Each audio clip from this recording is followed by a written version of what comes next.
Come out and play. Too close. Sliding. Scared. What's that noise?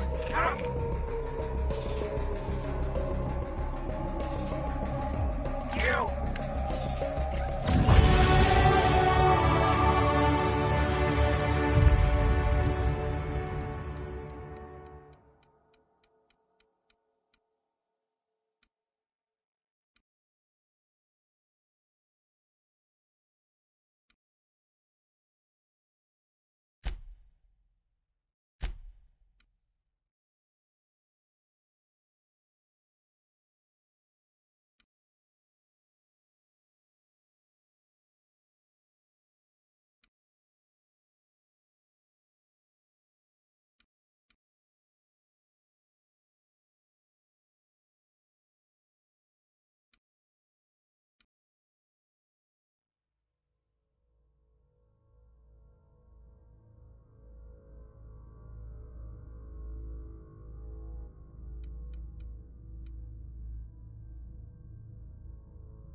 Smell something. Get there!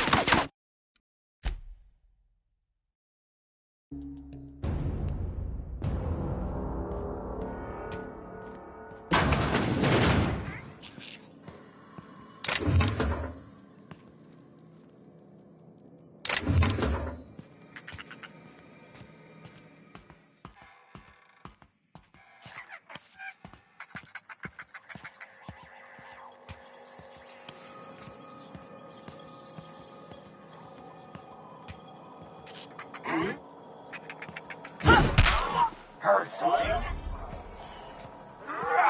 Kill!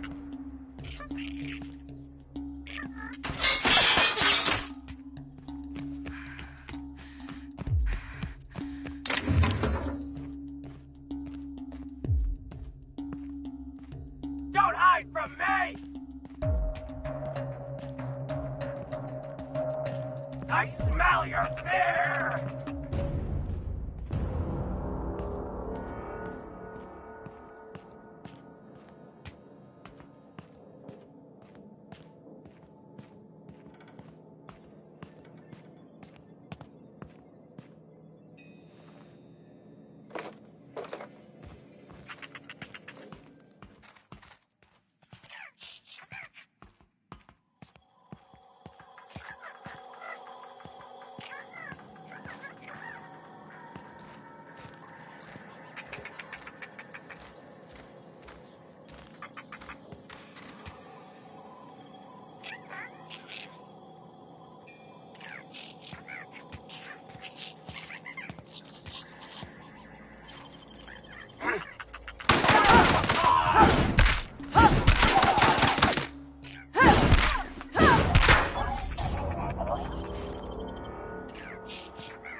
I've been feeling pretty low these days. Just the way it goes, I suppose.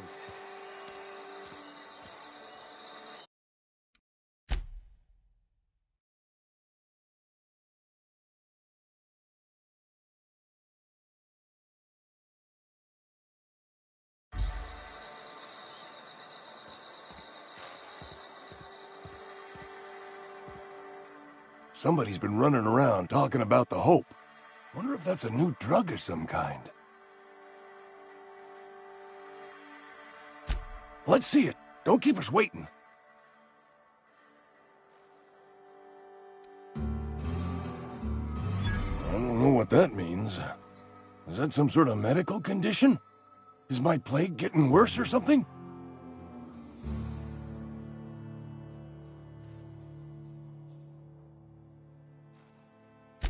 Sweet life-giving nostrum. The first hit's always the best. Scratched together all the bits I had around the domicile. It ain't as much as you deserve, but it's all I got.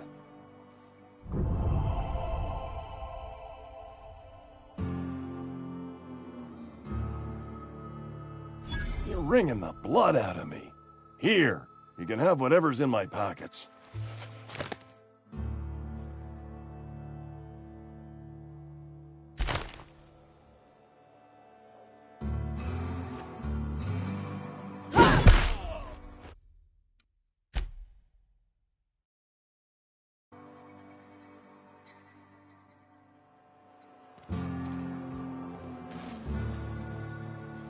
Somebody's been running around talking about the Hope.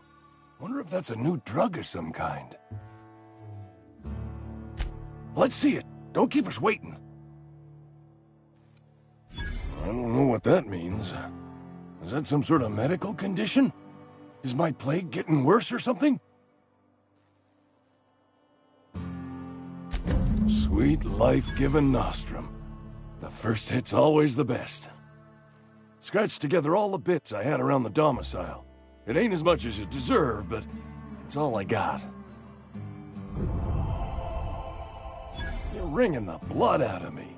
Here, you can have whatever's in my pockets.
Somebody's been running around town raving about a colony ship. Plague must have gone into their brain matter. Thanks. I'll see to it that this medicine gets to the people who need it. Here, something for your trouble. Nothing personal, but I hope we never do business together again. Don't want to make a habit of consorting with smuggler types.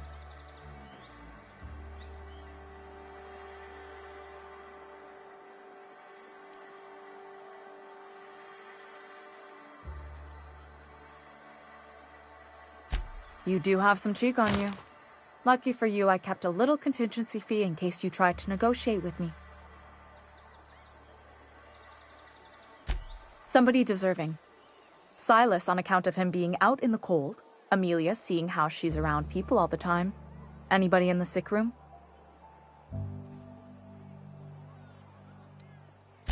Oh, I'm an actuary. That means I keep tabs on a worker's living expenses. How much it costs to feed, clothe, shelter, bury, and replace your average human worker. Technically, I'm employed by the Spacer's Choice Department of Human Resources.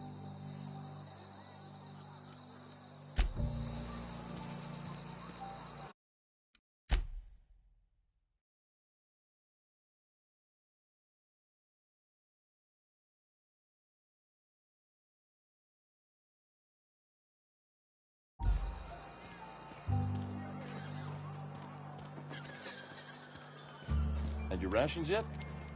Yep, 2 whole cans.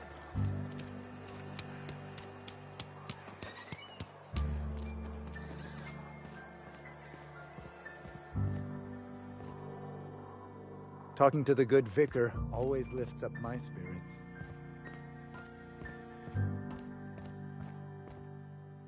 Our place in the universe is fixed.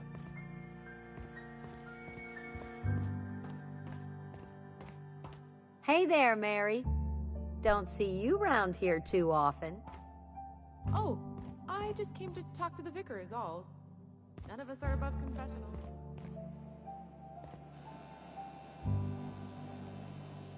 Yes, what is it? You're an outsider. Fantastic. Vicar Maximilian de Soto at your service. Or Vicar Max if you're the sort who prefers brevity. I so rarely get new people to talk to. Name your poison, anything at all. Spiritual counseling? This season's tossball predictions? The quickest way out of town?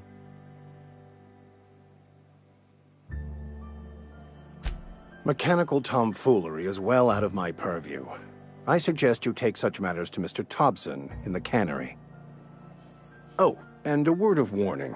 If you're considering wandering around outside the safety of the town, you'd best be cautious.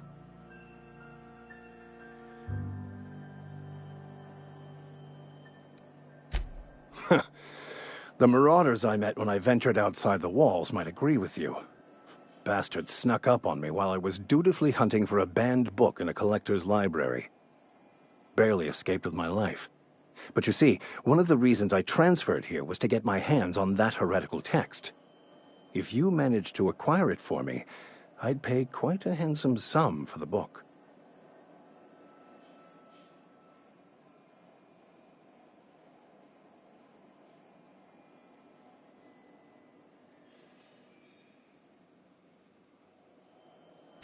I just want to keep the writing out of layman's hands. It wouldn't do for such information to fall into public consumption.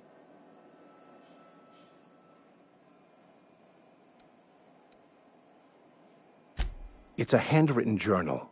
A faded blue cover with the name M. Bakonu handwritten in the lower corner. I'll mark where I saw it on your map. Assuming you're serious? It is not only a beautiful relic of a bygone time, it's also the thoughts of an early thinker on the nature of man's place in the cosmos. Not many in this colony could understand its true value, should they ever read it. Thank you. If you retrieve it, you can always find me here.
Holcomb, I need you to explain this to the grease monkey, Argo.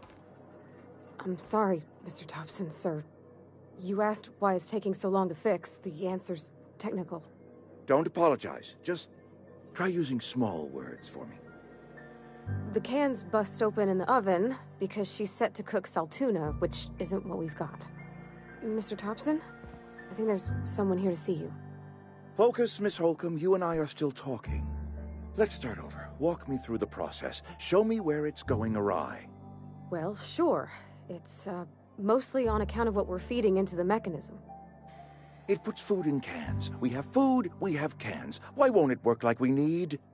She's expecting saltuna of a certain size. We're filling the cans with, well, not fish.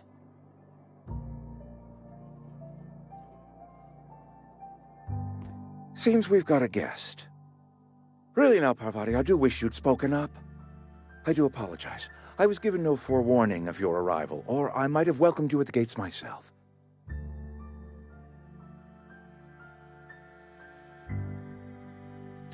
I'm Reed Thompson, Outpost Administrator. I cannot help but notice you are not in uniform.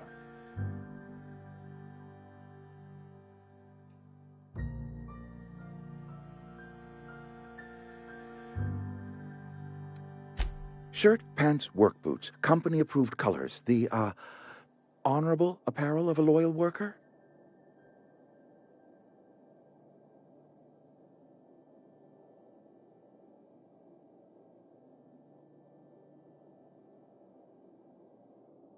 Only regulator we got is hooked up to the town transformer. Mr. Thompson ain't liable to be keen on dismantling it. I beg your pardon. I am most emphatically not keen on any such thing.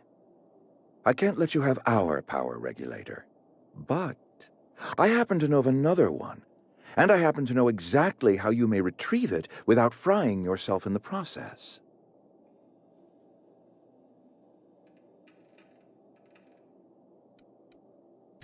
My proposition benefits the both of us. Please, hear me out.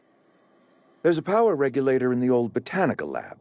It's mostly abandoned, so all that power is being squandered. Go down to the geothermal plant. Reroute power from the botanical district over to us. Once their power's shut down, you can have their regulator and be along on your way.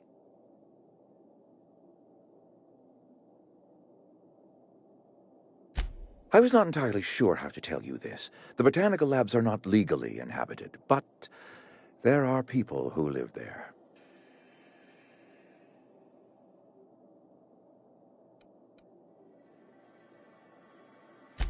No, I do not imagine they will be pleased. But like a parent disciplining an unruly child, you will be doing them a kindness. The people living in the botanical labs, they're deserters, former workers. I need them back at their posts. I need them to come home.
My hope is that by cutting off their power, you will convince those deserters to come back to town. Before you go to the plant, I want you to stop by the botanical lab. Speak to their leader, Adelaide. Tell her the power's about to go, and that it's time her band of deserters came back to town. Adelaide's older than the other deserters. She's dignified, kindly. From what I understand, her camp looks to her for leadership.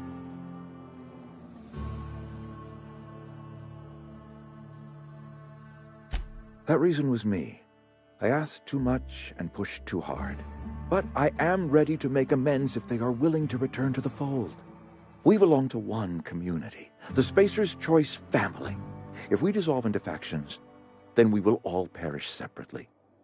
Adelaide will understand that. My dad told me all about the plant. Taught me all he knew. I could come in useful.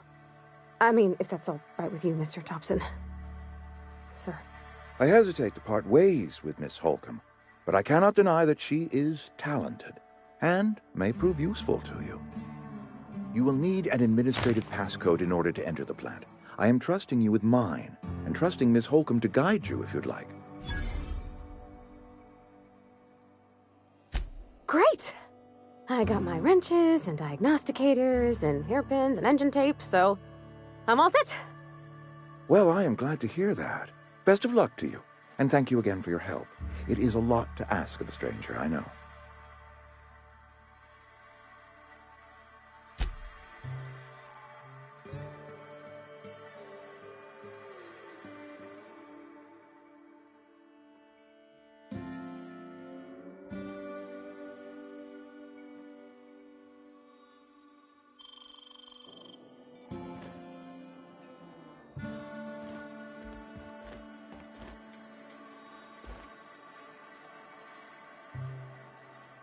If you could see your way to getting us our power back, I'd appreciate it. Go ahead.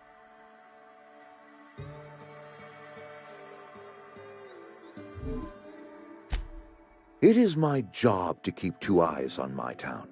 I am the steward of this place, and this is my watch post.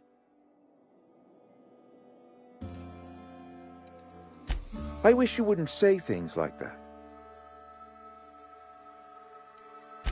I expect you wouldn't understand. You don't see the town as I do.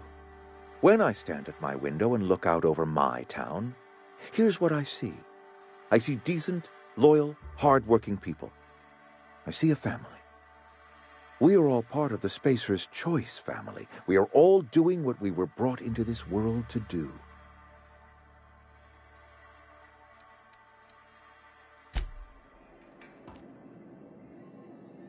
We better clear out of Mr. Thompson's office before we talk.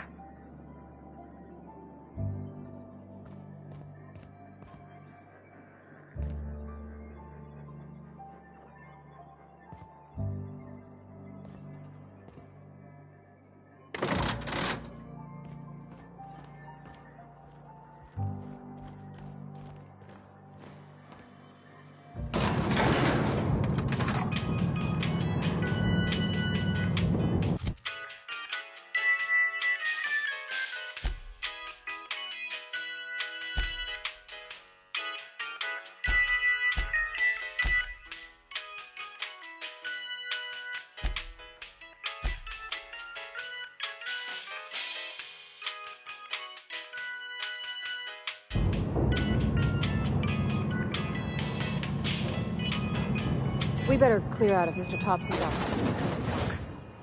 Hey, ma'am, can we talk? Sorry. You got a minute? Sorry.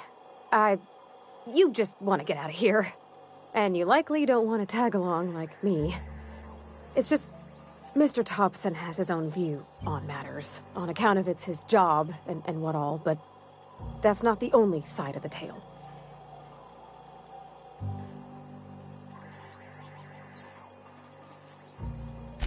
To Mr. Thompson, a person's a gear.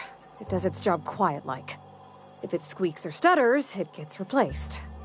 The deserters are decent folk. I knew some of them before they left.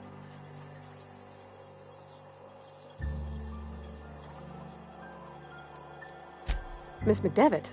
Oh, gosh, no. She was a real important person. A flavorist. Made all the food taste decent. She used to work up in the big office with Mr. Thompson. All I know is she left after her son died. It was a real big to-do. I could hear them both yelling clear from my own place.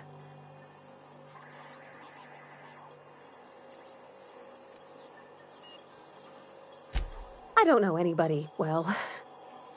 I mostly listen to them talk, get my head down. There was a boy named Thomas who used to follow me around, asking questions about the stuff I fixed. He was real sweet to me. Not any sort of dissident. Can't say as I know. I wasn't there. The sound carried, but not the words. If Mr. Thompson ain't of a mind to tell you his own self, you'd best ask Miss McDevitt, if you can get out to her. Life's hard here. Especially for them that don't fit in so well. We're one big Spacer's Choice family, but every family's got the one the rest whisper about. Mr. Thompson's aiming to take away their power. They'll have no lights to see, nor heat to cook. They'll be at the mercy of marauders, or worse. I think you should talk to the town's vicar about it. Max, his name is.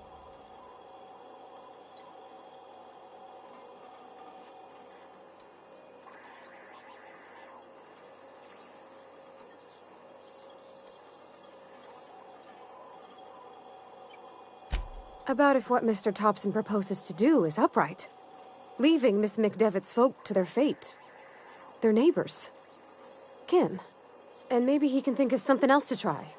Something we ain't. He used to go walking outside town. Maybe he found something that'll help. It's just an idea. That's all.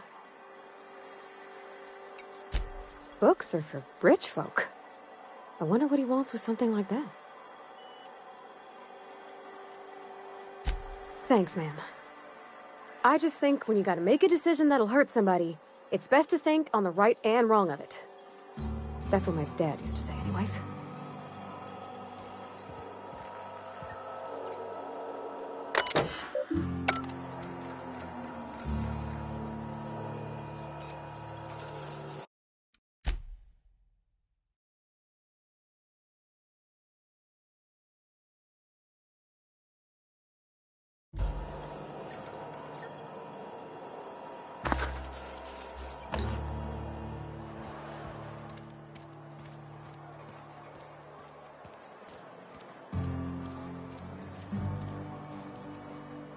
Sure.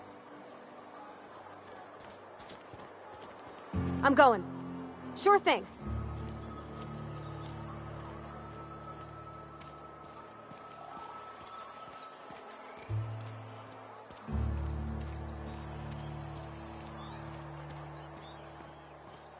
I've always felt weird in here. It's too clean. Okay, moving out. Sure. Coming.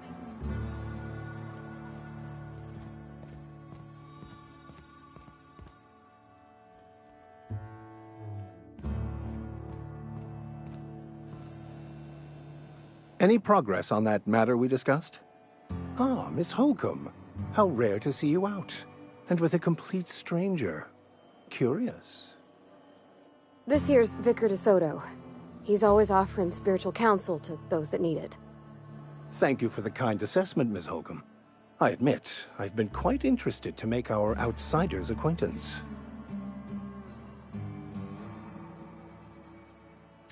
Please get it.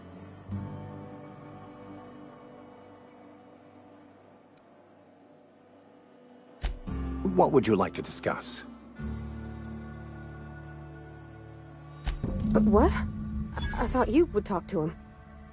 You wanted to speak to me, Ms. Holcomb? Every time I've tried to engage you in conversation, you look at the floor, answer in single words, and slink away. I can't imagine what would be so grave as to drive her to my mission. What has Mr. Thompson asked you to do?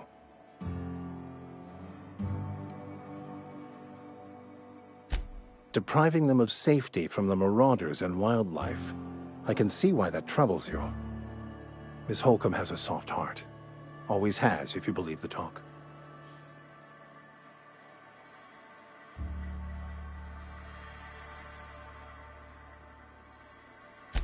I see today we'll be conversing without metaphors. I'd guess her condition is incurable. It's unlikely to be fatal, but she may feel more heartache than most. Could you maybe stop talking about me like I'm some kind of weird bug? They rejected the order of society and live beyond the walls so thoughtfully provided by our Spacer's Choice patrons. Does that strike you as a responsible life choice? Assuming your goal is to save as many as possible, then you should bring everyone together. Send the power to Edgewater and convince the deserters to return to the fold. Not if things are left to stand as they are.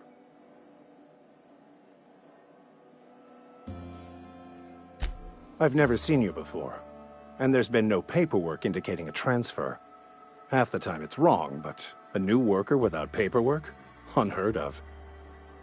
Also, you lack the distinctive worker gaze. Usually either a deadening behind the eyes, or in some rare cases, a wild-eyed frenzy, like a trapped animal. Pretty universal here, except for Ms. Holcomb, who, for some reason, doesn't seem to have much to say to me. Isn't that right? It's just... there's more to it all than numbers. Sorry.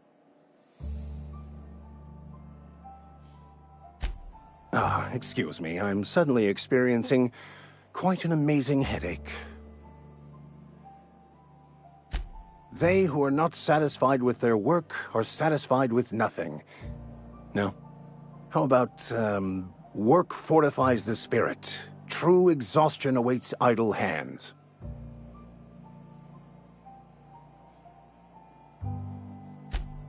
The OSI teaches that the Grand Architect set a perfect system in motion at the beginning of time.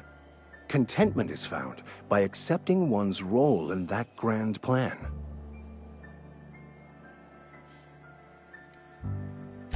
That's not how it works. The Grand Architect has no concern for us beyond setting the plan in motion. Obviously. Look, if we can figure out how to read the grand plan, we can more perfectly align ourselves to it, bringing everyone peace. Well, first there's the matter of the secret blood rites and animal sacrifices. I'm kidding. Seriously, though, to truly understand the metaphysics involved takes years of study and contemplation.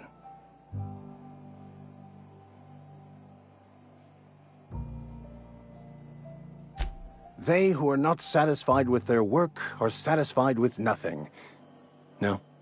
How about, work fortifies this... Selling? No. It is free for all who seek it. I'm sorry you don't find these tried and true words of wisdom to your liking.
for me.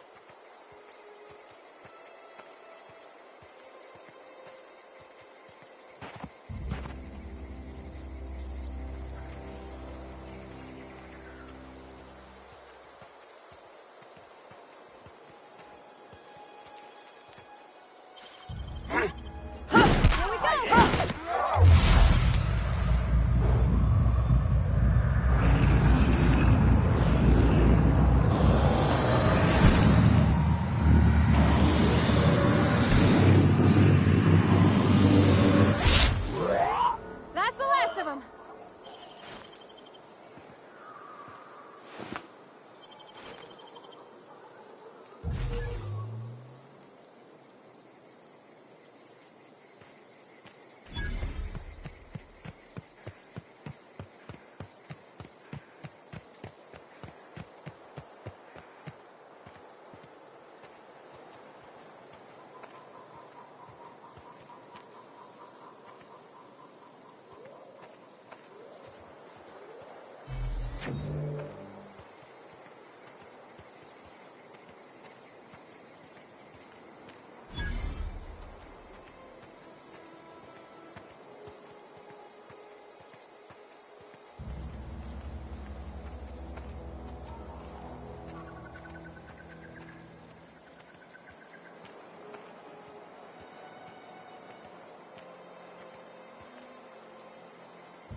Here they come!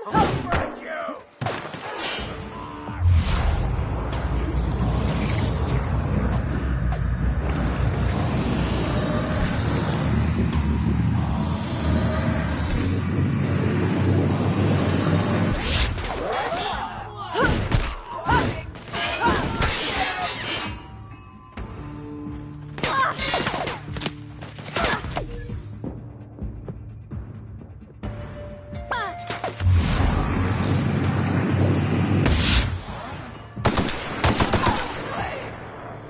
Come out, play!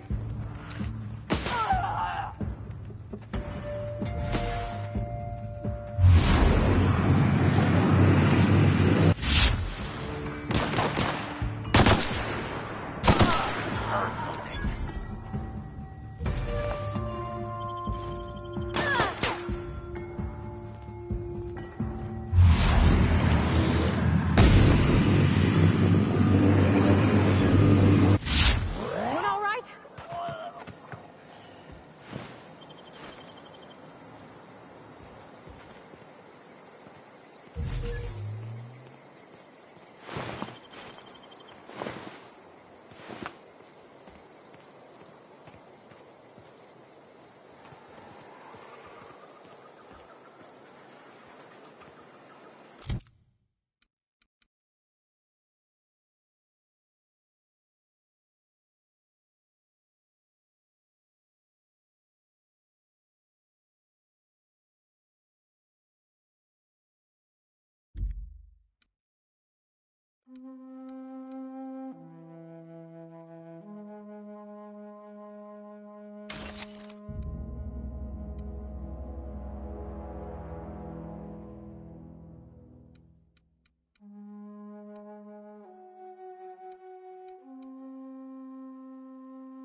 You're not a big drinker, are you?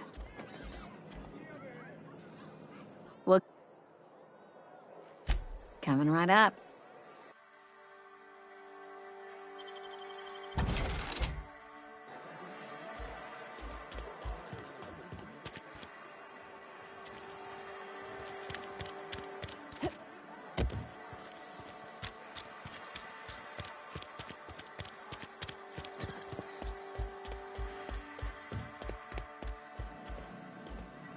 Any progress on that matter we discussed?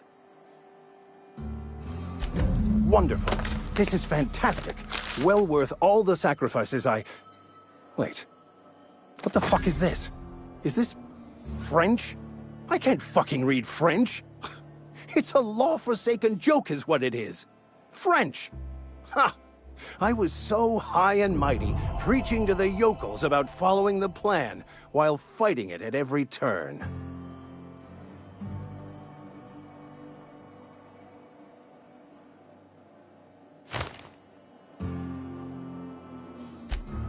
Well, yes. But I assure you, it was not for personal gain, only for the greater good. I've spent my life searching for the keys to unlocking the secrets of the universal equation that underlies the plan. I had hoped this book held some of those answers. I became so desperate, I even got myself assigned to this plague-ridden backwater to find the damn thing. All the time and suffering I've spent. Wasted.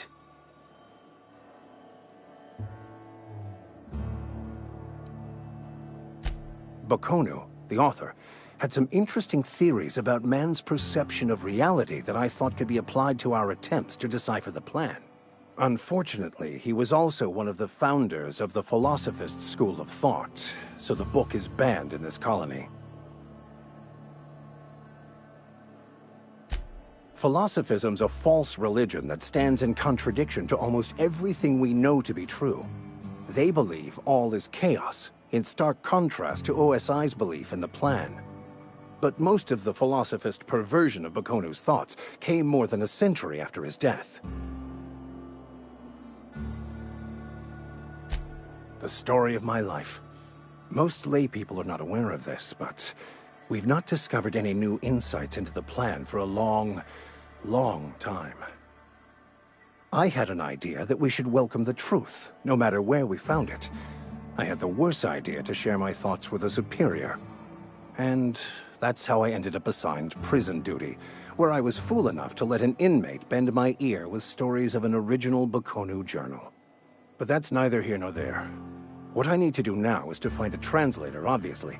But to do that, I'll first need to secure transport. You have a ship. Perhaps I could make myself of use to your crew.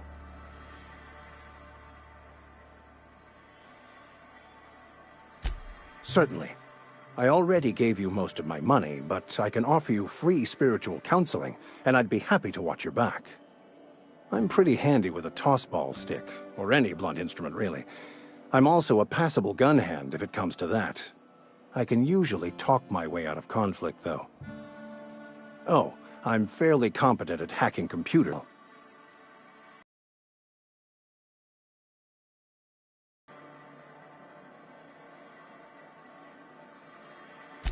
Well, understanding computers is, though I admit I took it further than most.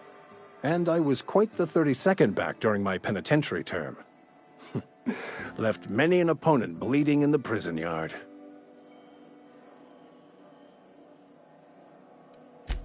Of course. I'm a vicar who is dedicated to his calling. More dedicated than any other you'll find in this colony. I joined the OSI to help decipher the grand plan. But instead, I ended up the vicar in a prison due to ignorance and politics. Then I came here. Satisfied? Fantastic. Let me get my things in order and I'll catch up with you. Edgewater's gonna miss you. Folk here always had good things to say about their vicar. Thank you, Ms. Holcomb. I'll be glad for the change of scenery, and to leave this place behind. I shall see you on the ship, Captain, whenever you're ready to leave Emerald Vale.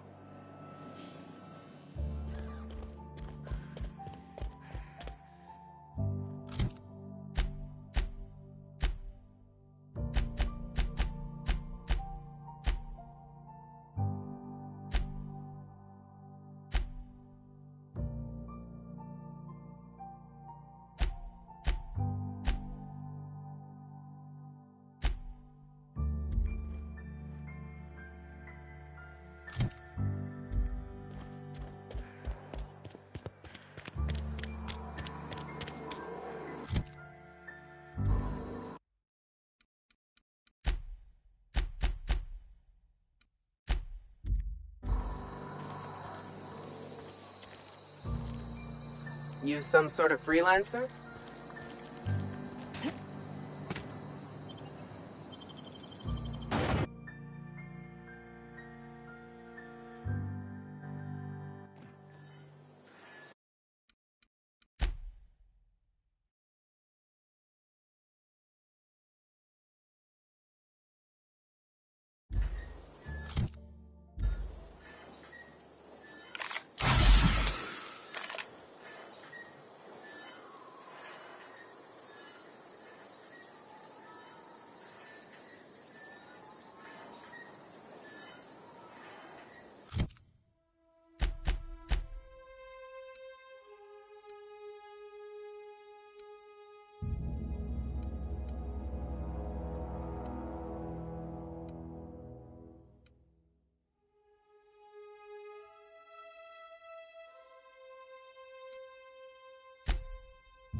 Gosh, that's clever.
Where are we headed?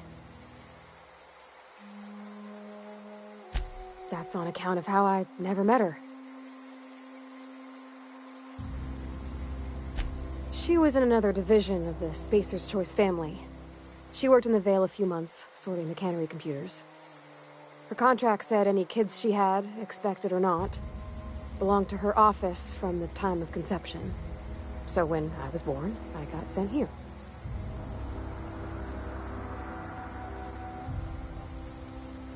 What? No, conception isn't... Has nobody ever taught you about this? You mean about the mission being too clean?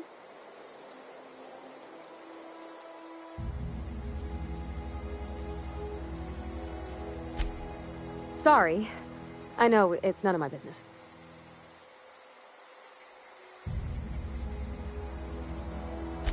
Strong drink makes me sick. And it makes me real sad. I start thinking about things I oughtn't, and then... Well, never mind that. You got better things to think on. Sorry.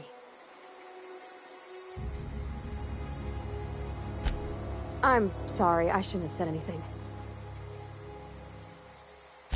I know, but Vicker says the universe is a machine, that it runs by law. Real machines have gunked up oil, scratches, and worn bits. You can tell they've seen handling, been used by folk. The machine Vicker sees is one that ain't never been run. It's not for people to live in. It's something on a museum shelf, under glass.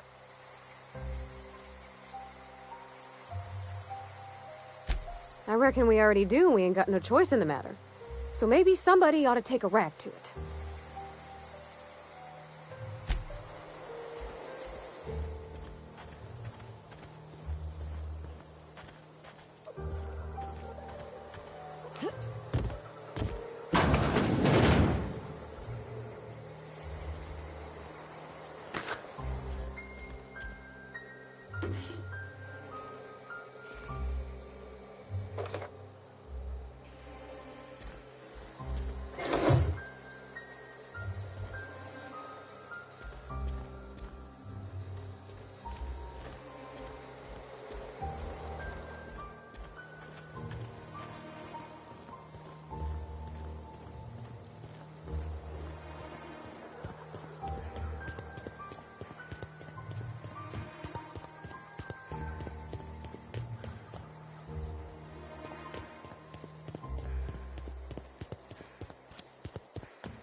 Move along, stranger.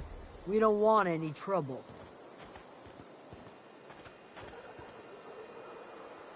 I don't know you. Whatever you're looking for, it ain't here. Move along. Answers, huh? You must be one of those philosophicals. Already got ourselves one of those.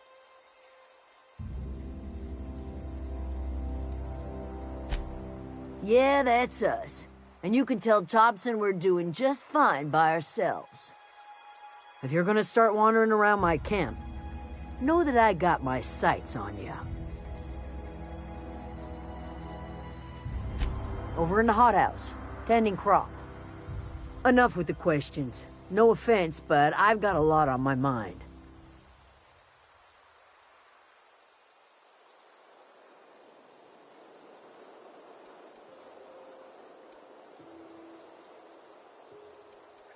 Well, look at you, buzzing around the Aether with your very own ship.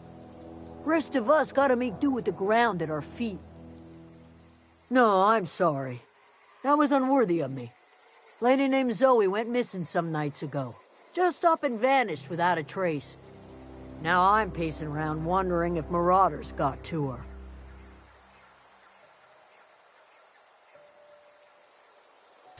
It's not like Zoe to go wandering. Figured she might be out scavenging, but that ain't exactly her talent. Can't imagine where she's gone. Vale's a wide place. She could be anywhere.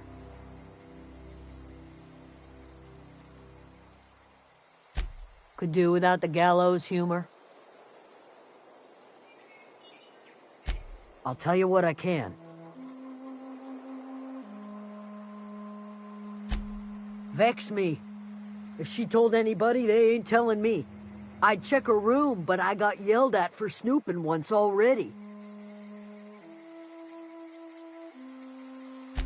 Little ways ago, she was always obsessing over her serial dramas.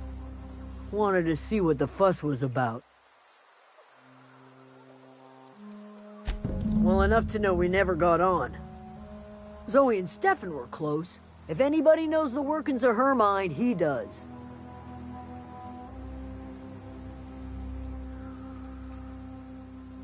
She was lazy and thoughtless, but she's still one of our own.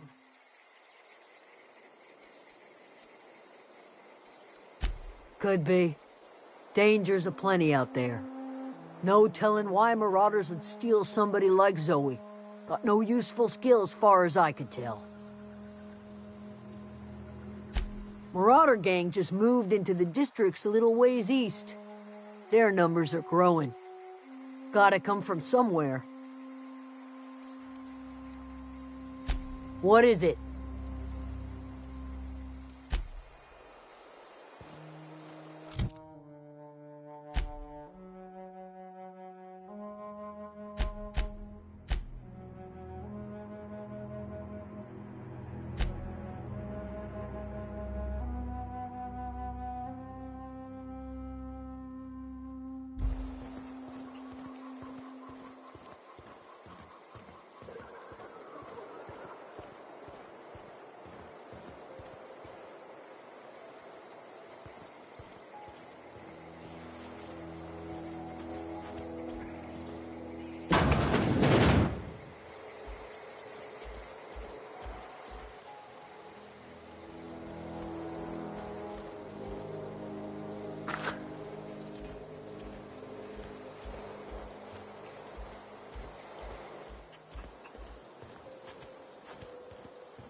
so pretty.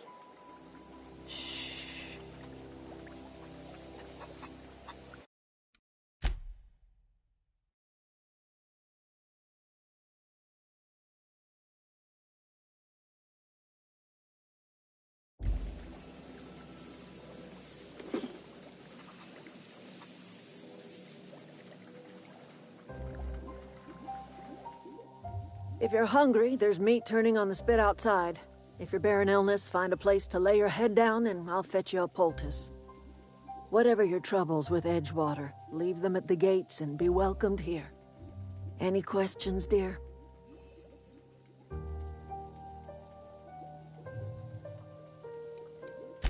That'd be the garden, dear. You're standing in a garden. Also fertilizer, so mind your boots. Excuse me, Miss McDevitt? Sorry, it's just... You got such pretty trees in here. Why, thank you. You're Robert's girl, aren't you? I remember when you were but a sprout. Thomas speaks of you often. Are you staying long? You should try some of my tobaccorn tea. I brew it in an old spittoon, but it's been cleaned.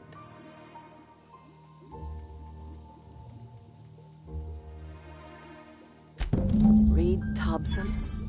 You here on behalf of that cold-eyed reptile? Let's hear it. What's Reed's idea of peace, then?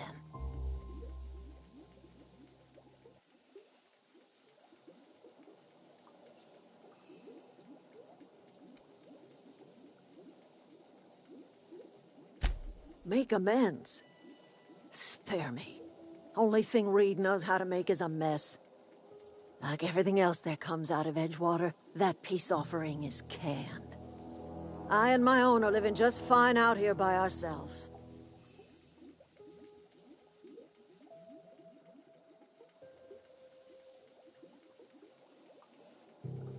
He would do such a thing. Question is, why would you agree to his plans?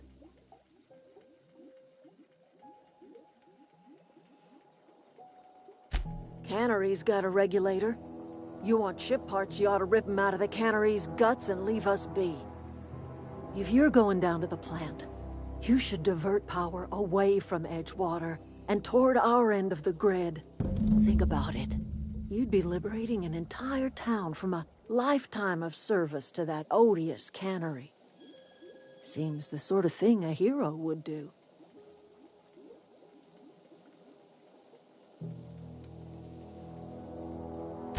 You've seen that miserable excuse for a town with your own lamps.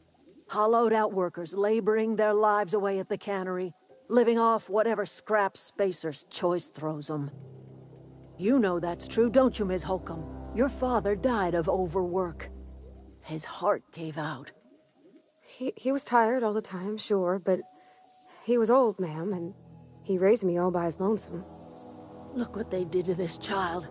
Lost her family to the company, and still she defends them.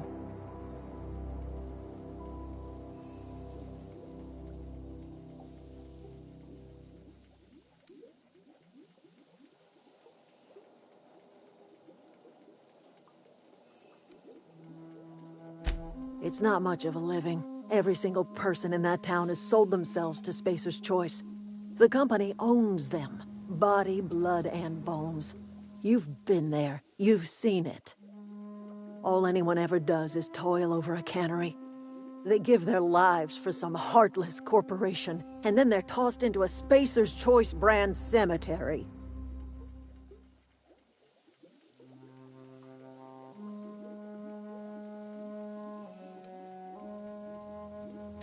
Life in Edgewater grinds to a halt. The cannery shuts down, workers desert in droves, and our own little camp grows and thrives. You bring power to Reed's town and you'll be killing us. Reed knows it. He's counting on it. I trust you will listen to your conscience.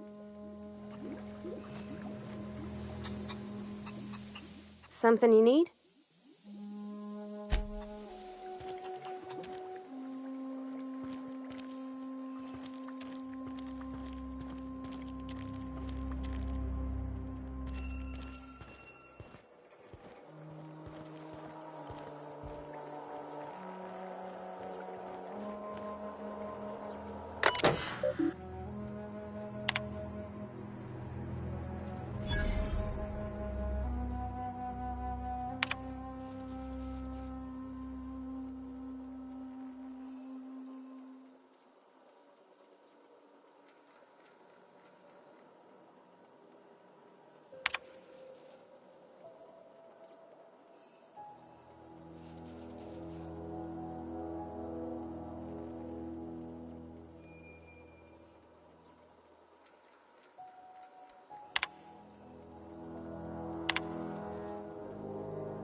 If you're hungry, Stefan's got supplies.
You hungry?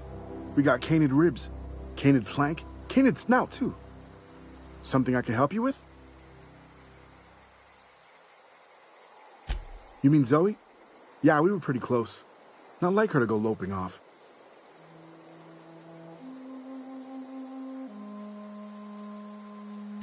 Zoe and I were gonna watch the serials, as is our custom. She never turned up. I looked around, but she was nowhere to be found. You sound like some type of corporate fixer asking all these questions. Zoe was always obsessed with this serial. Masked Marketeer. A scion of Byzantium turns to banditry and teaches his marauder companions the wisdom of free market economics. Shame she up and vanished when she did. I had a surprise lined up for her. The other day I got my hands on a genuine copy of the latest Masked Marketeer. I was gonna surprise Zoe with it, but she was gone the next day. Can't say I recall Zoe ever acting strange. Well, except for her habit of writing things down on scraps of paper. She called it journaling, but I think it's just plain odd. Hey, I got time. I'll help if I can. Something I can help you with? Fresh off the limb, and that includes canid meat.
Oh, that's Thomas.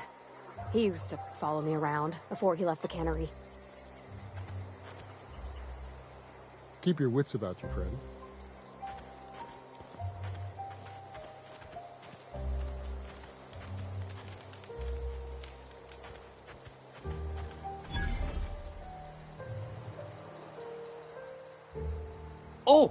Didn't see you there. I was just occupying myself with a little engineering. Whoa, Miss Parvati. You're, what, how are you? Hi. Hello. Are things safe out here? How are you keeping? Great, just great. I've been trying to keep stuff running, just like you. Only I'm not so... Wait, they didn't kick you out, did they? Oh gosh, no. I'm just along with this lady here. Are you from town? I mean, you don't exactly look like you're from town.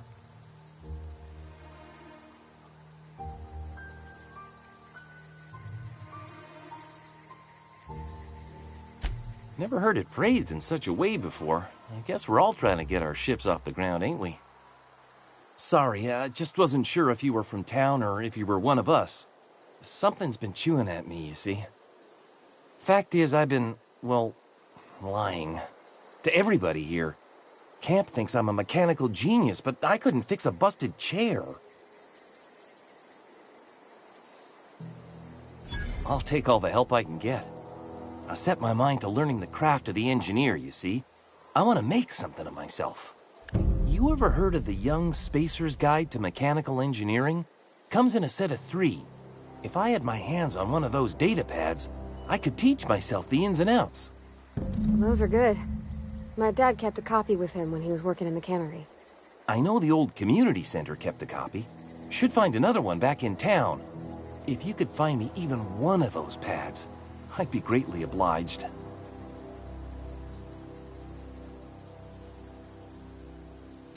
No kidding! Really? Well, which one? Look at that! Building a computing machine out of Spectrum potatoes, a primer. I'm just glad it survived all these years. I appreciate you going through all that trouble. In fact, I put aside something special, on the off chance that somebody'd search out those data pads for me. Sure, I'd be glad to take them off your hands. What's on your mind? Couple months. This camp's my home. People you see milling about, they're my family. At least I think of them that way. I owe them my life. Would have died in the wilderness if they hadn't chanced upon me, starving and delirious. We all left the cannery for one reason or another. Me? I was let go, mostly on account of my incompetence. I mean, I was incompetent. I couldn't even survive on my own. Grace found me, Adelaide took me in, I've been on my feet ever since. You weren't incompetent. You just didn't fit the cannery. Not like here. This place had a U-shaped hole, and now it doesn't. You could stay, you know. Here. I'd be happy to... I mean, we could really use... oh, this isn't coming out right. If you want, Adelaide would make a place for you.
Any luck finding one of those manuals?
don't know anybody who ever came out this far.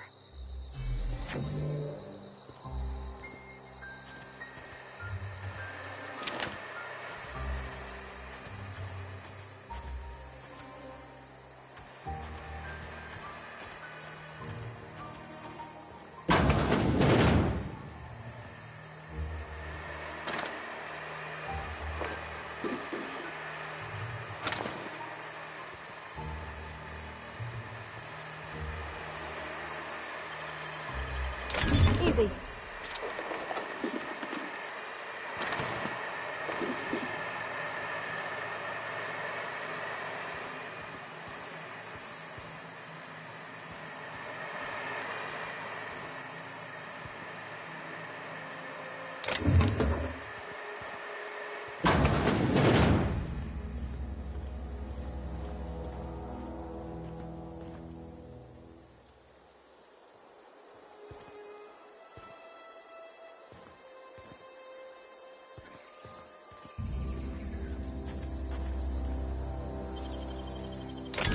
Done.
Wow, you crossed them all off, like some sort of heroic accountant running down a list. Teach me your ways.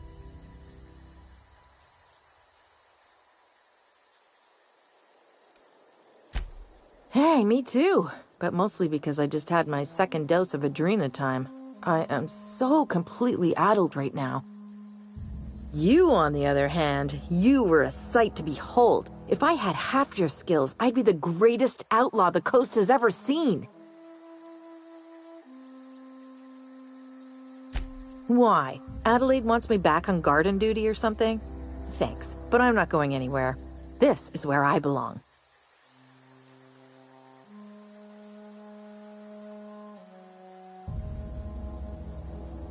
I doubt that. Nobody in that camp really cared about me.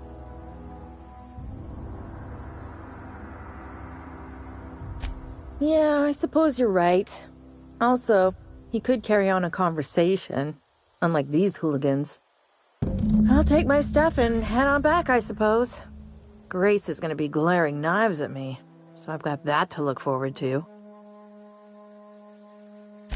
I'm great at clarifying.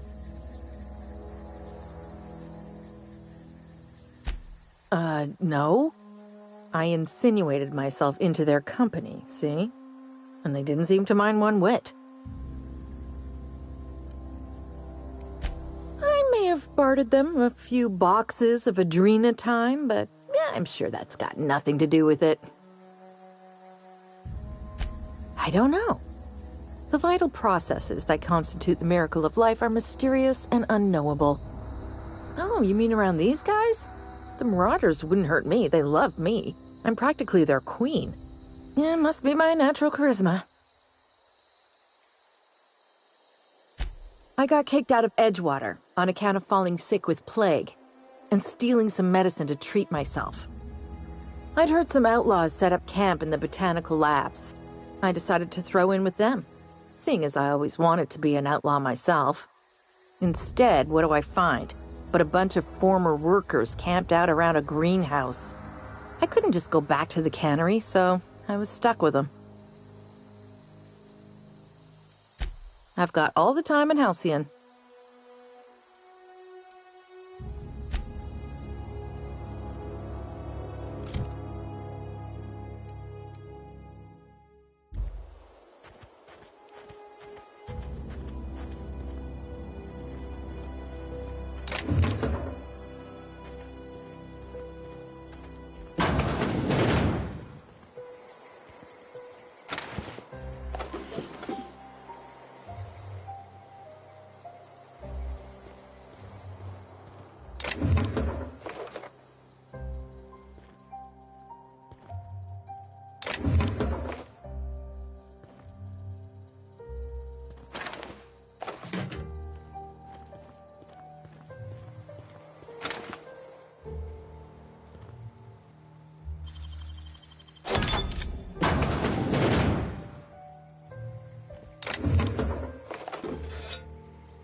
What is it? We didn't always get along, but I'm glad to know she's safe. What happened, anyway?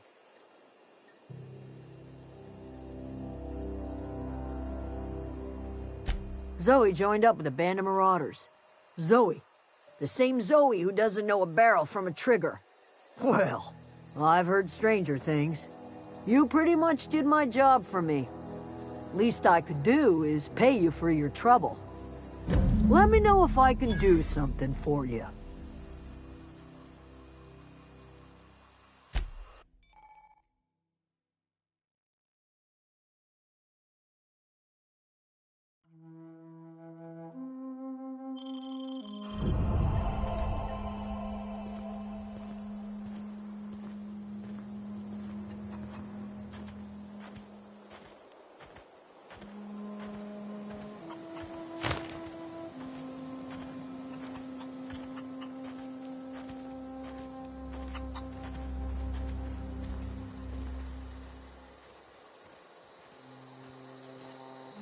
Zoe says she fought her way out of a marauder camp with her own bare hands. Fresh off the limb, and that includes canid meat.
Something you need?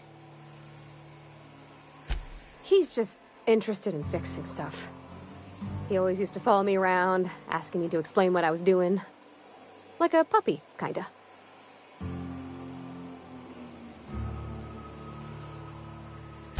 He never told me a word to that effect. And since he didn't, I didn't have to say nothing about feeling different. And nothing had to get weird. If he wants to learn about engineering, we should help him get those data pads he wants. I'd like to do that for him.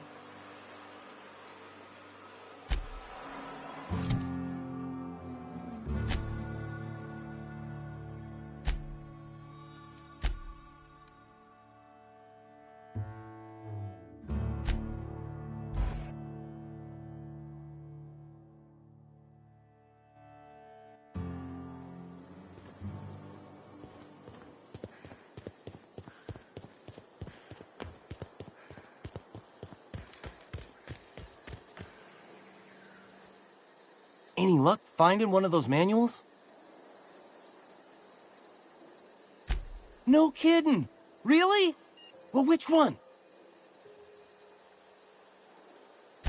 Ain't that just ironical? If I'd worked a little longer back at the cannery, I might have found this myself.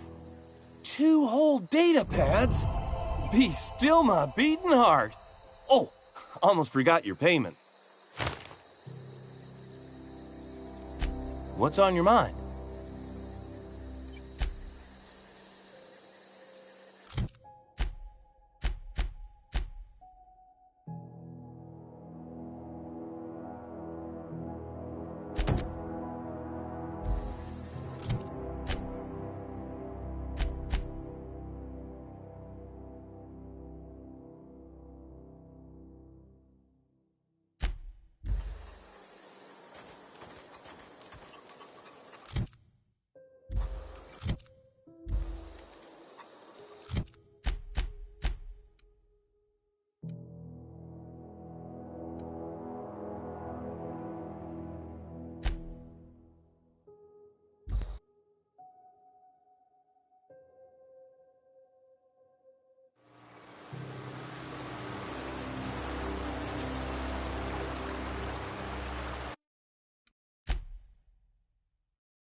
Won't work.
I always wanted to poke around in here.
investigate.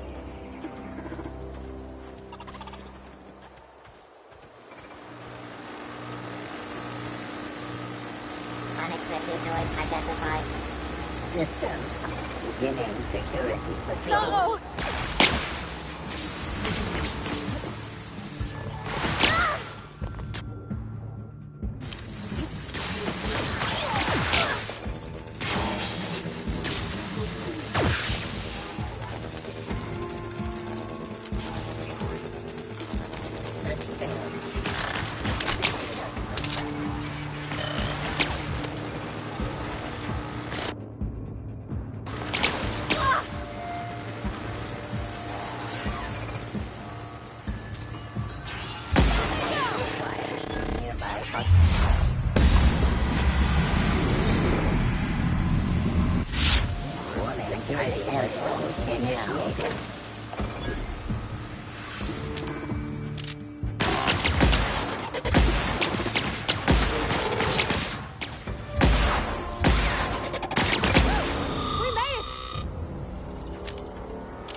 Processing. Here they come! Beginning security. Don't mess with us.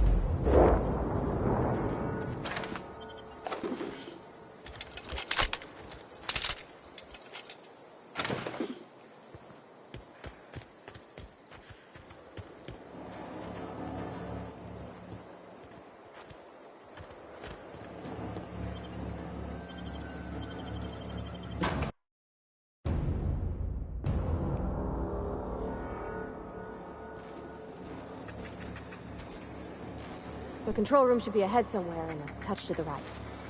I hope we're doing the right thing.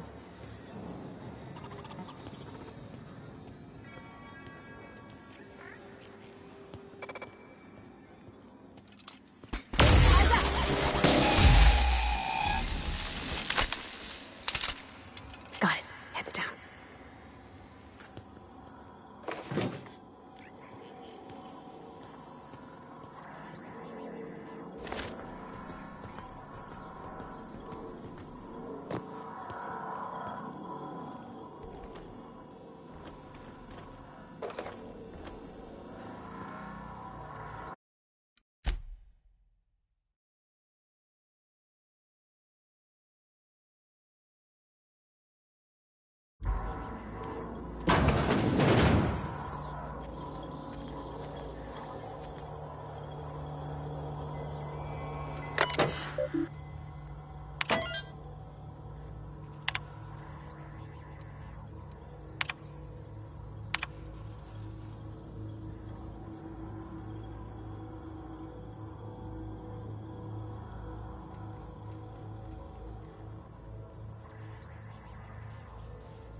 Nice.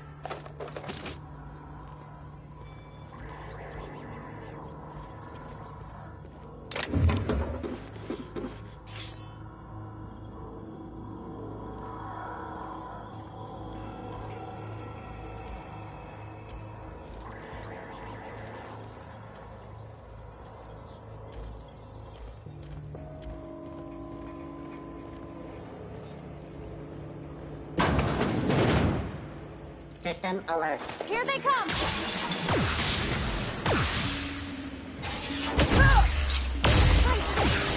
Got 'em all!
Here we go!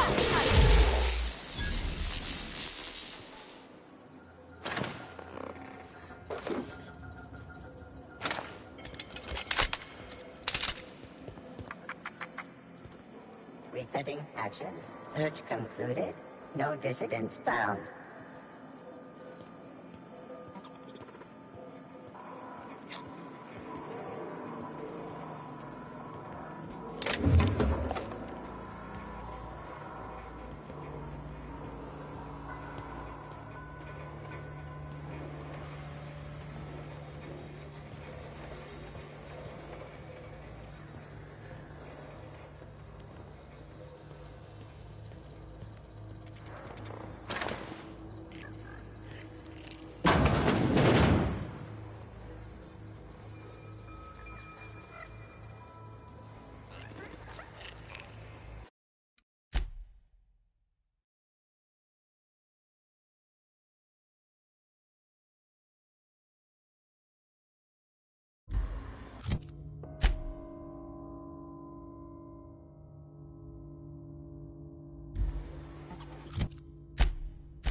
away, Phantom!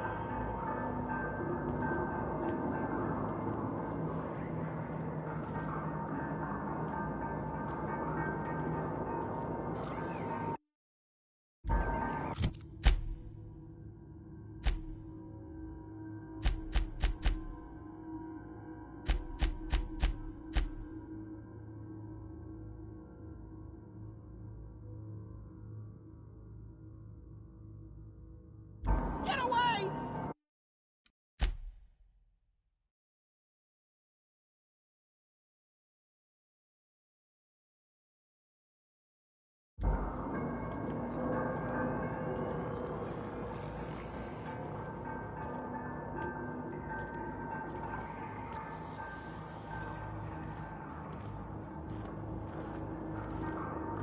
Go away, Phantom!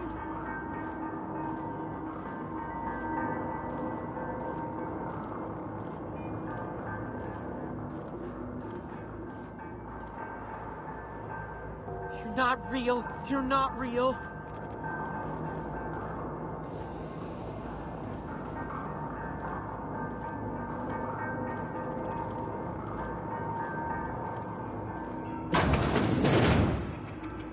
No, no, no. Just leave me alone.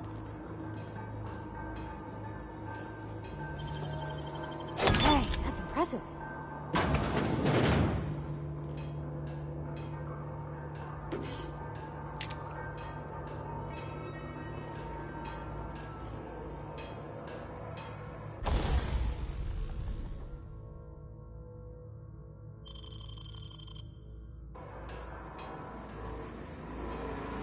Mind the steam. You're liable to get scalded.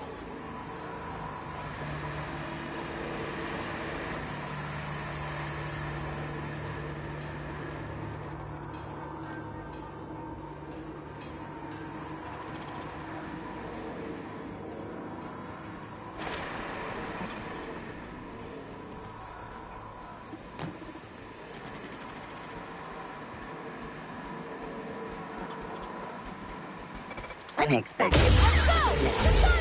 Searching for Wow, not even a scratch!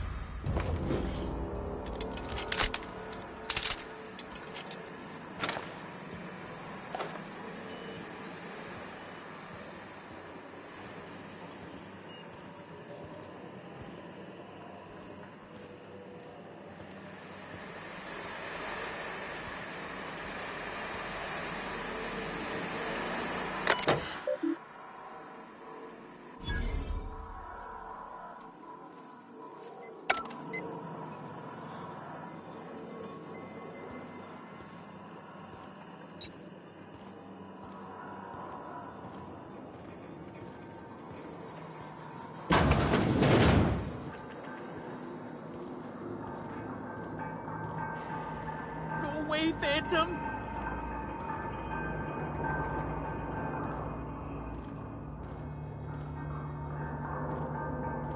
Get away! Get away!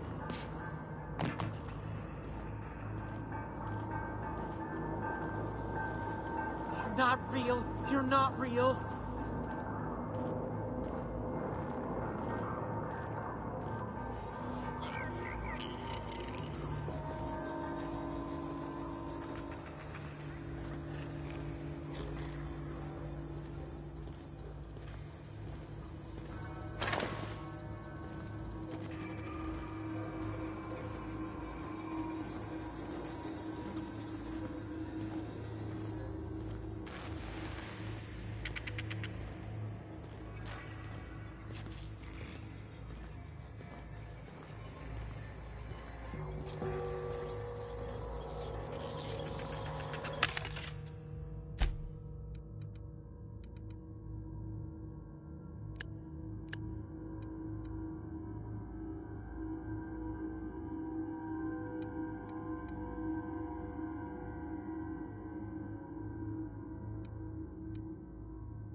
not real. You're not real.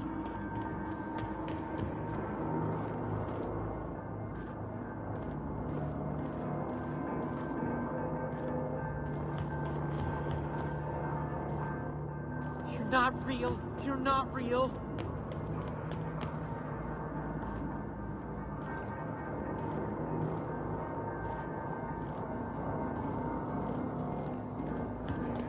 Go away, Phantom!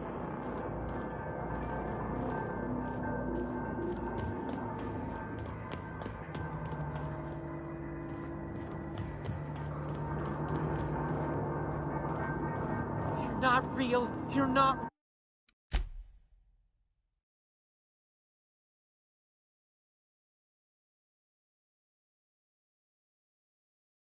real.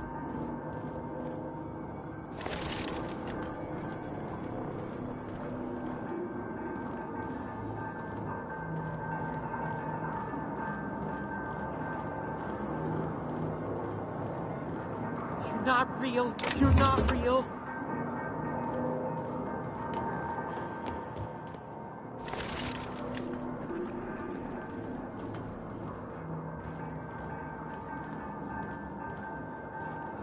You're not real. You're not real.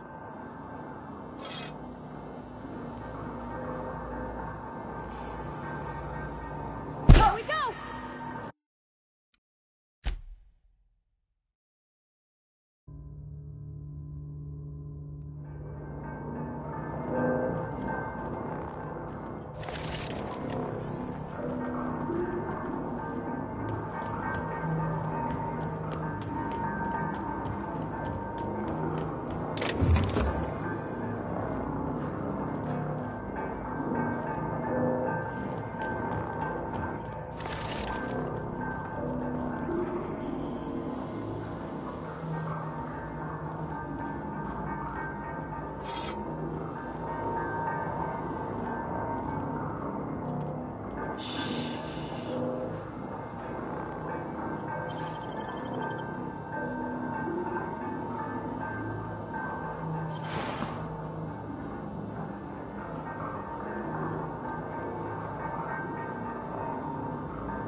You're not real. You're not real. Get away from me, Phantom. Shoot. Scram.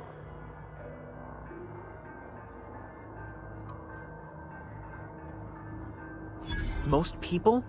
But I'm the only one left. No. Remember your first rule, Higgins. No arguing with the Phantoms. See? See, Higgins? This is why you must always boil your sprats before ingesting. No. You can't possibly be a hallucination. You're much too dense. Not at all, my corporeal friend. Higgins is my name. Chester D. Higgins. The D stands for definitely not insane. I use it as a reminder.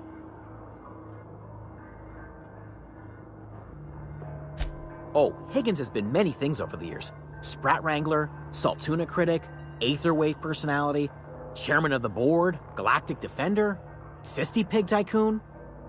I've come a long way for someone who started off as a simple engineer right here in this plant.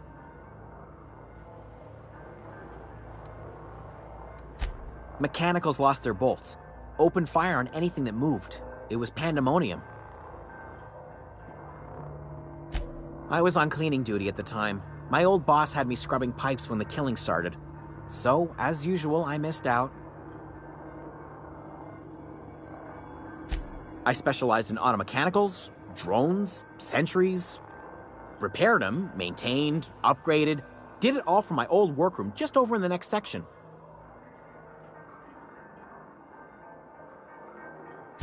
Look, I don't want to fall into any trouble with the mechanicals. If they wise up to our plans, they will come for us. With prodding irons.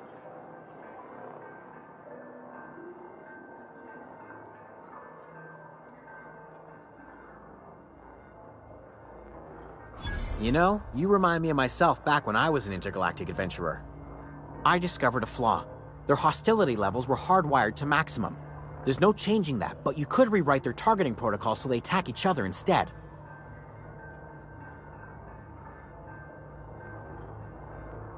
Yes, that's exactly it. I see you're also versed in the noble art of mechanical engineering. There's a behavior control terminal in the other room.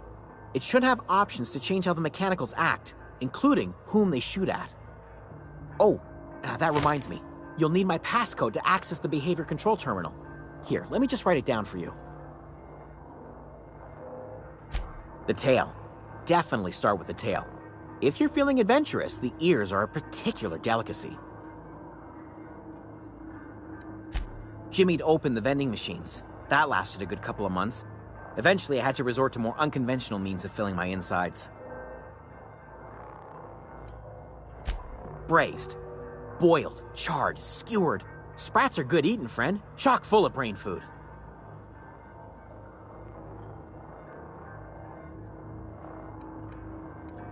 I specialized in automechanicals, drones, sentries. Repaired them, maintained, upgraded. Did it all from my old workroom just over in the next section.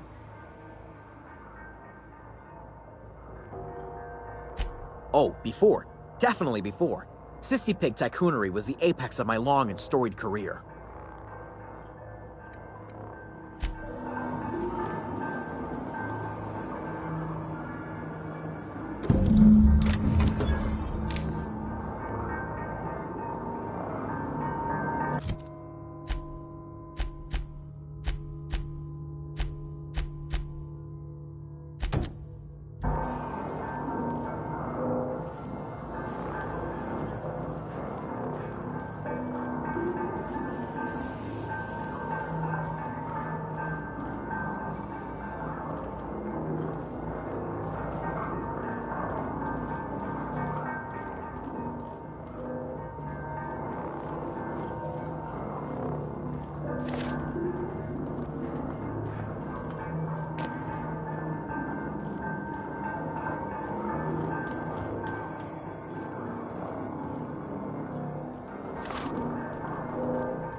Unexpected.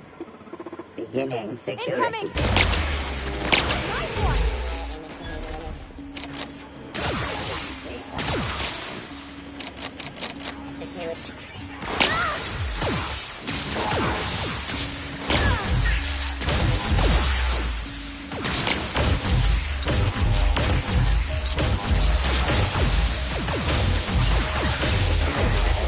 Initiated. Investigate.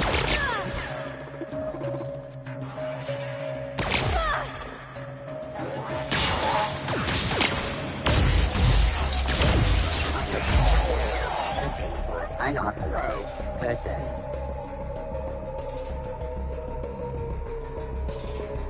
Target locked.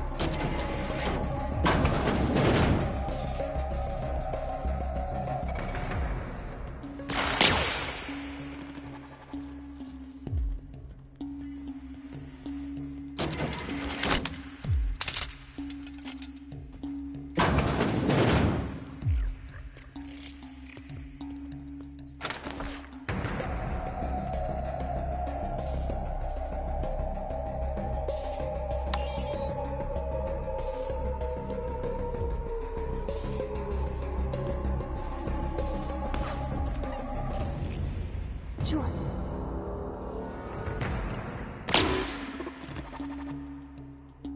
Okay!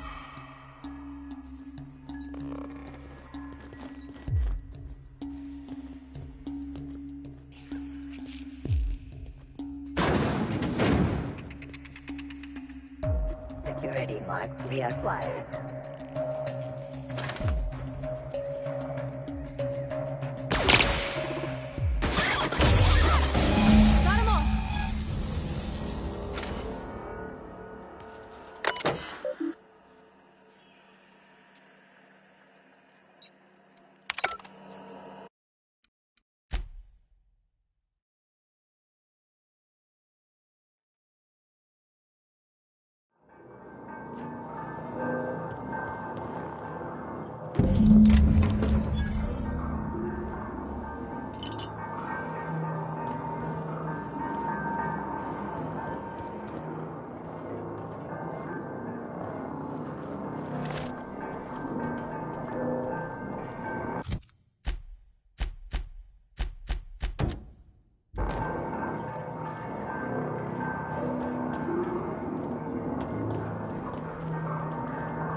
grave site? Unexpected. Oh, beginnings.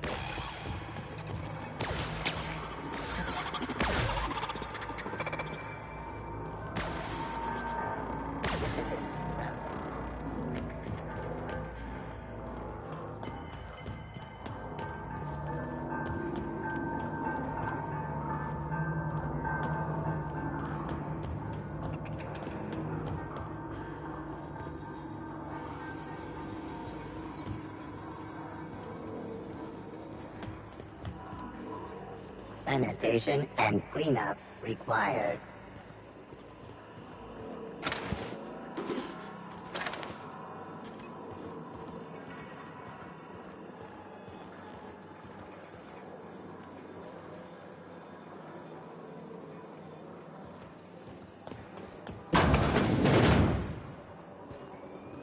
System. Watch out! Everyone all right?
Any luck finding one of those manuals? No kidding!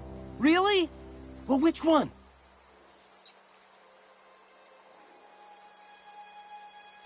The geothermal plant? Now that is just incredible! You really went exploring down there? Adelaide always told us it was swarming with hostile mechanicals. That's a complete set! All 3 parts! I'm gonna be the greatest engineer Halcyon's ever seen. Aside from you, Ms. Parvati. I swear, I'll do you proud. I'm glad we could help, Thomas. I've been saving something for you. Just a little contraption I found. Should fit right into your outfit.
When I was little, we'd get freighters in every Sunday noon.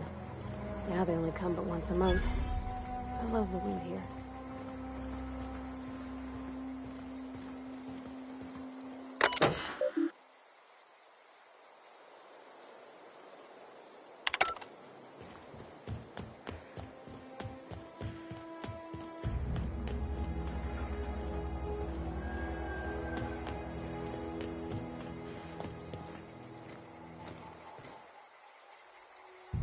Bring us honor, soldier.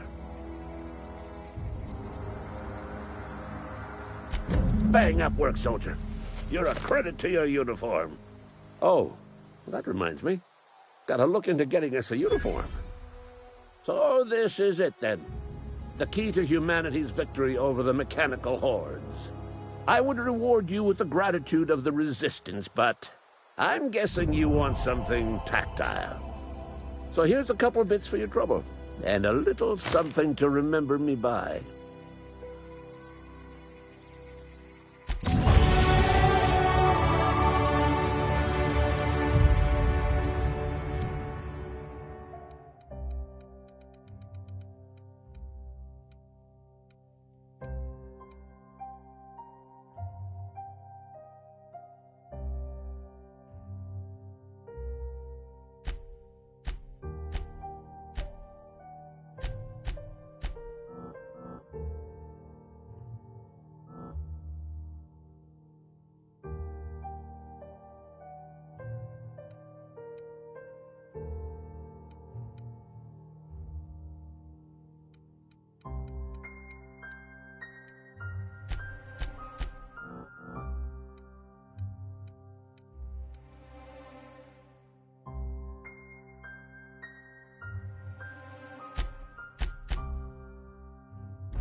Anything else I can do for you?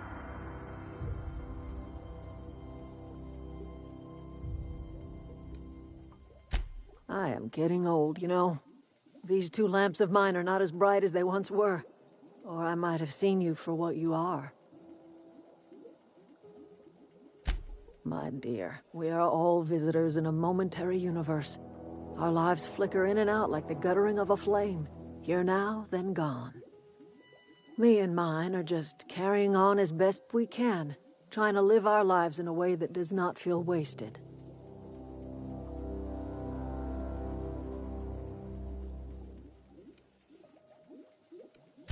I can't stop you from conducting your business down at the plant.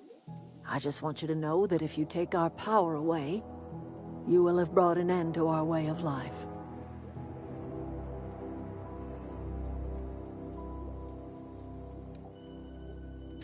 Not under Reed's watch. He and I would come to blows within a day, and he would never tolerate my tending to a garden. This is my home. It will be my home even if Reed cuts our power. Simple as that.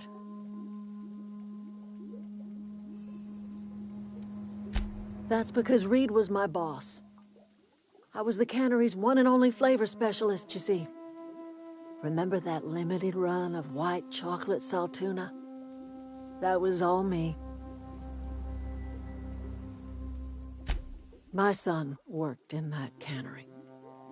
When the plague started coming, he was one of the first to fall sick. We had a store of medicine locked away, but Reed refused to treat him. Said my boy didn't deserve treatment. Said the medicine would have been wasted on him. So I buried my boy in the cemetery, gathered my belongings, and left. That's as much of the story as you need to hear.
I could not possibly care less if he does, but you're surely welcome to ask him.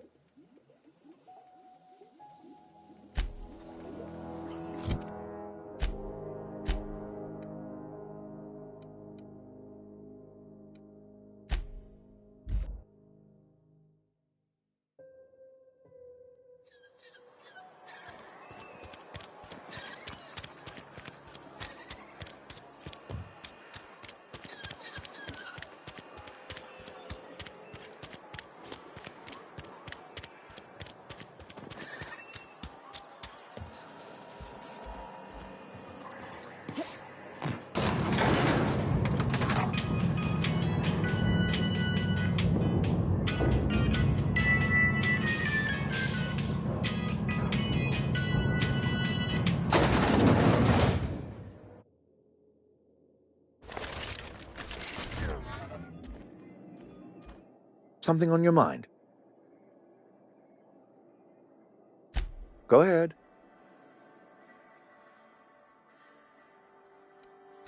Adelaide was our only flavor specialist. We are a Saltuna canning institution. Saltuna without flavor is like a cysty pig without tumors, borderline inedible.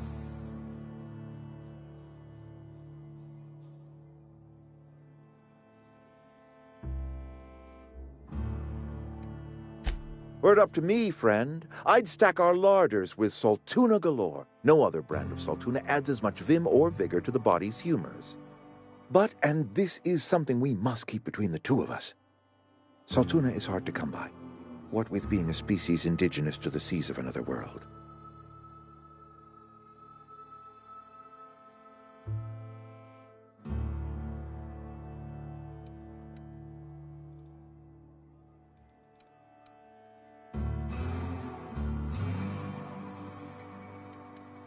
Every meal? Hold on there, friend.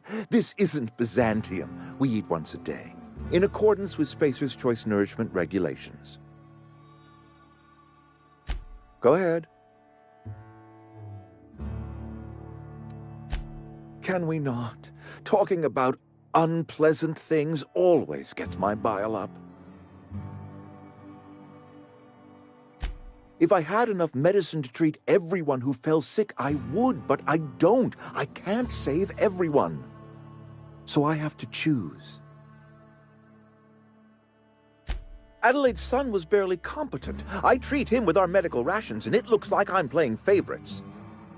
Now, I will not pretend to understand the suffering Adelaide must have felt on account of losing her child, but she is not the only one to have felt such suffering. I wish she had stayed with us. Adelaide left us when we needed her most. That I cannot say. There was no moment when the plagues began.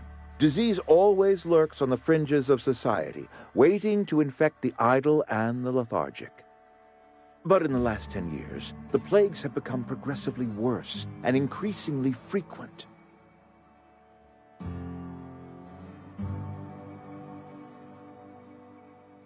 Corporate doesn't like us using the word should. It encourages the imagination. I believe plague is a test. It is a test of our loyalty and our fortitude, and it is one we will see through to the end.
What's eating you?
Where'd it go? If we send the power to Miss McDevitt, what happens to the Veil?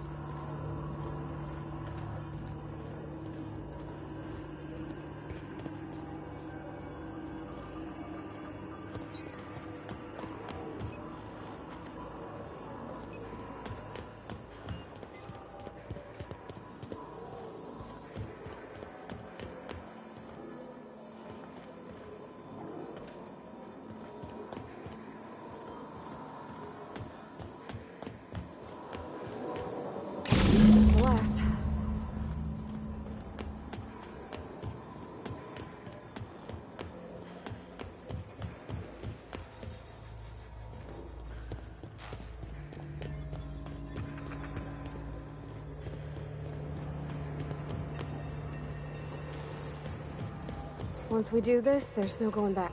Excuse me, ma'am. Look, I know you want your power regulator and all, but I just gotta ask you. Do you understand what you're about to do? I don't think you should cut off Edgewater's power. I think it would be cruel. I'm sorry. That just sort of came out all at once. Edgewater's hurting. We've been losing workers year after year, and corporate hardly ever sends replacements. There's barely enough Saltuna to fill our bellies anymore. But the town's got some good people in it. Decent, hard-working folk just living their lives the only way they know how. They don't deserve to be punished.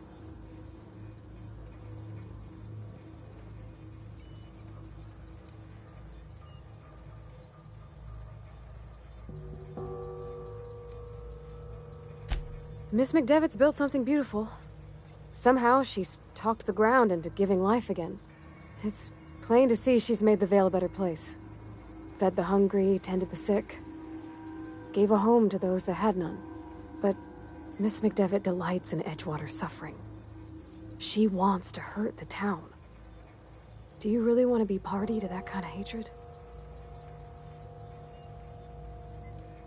Well, that sure sounds like Mr. Thompson. If he was standing here, I imagine he'd remind us of how we're all one big, happy Spacer's Choice family. In Mr. Thompson's eyes, those deserters are still part of the Spacer's Choice family. The family must work together in order to survive. I hate to say it, but I think Mr. Thompson's got a point. Unless those deserters come back, Edgewater's as good as dead. Cutting off their power might be the only way. Sorry, I didn't mean to babble on like that. I felt like I had to say something.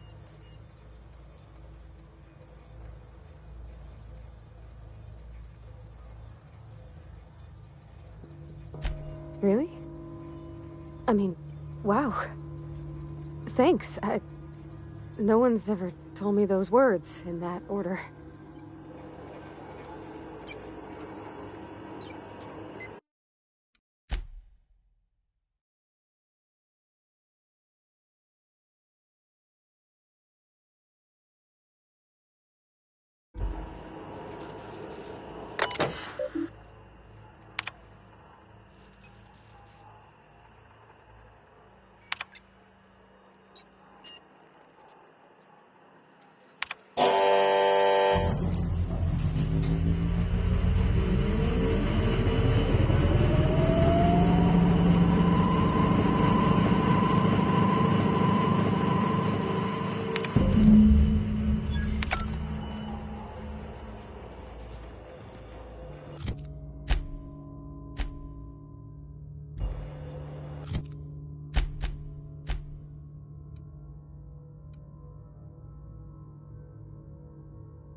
If you're hungry, Stefan's got supplies.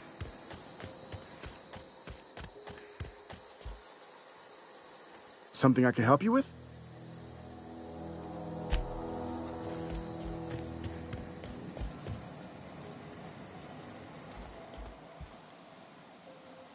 Home is where the heart is. Marauders took that saying a little too literally.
Keep your wits about you, friend.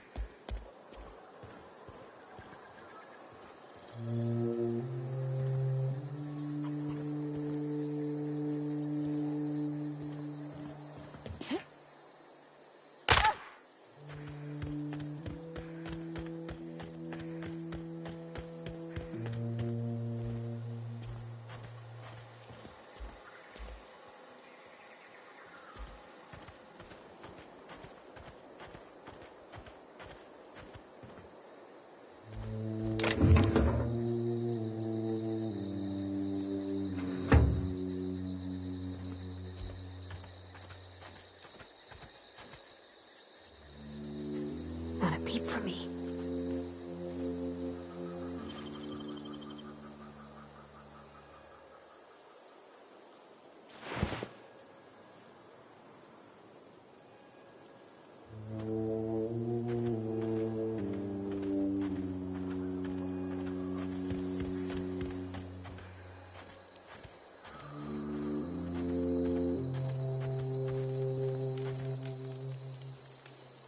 I know, I'm trying to think.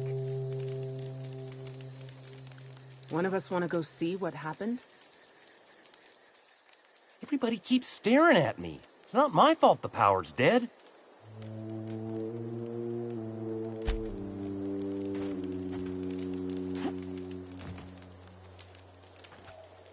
I don't know what you did to talk some sense into Zoe, but I appreciate it.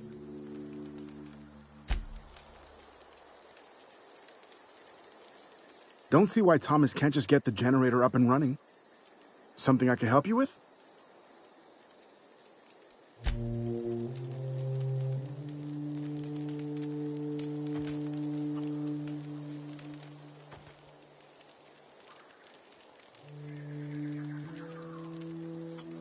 I don't know how much longer we'll last without power. Keep your wits about you, friend.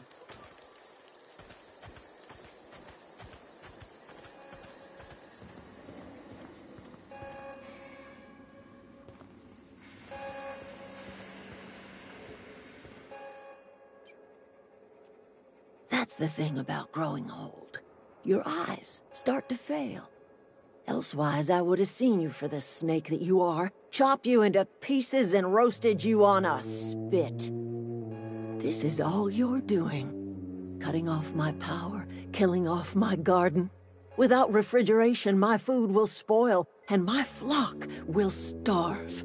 I want to ask you this in private, away from the eyes of my flock, so they do not see me lose my temper. Tell me, why did you do it?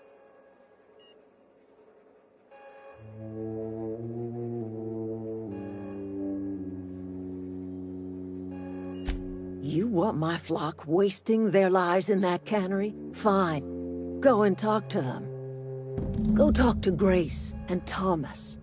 Look them in the eye and tell them their life here is over, and the only thing left to do is go back to Edgewater. This is now your responsibility. And you tell Reed Thompson that I will never return to Edgewater. I would rather die among my flowers than live under his management.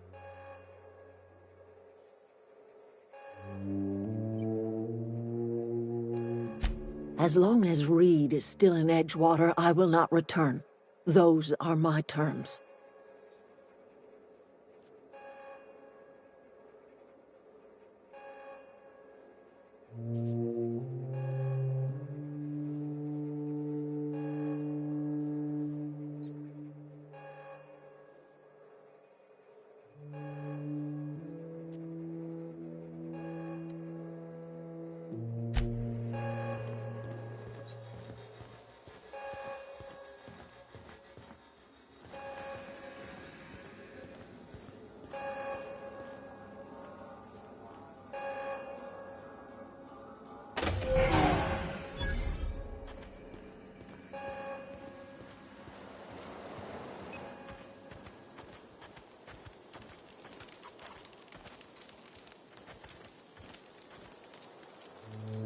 Sorry. I'm just trying to figure out what to do is all.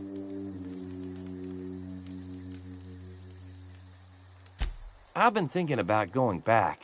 I'm not much use to anybody here. I get sick thinking about working at the cannery. I can't do that again.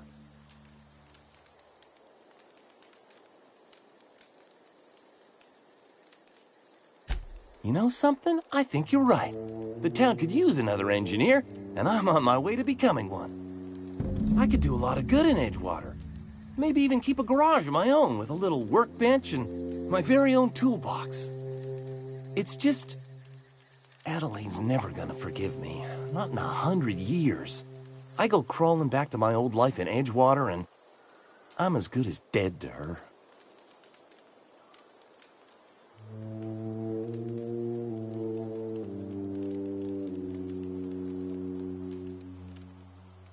You know where to find me.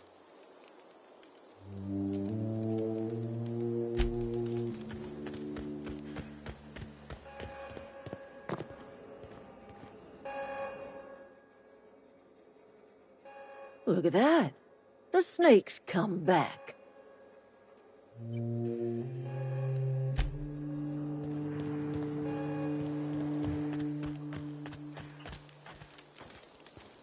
Oh, Adelaide. Sorry. I'm just trying to figure out what to do is all. I expect we got no choice. Edgewater needs us back, and loath as I am to admit it, we need Edgewater. You okay with this, Grace? My fears are all settled. Thanks for helping me with Zoe. Just give us some time to gather our personals and say our goodbyes. If you run into Reed, you tell him we're coming back, yeah?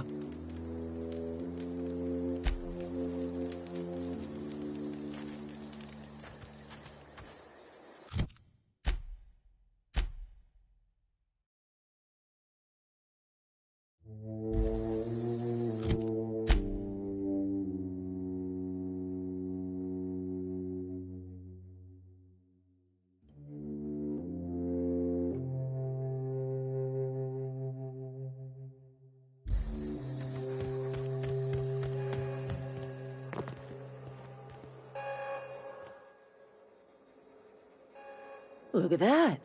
The snake's come back. Good for them. I'm glad. Back to the old cannery with Grace and Thomas and Stefan and all the others. I expected it'd end like this. Lived out here for years all by my lonesome. Only right that I'd die the same way.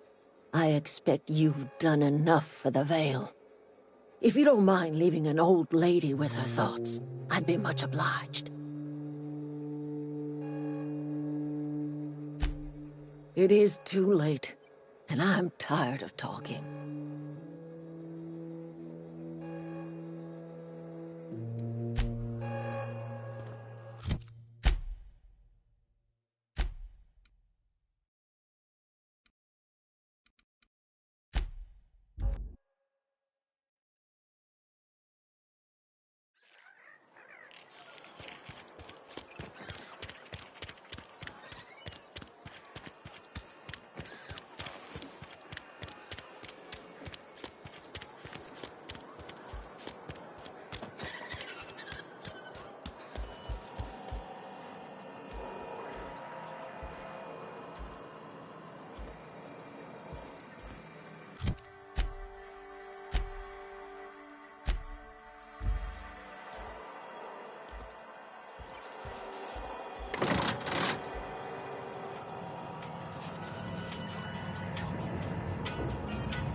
This is a fine day, friend.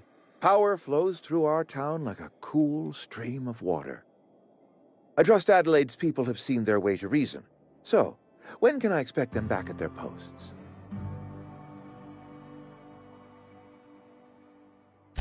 That's good enough for me. Adelaide and I have a history. Was unlikely she'd ever come back. But hope springs eternal. We are in your debt. I am authorizing you for a discount on all official Spacer's Choice products, courtesy of the people of Edgewater. By all means.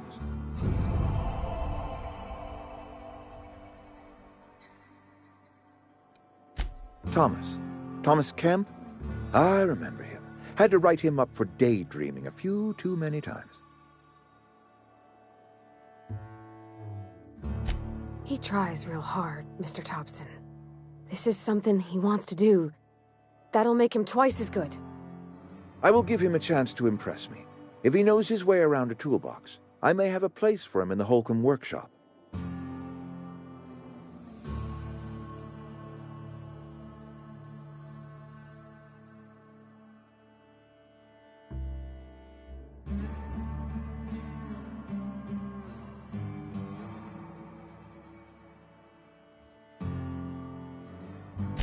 This whole fiasco is not one I am keen on repeating.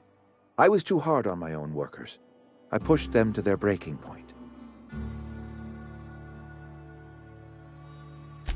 With more hands at the cannery, I expect productivity will rise. I expect we'll grow. And I expect I can ask corporate to send us some more medicine. We'll survive, one way or another.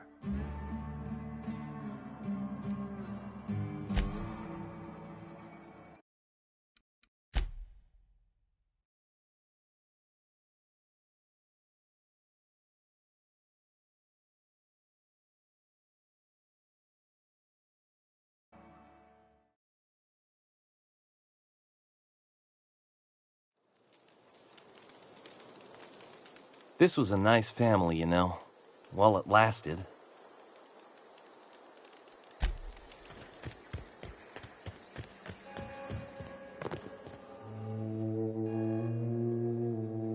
Look at that. The snake's come back.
That's the thing about growing old. Your eyes start to fail. Elsewise, I would have seen you for the snake that you are, chopped you into pieces and roasted you on a spit. This is all you're doing. Cutting off my power, killing off my garden. Without refrigeration, my food will spoil, and my flock will starve. I want to ask you this in private, away from the eyes of my flock, so they do not see me lose my temper. Tell me, why did you do it? Are you really this moronical, or are you just putting on airs? Listen here, Hullhead. I'm only gonna say this once. Go talk to Grace and Thomas. Look them in the eye and tell them their life here is over, and the only thing left to do is go back to Edgewater. This is now your responsibility. And you tell Reed Thompson that I will never return to Edgewater. I would rather die among my flowers than live under his management. You offering to cross Reed off, huh? This some sort of twisted reparation for what you've done? Or you just looking for a chance to sow some chaos? Kill Reed if you must, or talk him into leaving if you can. He and I are not sharing the same four walls together.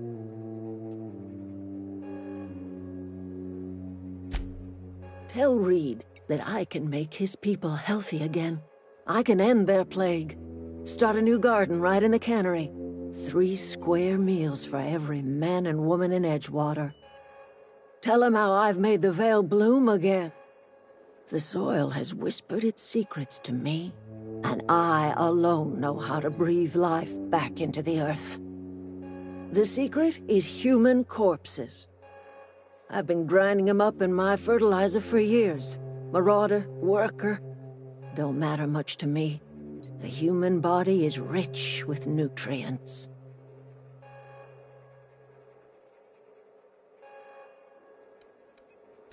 Edgewater's cemetery's got corpses aplenty, enough for a generation's worth of crops.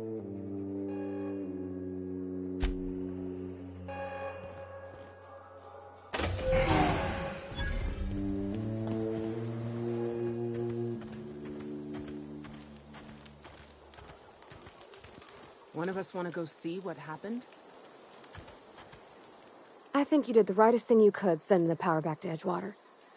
A lot of people would have suffered otherwise. People I care for, even if they ain't care much for me.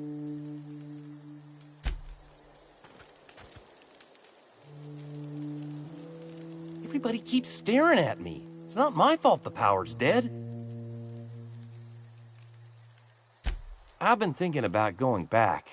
I'm not much use to anybody here. I get sick thinking about working at the cannery. I can't do that again.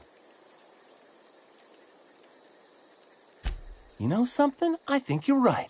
The town could use another engineer, and I'm on my way to becoming one. I could do a lot of good in Edgewater. Maybe even keep a garage of my own with a little workbench and my very own toolbox. It's just... Adelaide's never gonna forgive me. Not in 100 years. I go crawling back to my old life in Edgewater, and I'm as good as dead to her.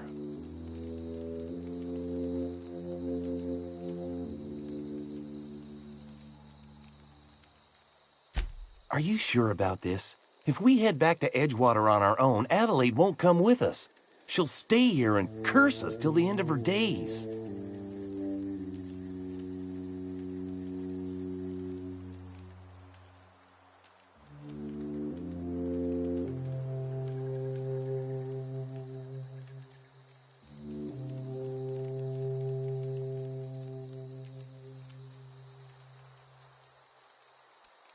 You know where to find me.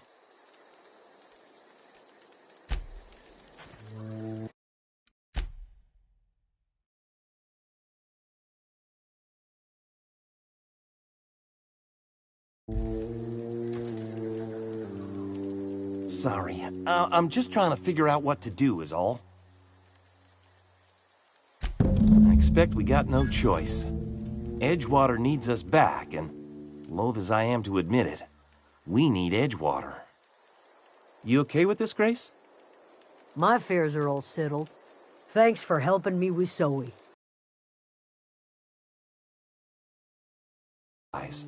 If you run into Reed, you tell him we're coming back, yeah?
This is a fine day, friend. Power flows through our town like a cool stream of water. I trust Adelaide's people have seen their way to reason. So, when can I expect them back at their posts? That's good enough for me. Adelaide and I have a history. Was unlikely she'd ever come back. But hope springs eternal. We are in your debt. I am authorizing you for a discount on all official Spacer's Choice products, courtesy of the people of Edgewater. By all means.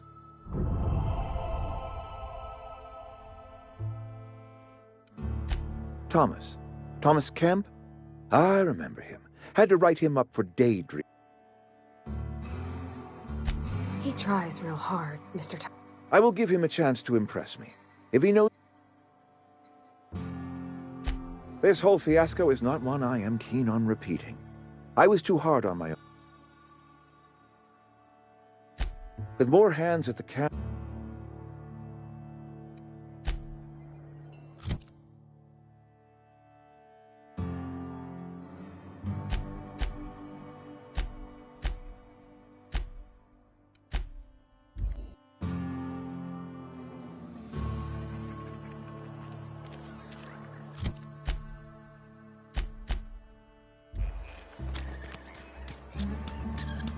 Another day at the cannery.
Is this your ship? Oh my stars, she is just so handsome. Does she have a name yet? What's her drive model? Oh, gosh. Listen to me babbling.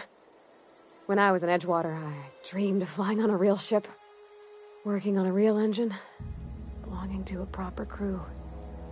I'm the only decent mechanic Edgewater's got, but every time I think of going back, I get this sinking feeling.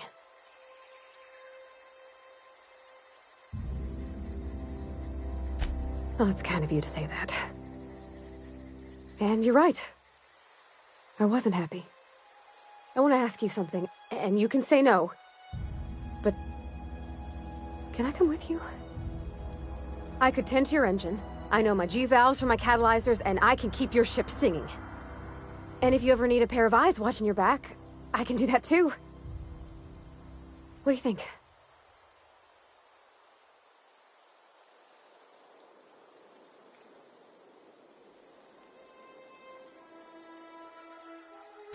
Yes!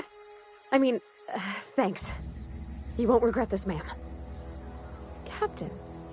I can call you Captain now. Ha! I got a captain.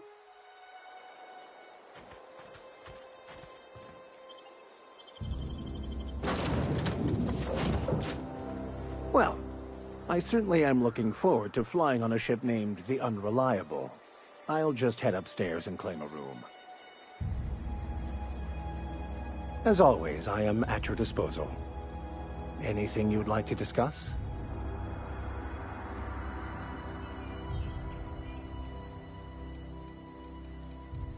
Nothing too out of the ordinary. Just your run-of-the-mill vicar with a violently enthusiastic disposition. That's what my parents called it. I grew up in a pit of a town much like Edgewater. I was destined to be a laborer like my parents, but I was infected early with a need to solve the equation. My passion didn't sit well with them.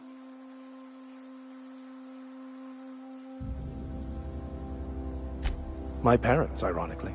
They internalized the precepts of scientism like no one I've ever known.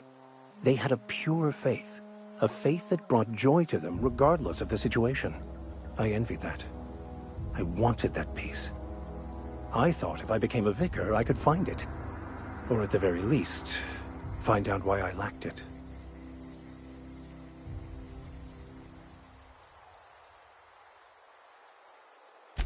They thought I was fighting the plan, should have accepted my lot. Some people pursue the clergy for power, prestige, but that was not me.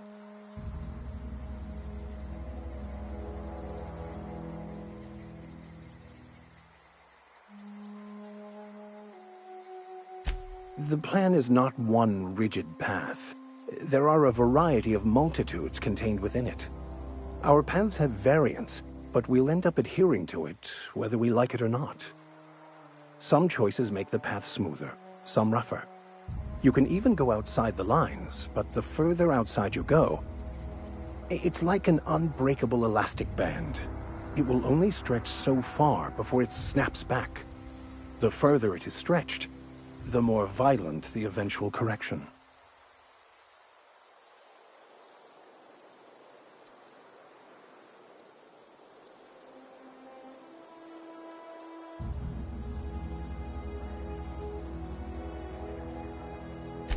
I have run headlong into too many walls in my pursuit of the truth. This book is my last hope, and you were my only hope of getting it translated. What about you? What's your story? And how did he do that?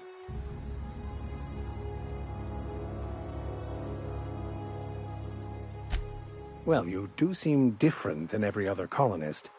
Let's pretend for the moment I believe you. What are you going to do now? That seems a dangerous proposition. Why risk your life now that it's been returned to you?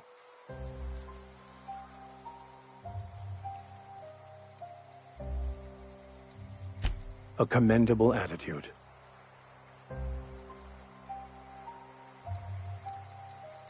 I've been thinking on that. There's a former infamous philosopher scholar who fled Terra 2 some years ago. He's an expert on Bakonu. He's also who told me of the journal's presence in Emerald Vale.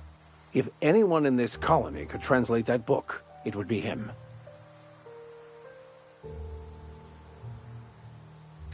That's a good question. We should start on the Groundbreaker. It's where I'd go if I wanted to get off Terra 2.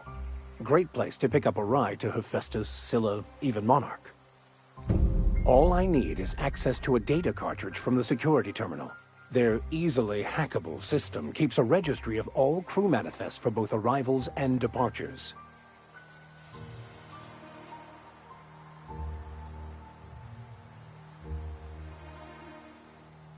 I'll comb the last 6 months of departure manifest to track the Philosophist's off-world destination.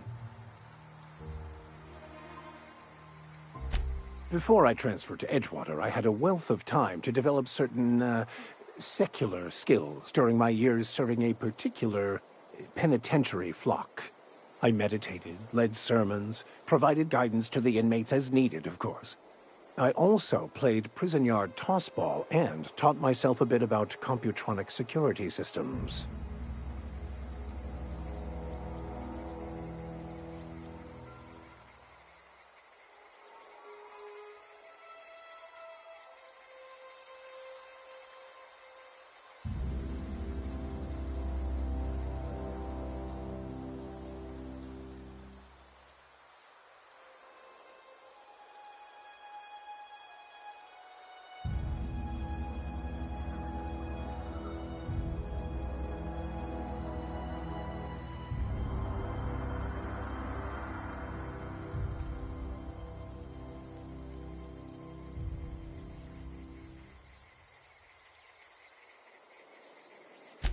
Thank you, Captain.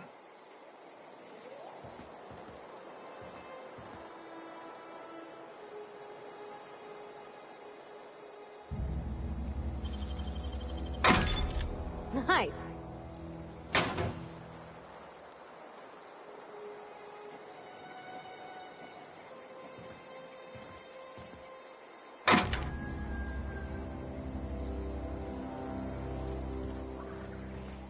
Captain, I have detected that Edgewater's power supply is now optimal. I applaud your willingness to invest your time in the local community. What can I do for you, Captain? Do you know how to install a power regulator? Outstanding, Captain. Your aptitude for engineering.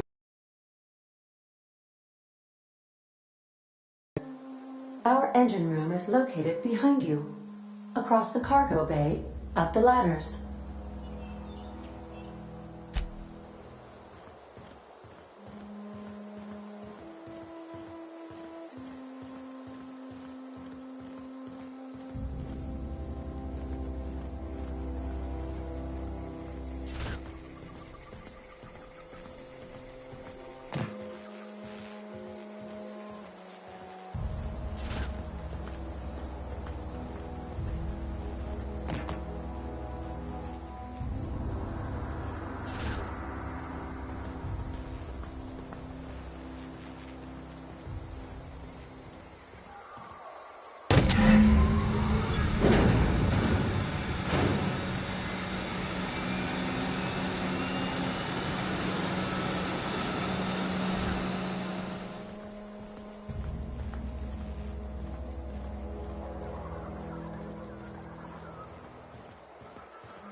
What can I do for you, Captain? All systems are operating within acceptable parameters. I am prepared to bring the unreliable into low-altitude orbit. This should prove an adequate test of our flight capabilities.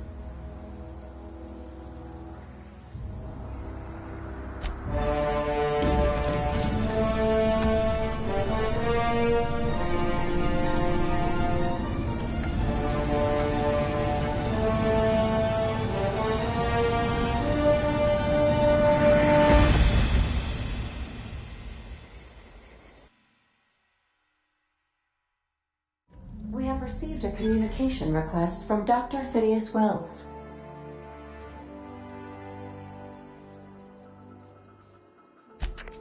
Aha, there you are, hale and hearty, and captain of your own ship.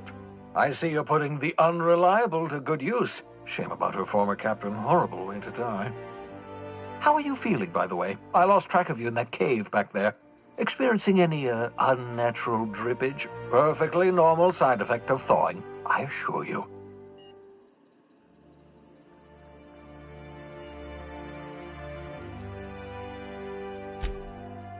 Oh, that, yes, that's probably permanent. I wouldn't worry about it, though. I'm sure you're fine.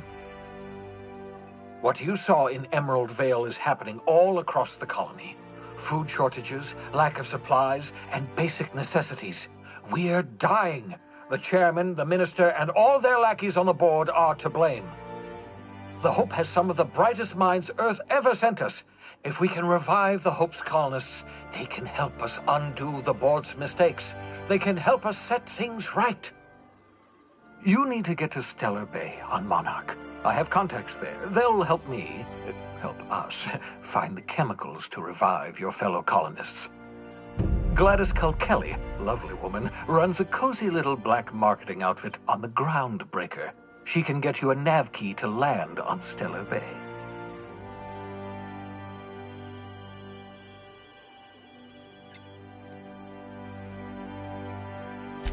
Strictly speaking, Monarch is a moon, terraformed badly, and almost completely lawless. You'll love it.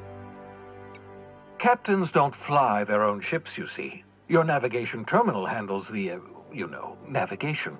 Think of a nav key as a set of flight instructions. The board's been confiscating nav keys for Stellar Bay, so we must rely on unconventional means of acquisition. Hence, Miss Gladys Culkelly.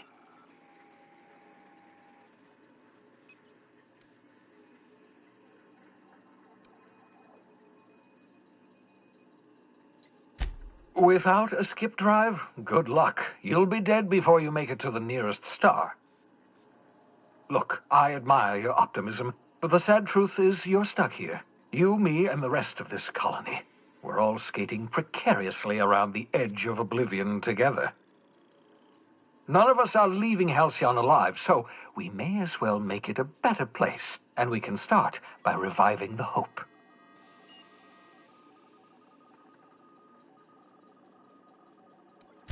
Gladys and I have been doing business for years. Her smuggling credentials are unimpeachable. If anyone can get you a key to Monarch, it's her.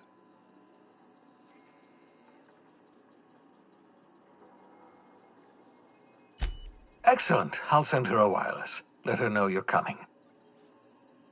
By the way, I gave Captain Hawthorne a disguise apparatus of my own design, cutting-edge technology, years ahead of its time. I call it the Holographic Shroud. I'm sure it will prove remarkably useful to you. You'll find it in the captain's quarters.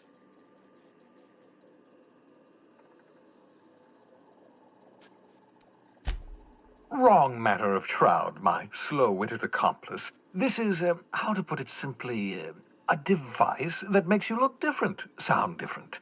Briefly. The device has its limits, but it will allow you to blend in perfectly, and probably won't jeopardize your ability to have children. Will it? No, definitely not. Probably, yes.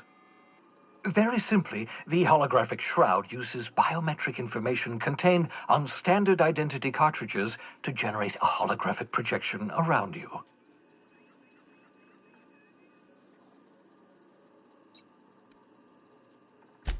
Only stands up to a casual scrutiny. Use it too long, bound to flicker, blur, something like that. Movement makes it more likely. Best used in moderation. When you see guards in your path you can't sneak past, for example. Maintain your distance. Act normal. No running, no jumping. Don't draw their attention. If they pay attention, they're more likely to notice flaws in the hologram.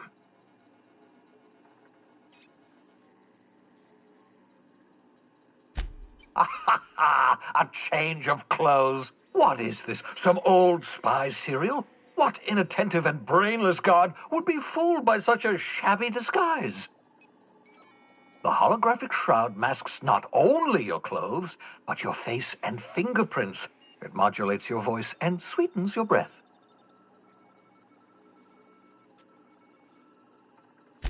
Science, that's how. Excellent. I'll contact you once you've found a way to get to Stellar Bay. If you have any questions, come see me in my lab. And remember, don't trust the board. They'll try to win you over with promises of wealth and power, but it's a lie. The board's only interested in filling their own pockets.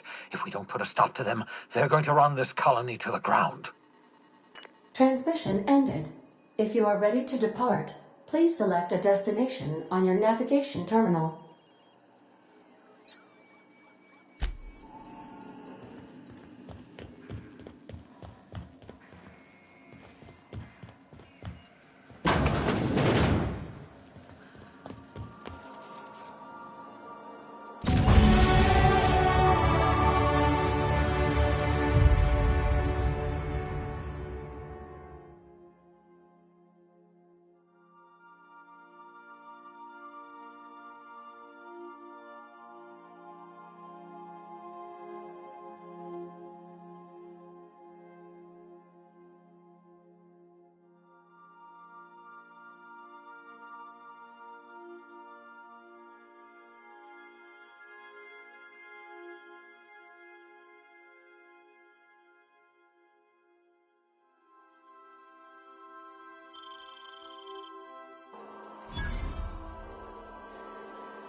The ground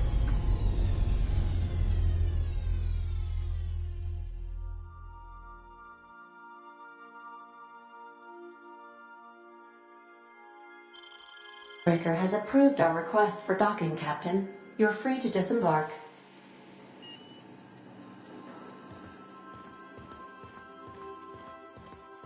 Can we talk? Hey, Captain. I heard that Groundbreaker's got a real good engineer. A lady named Junlei Tennyson?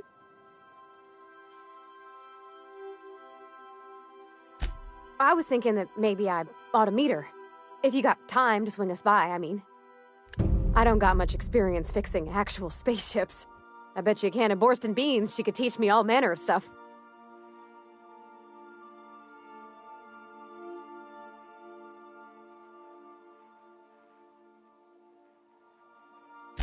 Thanks, Captain. I'll be sure to make it worth your time. Did you want to talk about something else?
Just checking your ship's manifest. Smells like grease and unwashed bodies. Just as I remembered.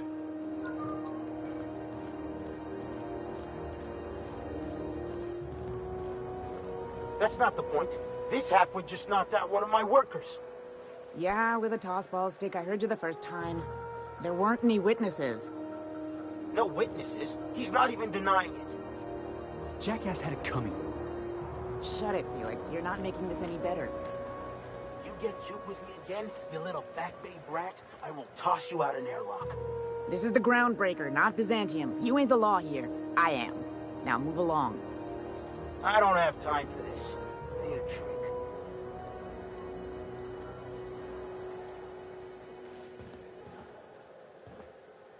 Going for a stroll around the docking base? Sure was. Got a knack for upsetting the board and the Mardettes all at once. Between you and me, I was hoping they'd come to fisticuffs.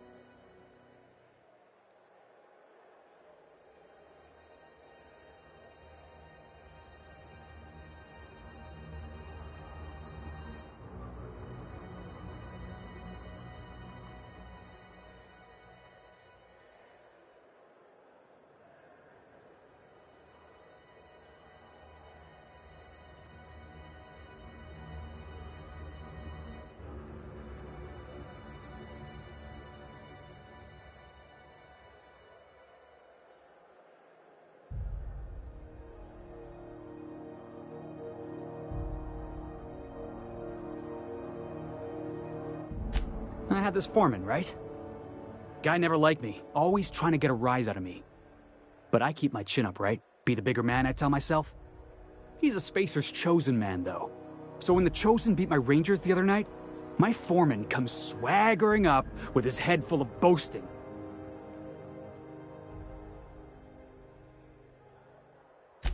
That's when I broadsided him with a tossball stick. Yeah, Look, this was a long time coming. Guy thinks he can push me around because he's some sky-high foreman, and I'm just a back bay's dock worker. Well, former dock worker. Guess I just tendered my resignation.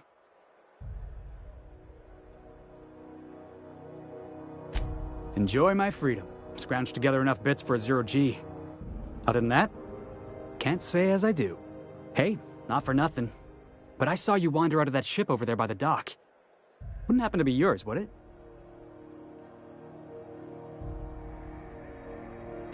Captain of the Unreliable. You're like something out of a serial drama. Hey, I don't want to talk your ears off, guessing you got places to be. I appreciate your time. Felix Millstone. Pleased to make your acquaintance. See you around, boss. Going for a stroll around the docking bays?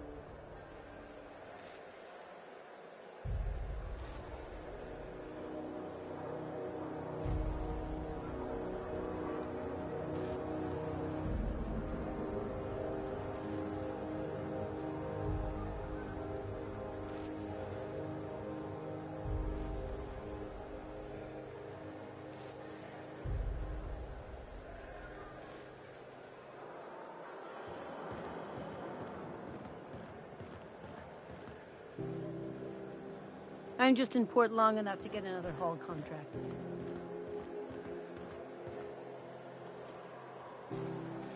Just arrived?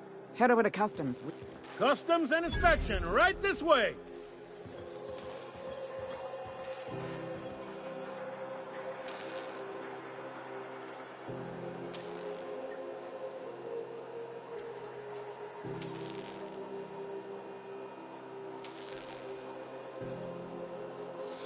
Identification, please.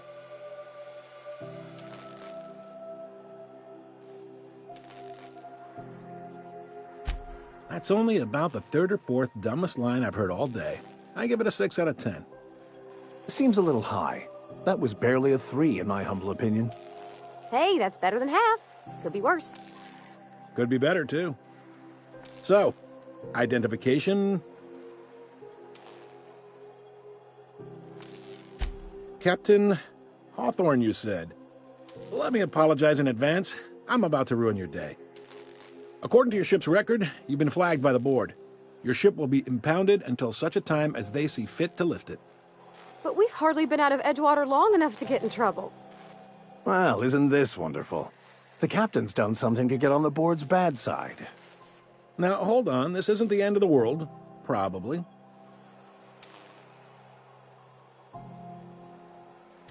You'll want to take it up with Udom Bedford, our board representative here on Groundbreaker. His office is located along the starboard wall of the promenade. Shines like a Byzantium commode. You can't miss it.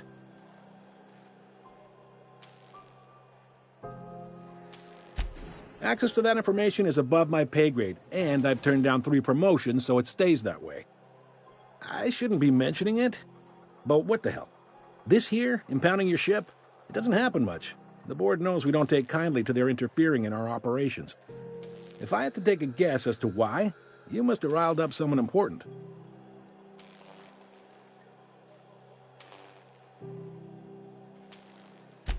You take the starch out of them, well, you won't hear any complaints from me. Oh, and if you're headed that way, would you mind doing me a favor? Wanda Dorset over in sickbay, tell her the shipment's not in yet. It's not coming in anytime soon, and if she'd be so obliged to get off my ass about it.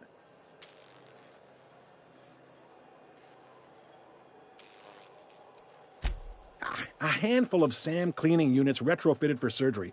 I don't know much else. I stopped listening when she started yelling. Much appreciated. Is there anything else I can help you with?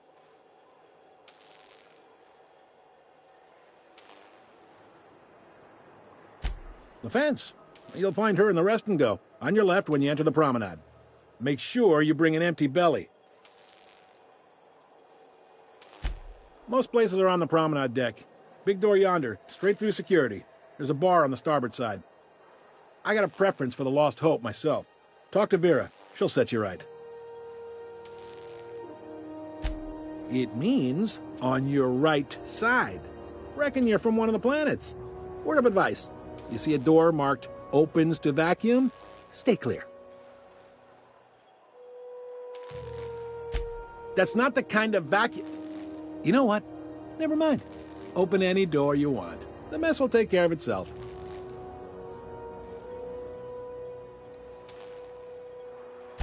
Maybe. Most of the shipping traffic in the system passes through Groundbreaker. Every couple of months, we even get a big interstellar freighter. Two biggest operations are the board, that is, Halcyon Holdings and Sublight Salvage. But there are independent operators around the promenade deck. Most of those jobs are going to take you off station, though. Commandant Sanita might have a couple of folks she needs killed. Bad folks, I mean. Not regular folks. She'll be at the security desk behind me. Chief Junlei might have an errand needs running. She's all tied up trying to fix our heat problem. You'll find her in engineering. No kidding? I'd love to get a look at this old girl's innards. I bet they're real twisty and weird. In a good way. If you're thinking to make a career here, don't waste your time. Full-time jobs on Groundbreaker tend to be inherited, or go to a fellow crew member's kid. Keep it in the family, you know. Are you pulling my leg? Well, you seem to know yourself, and that's got to count for something. Not too many folks can say the same. Goes like this. Back on Earth, before the crossing, the powers that be were selling off stakes in distant star systems they thought had potential. A bunch of companies decided to throw in together and form the Halcyon Holdings Corporation, then buy up the rights to this here colony. That group's what we now call the Board.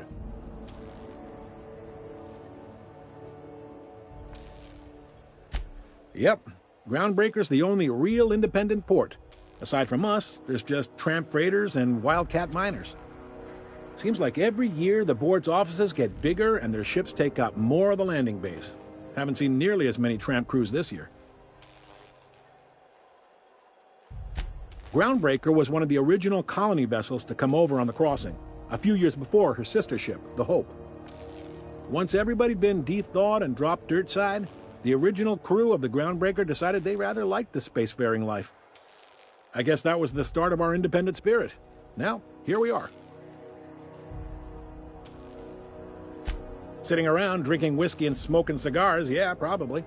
Can't say for sure, of course. Doubt I'll ever see the inside of it myself. Glad to help. Relative to the Board holdings? Not really. But there's a few with the means to go where they will. They aren't rich, but they aren't likely to look too close at your work history either.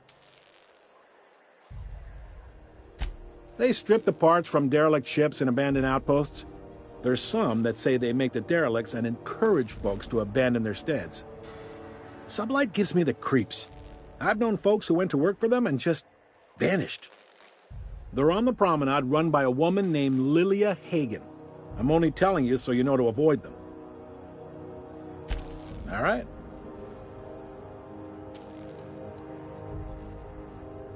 He's friendly enough unless you speak ill of the Board. Get the sense he doesn't care for Groundbreaker much. Not that he would, being a Board man and all. He's our liaison. They can't abide an independent township, especially not one they gotta depend on. We're the first and last stop out of this colony. All their interstellar freighters come through us, and we skim a few bits off the top in manifest processing fees with every one. Folks around here will bluster that the Board hates our freedom, but really, they know we can stop their out-system shipments anytime we like, and that terrifies them.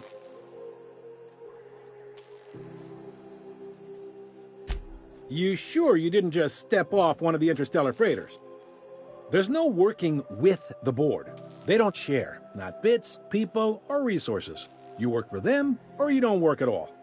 Groundbreaker cooperating now would be tantamount to joining their ranks, and we sure as shit ain't about to do that.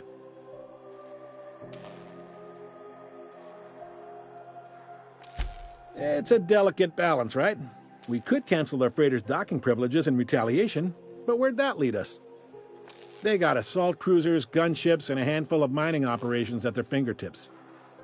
We push them too hard, maybe they decide we'd be better in 10 trillion little pieces. Or they cobble together a new groundbreaker and put us out of business. The board wouldn't do that. Would they? The board is necessary to provide order to the colony. They believe it's their prerogative to overrun you. But whether you allow that is up to you. It's a tough line to walk, no doubt about that. But we may do all right. So far, anyway. Sure thing.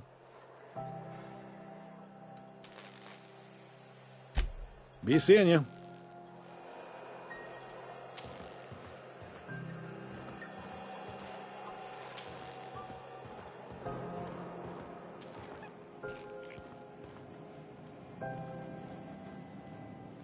Unless you're here to file an incident report or to inquire about the bounty posting, I must kindly ask you to clear out.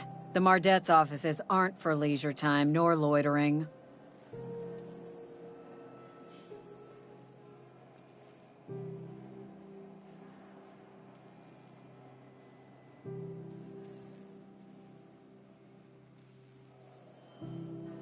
Got a hot one for you.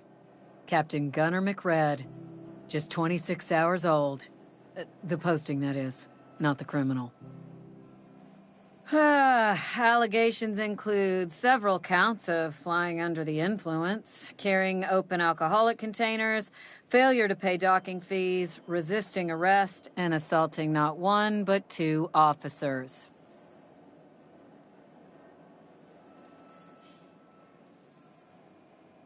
Swerving in the air was more like it.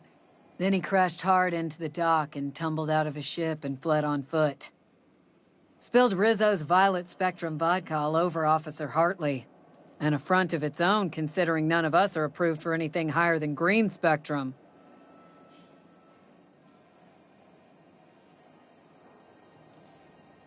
Last tip we got pointed toward the back bays. You want the reward? Do the legwork.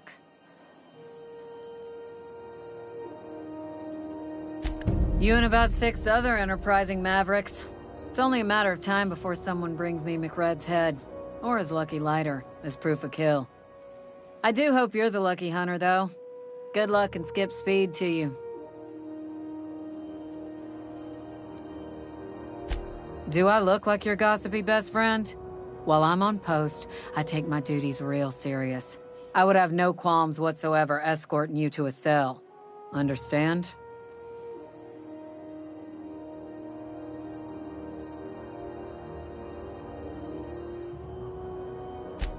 Then get to business or get moving.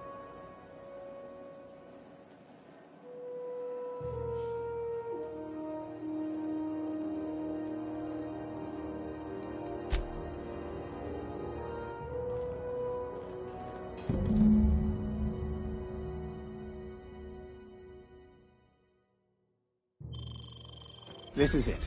Security. I can check the departures registry to find out which crew the Scholar shipped in and out with.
Halcyon News.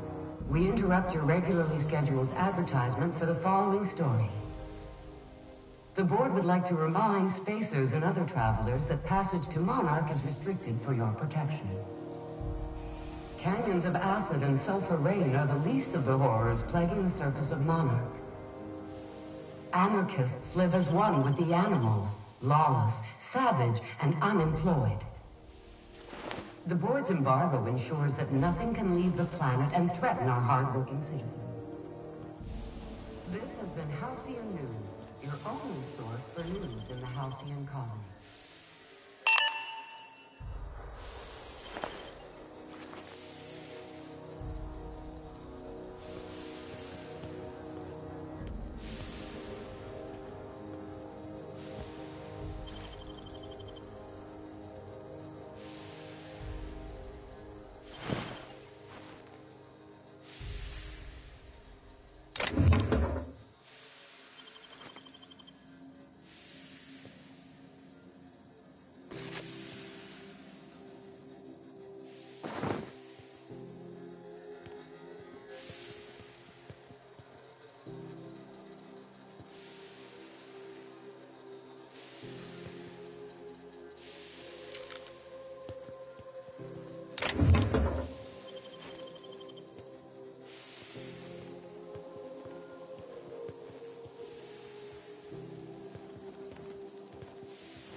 Try not to be distracted by the glare of the adverts. Lots of unsavory types about. Your whole family tonight.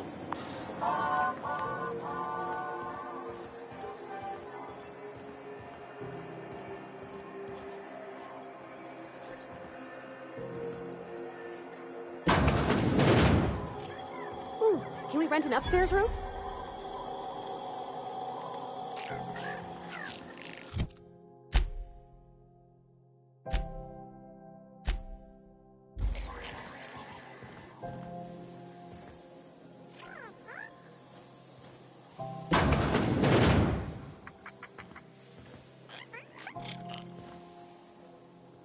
Bless my heart. A stranger come knocking on a poor old woman's door. You here for a particular reason? Or did the neighbors tell you how good my sugar cookies are? Made without a single natural ingredient, or an oven. Just like store-bought.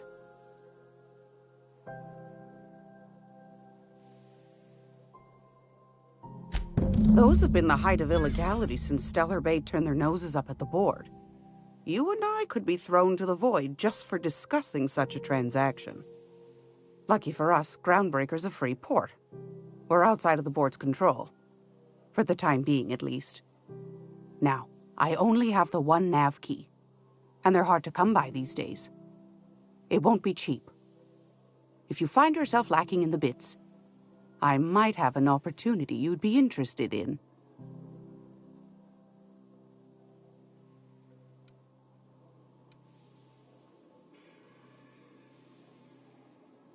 Well, I find I'm in need of a ship captain with a little moral flexibility.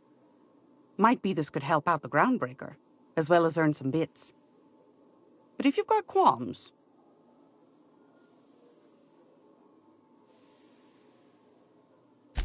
Do you know Edna, over in engineering?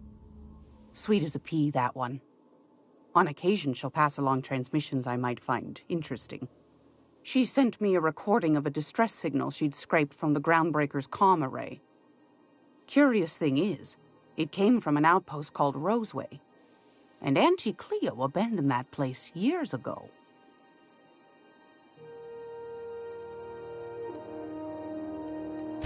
Aren't you precious? No.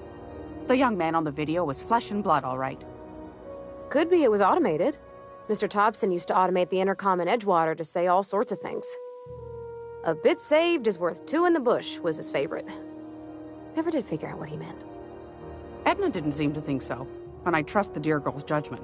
Well, maybe not in men, but she knows her comms. So, like as not, someone's been down there recently. And if someone set up shop in Roseway, I'd wager they got something to hide.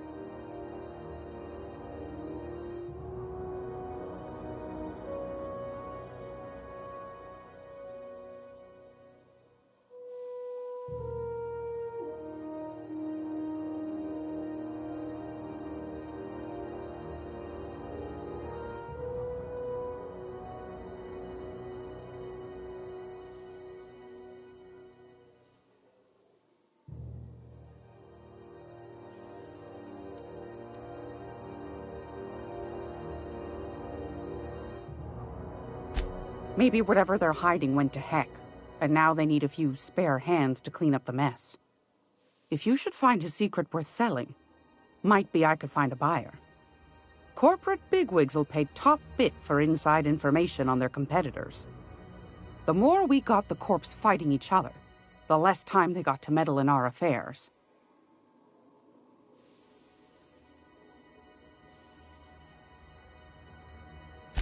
My goodness, aren't you quick on the uptake? I like that. Should you find yourself responding to a certain distress call, and in so doing find yourself in possession of certain valuable corporate secrets, well, then we ought to have a chat over a pot of tea and my famous cookies.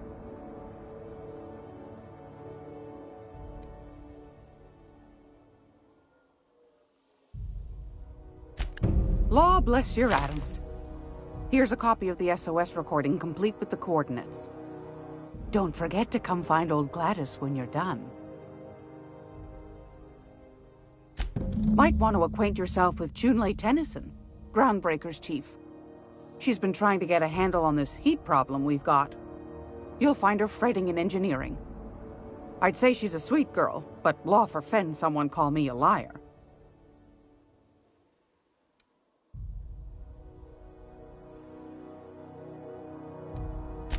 I've got a lovely little throw pillow. Just something I toss together. Like to keep my hands busy.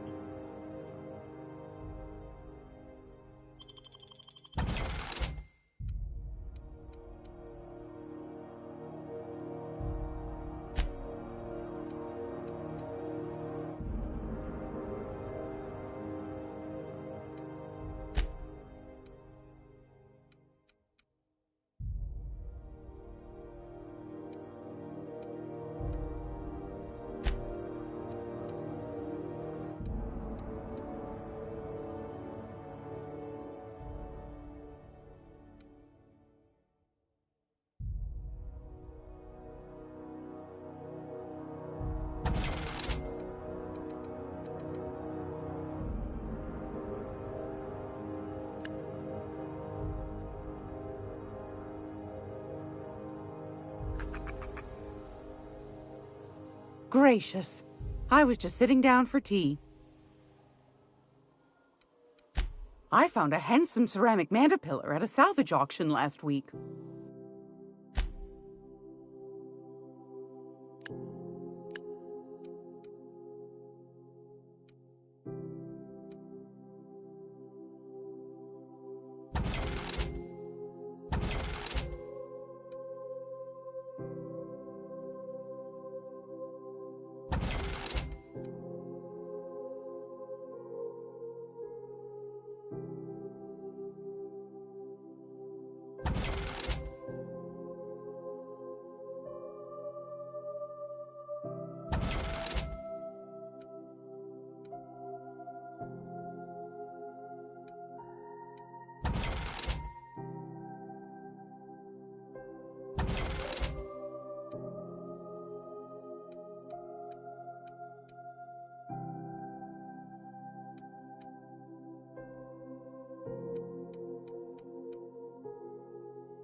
sorry about the heat. Chief Dennison will get the radiators fixed soon. Of course, this heat sure makes a zero-G brew extra refreshing. It's an ale that's good for what ails you. Oh, and it's not the best choice. It's Spacer's choice. Taste the freedom. A lot of slogans to keep track of. Sometimes I forget.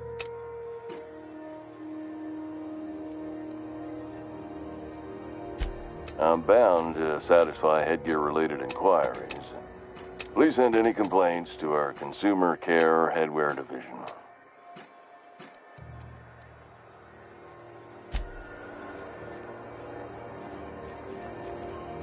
Are you listening to me, Emfuru? You can't get me out of there. Please don't make a scene, Dr. Fenhill. I am not making a scene. I'm sorry. Am I causing a scene? See, Emfuru? We could have avoided all this unpleasantness if you just let me talk to Jesse in the first place.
Let me get one thing straight. Jessie and I are not friends. I just owe her, okay?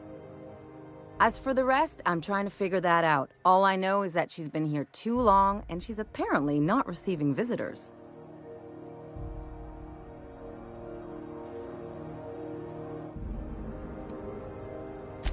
You say that like it's weird.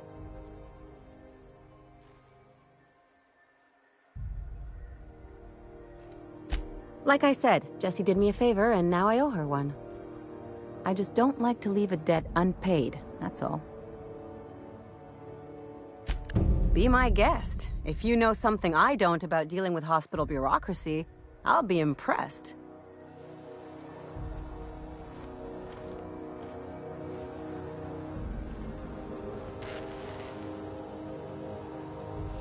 Something I can help you with? Not without dispensation from Chief Junlei, I fear. Supplies are hard to come by out here.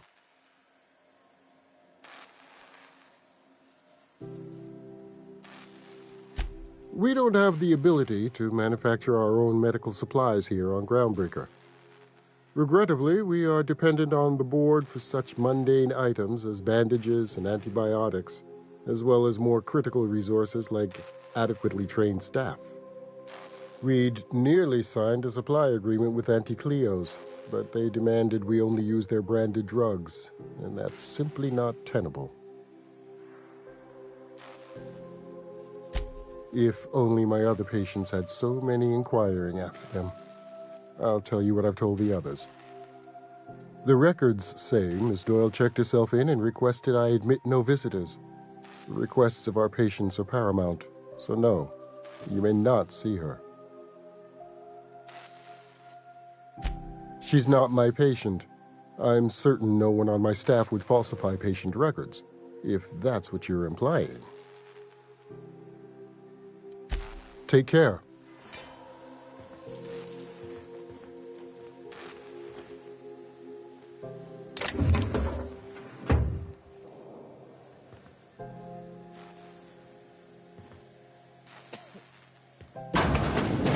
Heads down.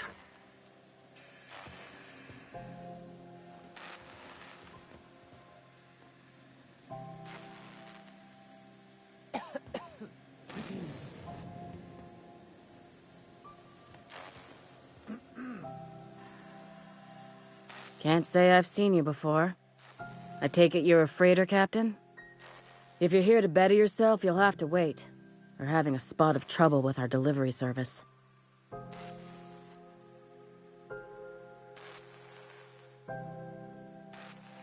He must be referring to Irion. I'm sure the fool's gotten himself into another scrape. I'm beginning to wonder if I'm ever gonna get my service mechanicals at this rate.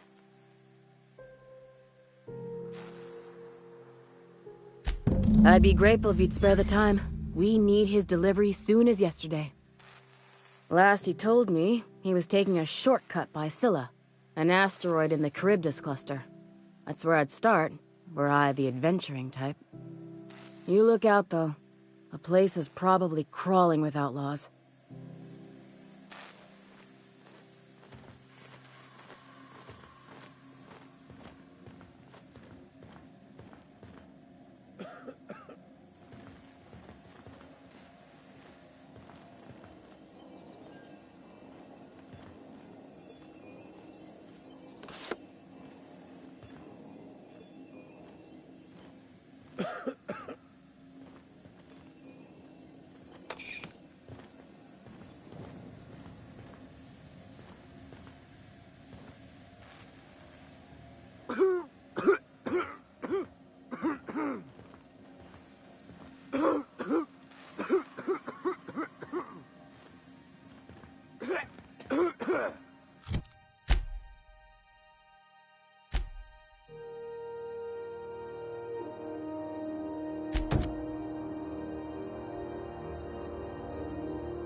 You're sure this is perfectly safe?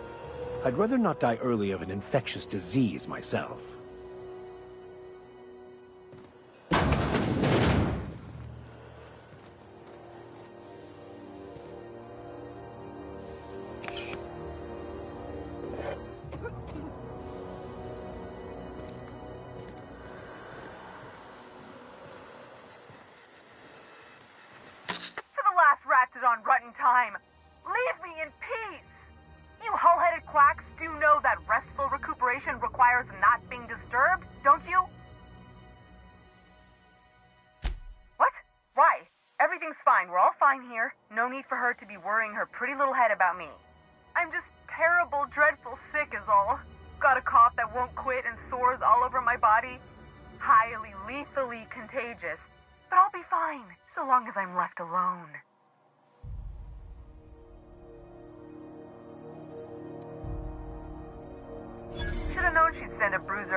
Damned if I don't rue the day I saved her scrawny little hide.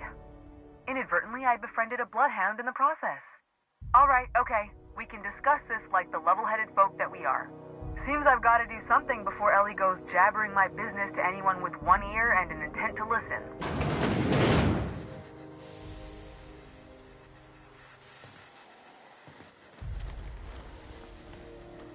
The truth is, I'm not sick.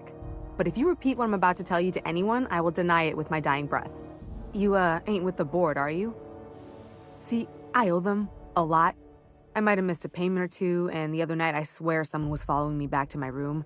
So I hold up here to lay low.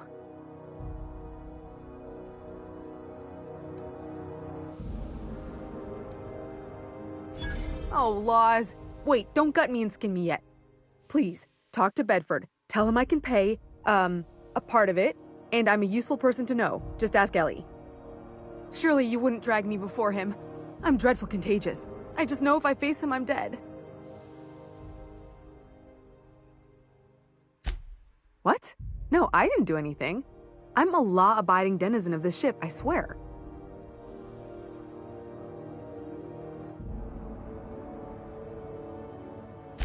Think? No. I recognize a contracted killer when I see one, thank you. In my line of work, that's a skill you develop during week 1, assuming you want to keep breathing. All right, I'll fess this part up too, if it means you'll help me. I'm a thief. I specialize in particularly high-end and historically valuable items. 3 weeks back, I caught rumor that the blood-tier diamond, last worn by an heiress on the Lost Hope, had surfaced for the first time in 70 years.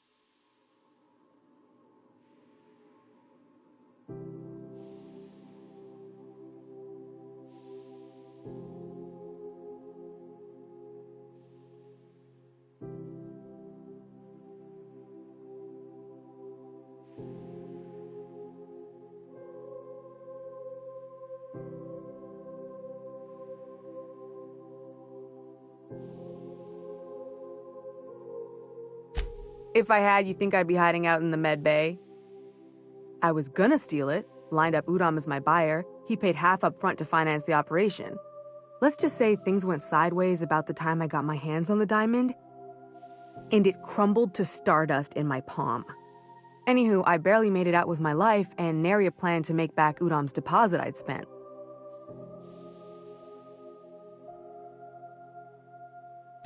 Udom Bedford's the board guy on the station. He'd know how I stand with them.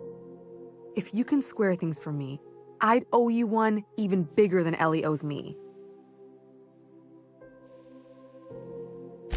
Thanks for helping me with the board.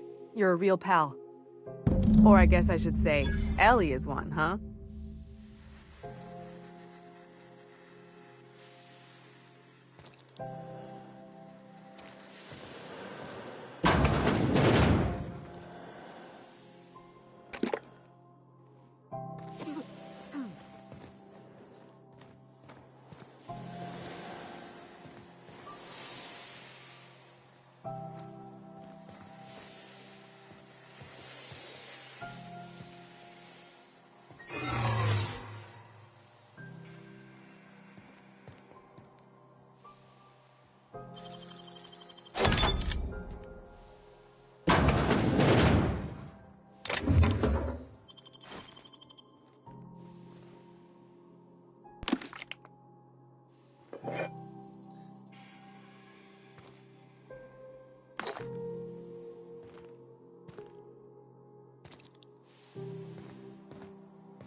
Huh?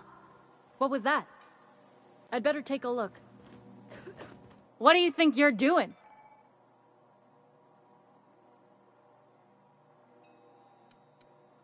Just don't make more paperwork for me, all right?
What do you think you're doing?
Any word on Jesse?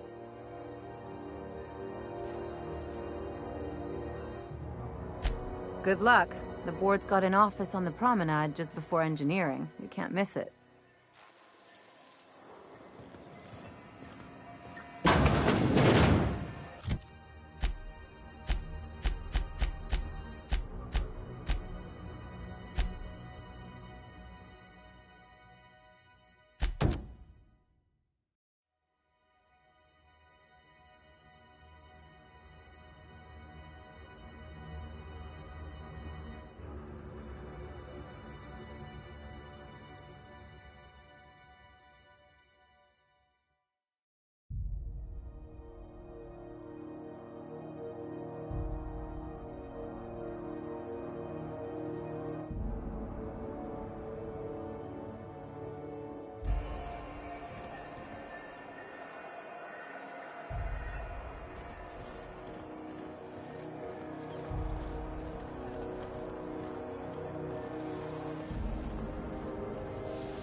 Go back to Byzantium, you gold-plated bastards. Yeah, no one wants you on Groundbreaker. These stairs are board property. Have you seen this man? Reward offered for information leading to the capture of noted terrorist Phineas Wells. Report any sightings to your local board embassy.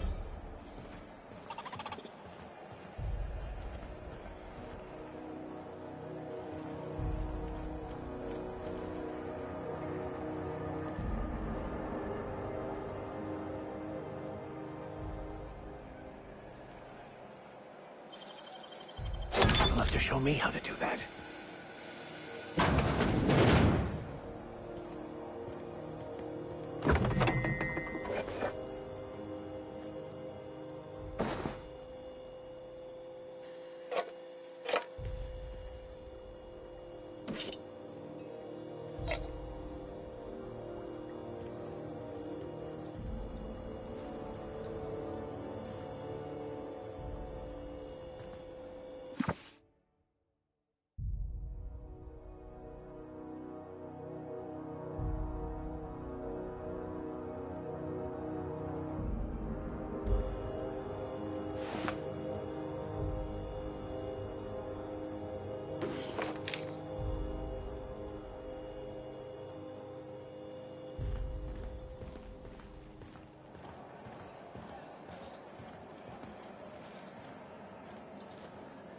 Hearty greeting, potential customer. Welcome to Auntie's Kitchen, a home-style consumable protein dispensary. May this unit dispense proteins for your ingestion.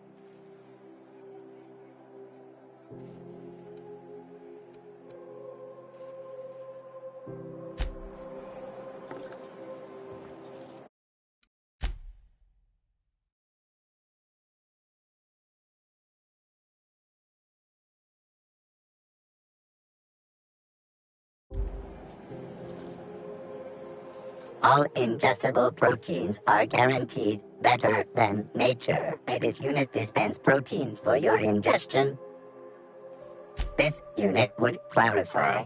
There is a dead mechanic in the kitchen. User error in the maintenance of this unit's cutlery engaged several systems at once. The slicer, the grinder, the tenderizer.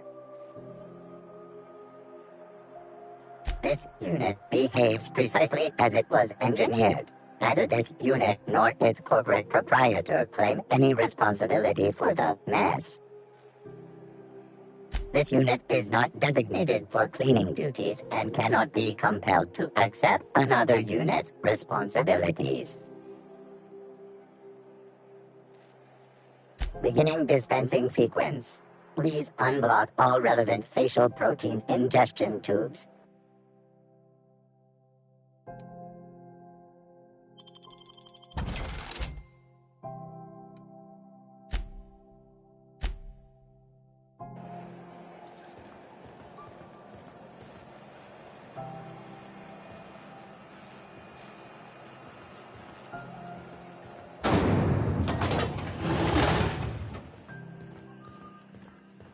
This is how those XF-411s? And an old Yakita 37? You think they'd let me peek at the power plant? You have what it takes to defend your corporate township from the dangers of alien wildlife and the unemployed. Talk to your local manager about applying for military training and lend your life to protecting our wonderful brands and products. Thought there'd be more machinery. Must be housed on a sub-level. I could spend all day in here and not have looked at half the best stuff. It's all pretty worn, though.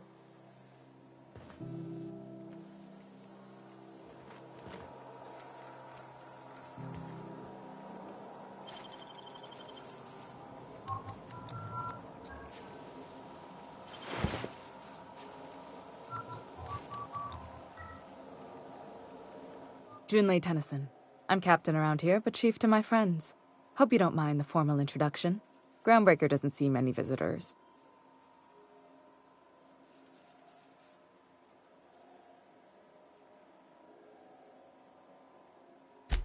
No, it isn't.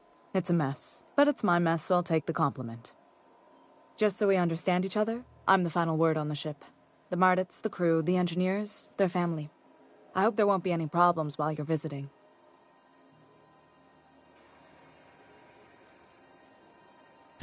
Good. Don't go making trouble, and chances are you won't find any. That's how I like it here. So what brings you to Groundbreaker? I'm curious, even though 9 times out of 10 the answer's just passing through.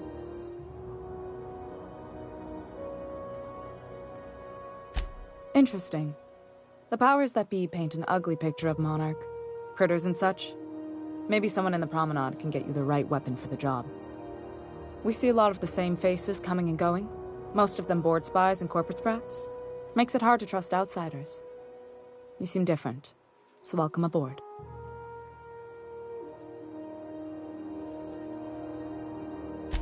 What? I didn't think you just... Parvati, is it? That's a lovely name. What can I do for you? I was just thinking, I haven't got much experience working with actual, real spaceships, Miss Junlei. Chief Junlei. Junlei is fine.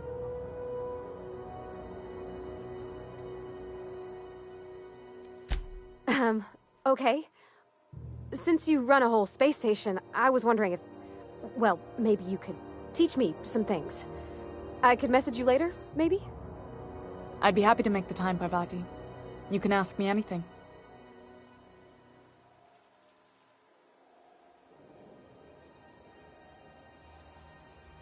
Right.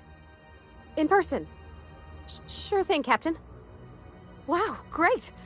I'll do that then. Messages. Later. Oh, your name's pretty too. I should have said... Sorry. I like it. Honest. Sorry.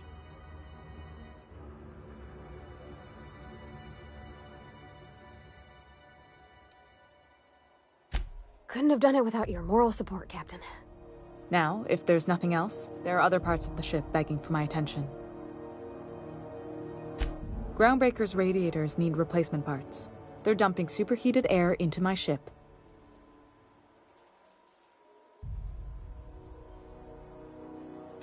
Only the board has access to new parts, and I won't let them swindle me into a corner. None. Every time I give in to the board, Groundbreaker loses its freedom. Soon there won't be anything left. I can't allow that. The board isn't helping, and my resources are spread thin. If I don't get those radiators back online, Groundbreaker, everyone aboard, will be cooked alive.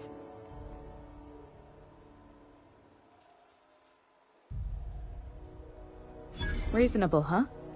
That's the best news I've heard all day. According to my grandmother's old schematics, the parts we need should be in the back bays.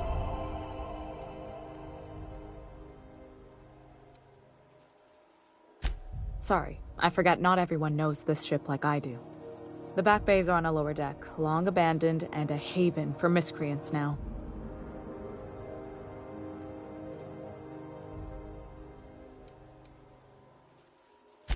Those idiots are immune to reason, and they don't much care if the station melts to pieces. They're content to die last.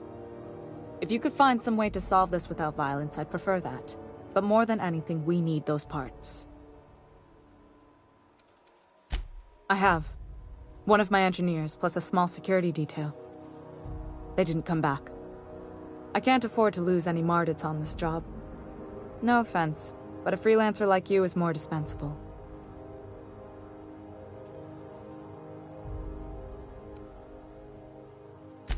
Nice and pragmatic. Thanks for understanding.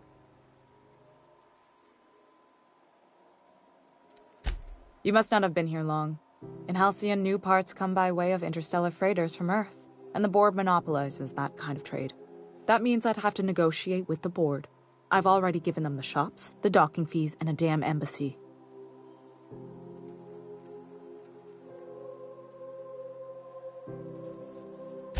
Damn right. And while I'm captain of the Groundbreaker, it falls to me to preserve this ship's independence. Good. Once you've obtained the parts, we can proceed to the next phase of repairs. What can I do for you, Captain? Frustrating. Everything down to the circuit boards is past warranty, so I have the pleasure of making life or death decisions on a shoestring budget. Plus, there's no time to train my successor or document fixes in a way that anyone outside the family would understand.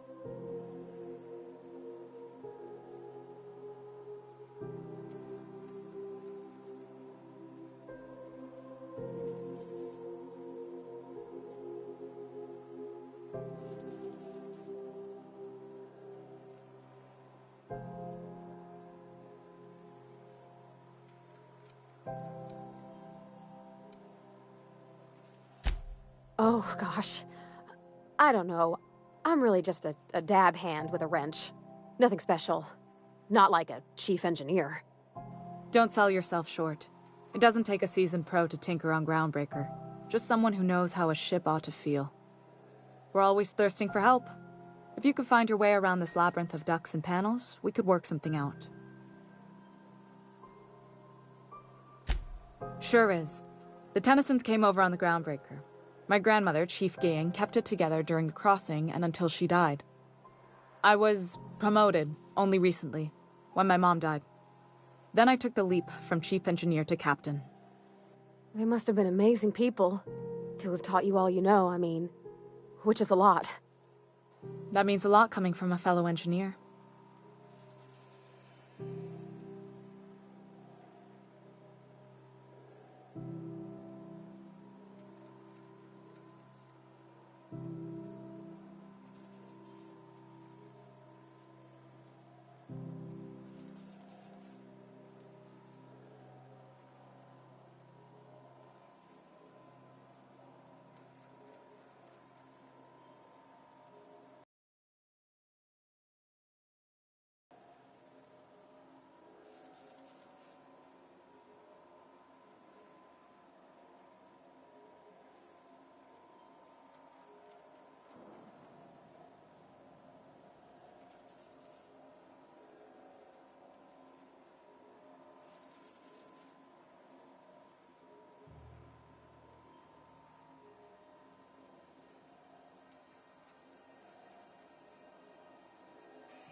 Appreciate it.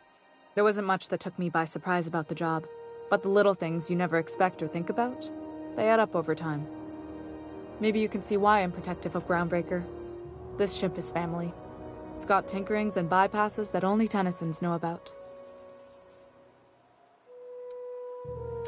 I hope that was a joke, Captain. I really do. I gelded that thing years ago. Now it brews a stim that goes down stronger than Nan or Spank. Family recipe.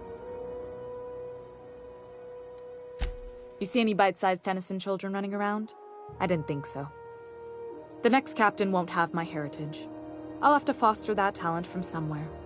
It's only a question of when. You've got my attention.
This is Halcyon News.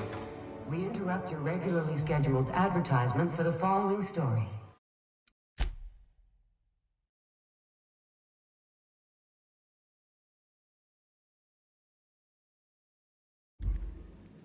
Concerned citizens often ask why there aren't enough new faces in the Halcyon colony.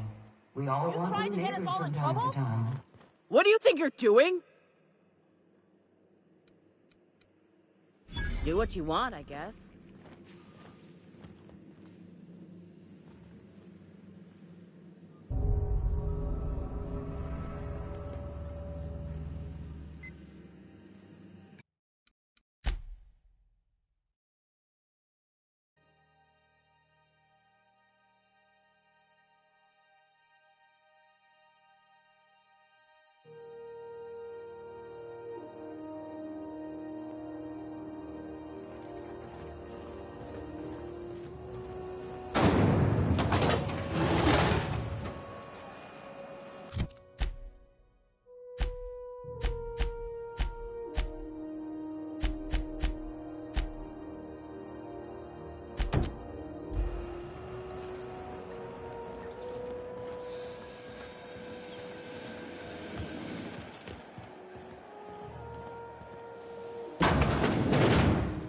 I'm just gonna hang in the back and try not to touch anything.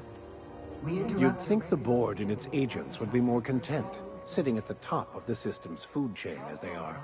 Scheduled to air soon, but a scandal has rocked the league and thrown this pivotal game into question. Both teams have tested negative for performance-enhancing stims. A tossball first. Coaches and referees are debating how and if this behavior could lead to an unfair advantage. This story brought to you by Halcyon News. All the news that's fit to broadcast. Ah, yes. Wheeler messaged me you were coming. You must be the captain of the Unreliable, a vessel that used to be helmed by one Alex Hawthorne. And you are not he. Has something happened to my favorite scruffy freelancer?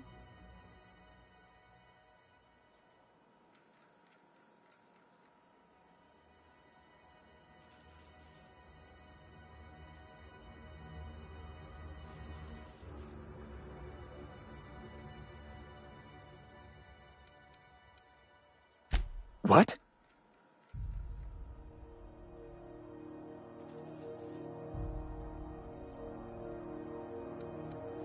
I'm sorry? I'm quite certain I heard Wells. Phineas Wells.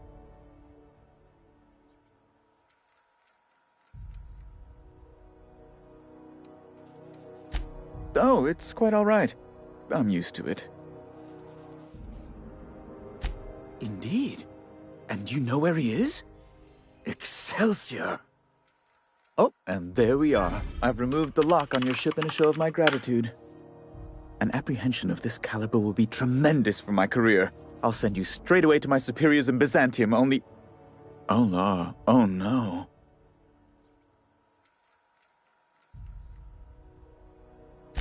Just a teensy one, the teensiest. Nothing to, lie awake worrying about for nights on end or anything. The thing is, I needed money. A lot of money, quickly, for reasons.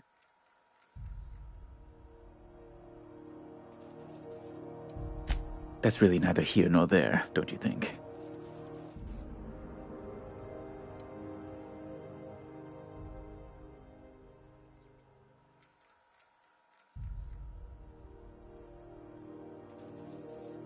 I've been working on something on the side, all right? Something not entirely, on the level. It's a little silly, I'll admit. Silly and completely illegal. I'd be forced into early retirement if the board found out. I produce bootleg serials. I can't help myself. Jurisprudence After Hours, or All My Colonists, The New Immortals, romance, tragedy, debt collection. And they're all mine. That was you? Oh my stars. All My Colonists is just... Well, it gave me a story hangover for days, Mr. Udom. You're a fan? I've never met one in the flesh. I suddenly feel quite naked. Oh, it's all right, Mr. Udom. I don't judge. The heart wants what it wants, as they say, and mine yearns for the adoration of the masses. Held at a comfortable distance, of course.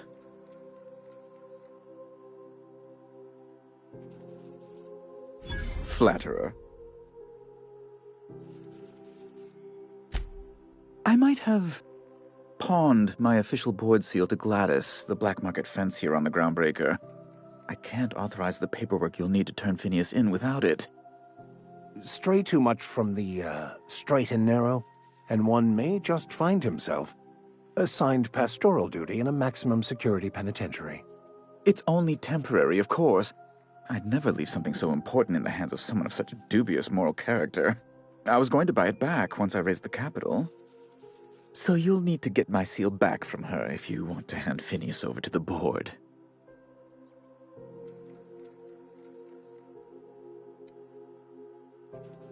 That's the long and short of it, yes.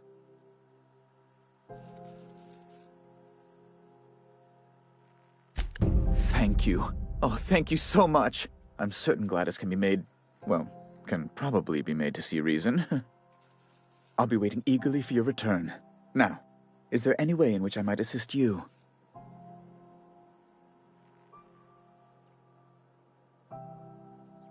Miss Doyle owes the board a significant sum. Alas, the only collateral she has is her organs. Compulsory donation is quite legal in such cases.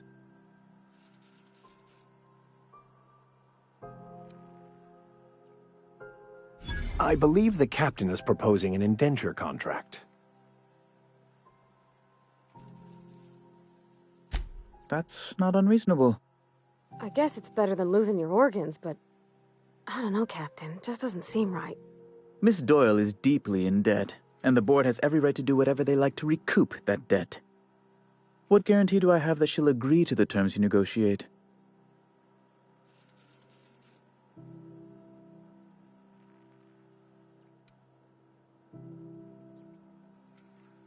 I quite concur.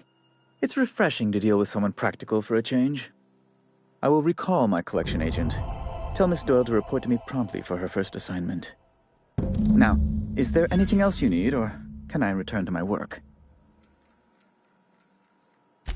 Be my guest.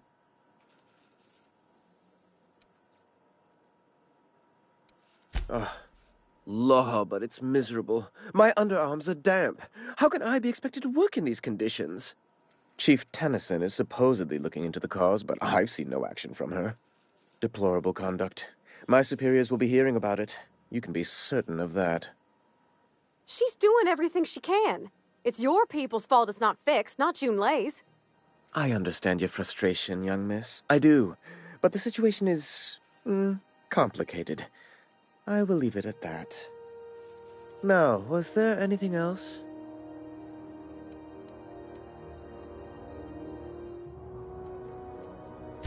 Ask away.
Is it Mr. Wells, the fellow who woke you?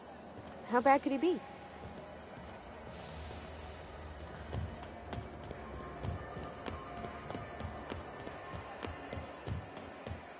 Wish I could say it was good to see you, Ellie. At least you finally got your chance to square our debt. That ought to make you smile for once, huh? Nothing makes me happier than being even.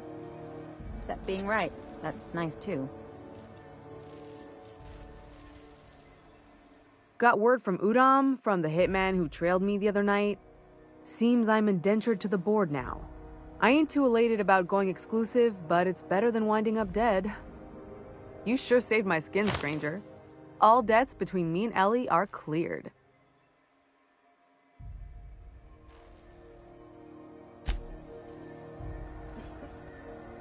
The good news came through the wireless. Looks like you paid my debt to Jesse. I guess that means I owe you now, right? Tell you what, I'm a little short on bits at the moment, but I'm a decent scrapper and a better-than-average sawbones. If you're looking for a medic, I can work my debt off.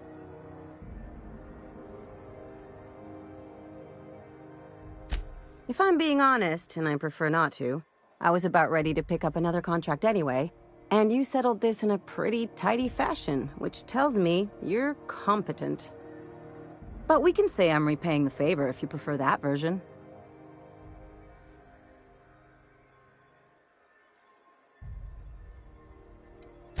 She helped me win a bet.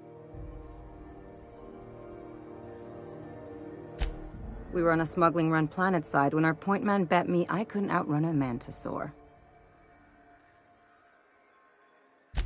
And, as you can probably guess, the thing was faster than it looked. Probably would have caught me if Jesse hadn't picked it off.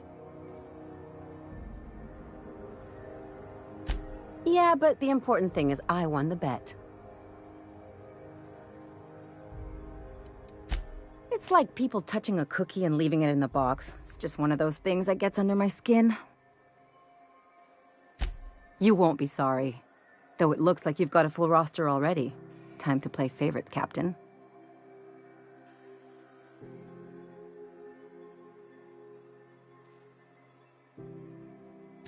Traveling in style, are we?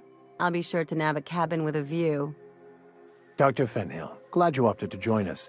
It'll be good to have a Sawbones on the crew.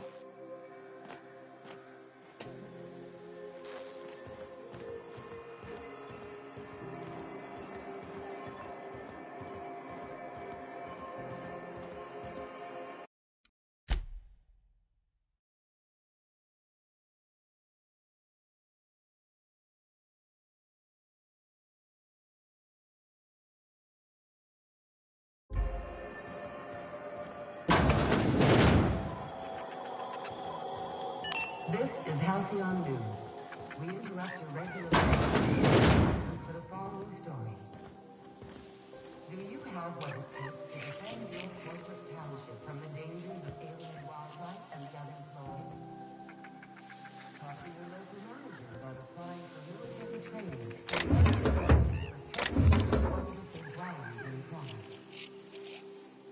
military service does not guarantee full employment rights, tax breaks, military discounts, health benefits, military burial, participation medal, training, or weapons. This has been Halcyon News, your only source for news in the Halcyon colony.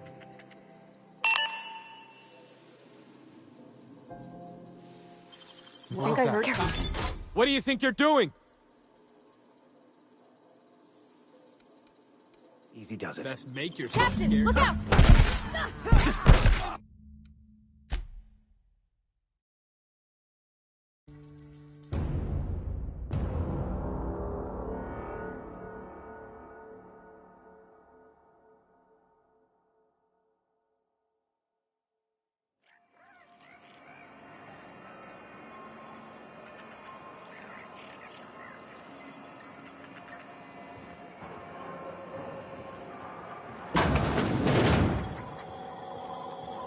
This is Halcyon News.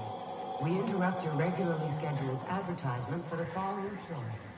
Have what it takes to defend your corporate township from the dangers of alien wildlife and the unemployed.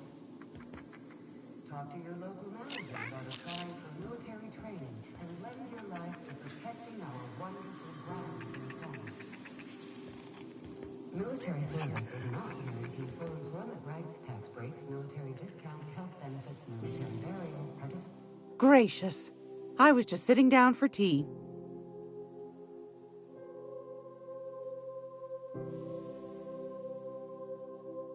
Depends. What are you planning to do with it?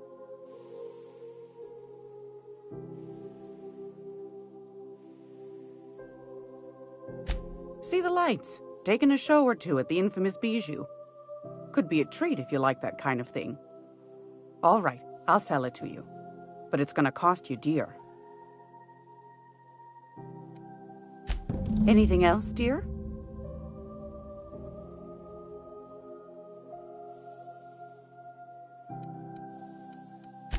Anytime, sweetheart. You know where to find me. Here, take a candy with you.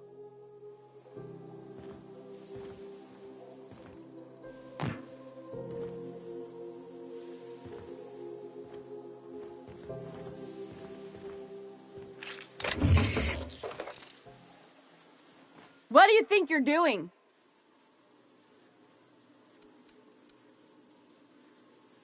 You're free to go.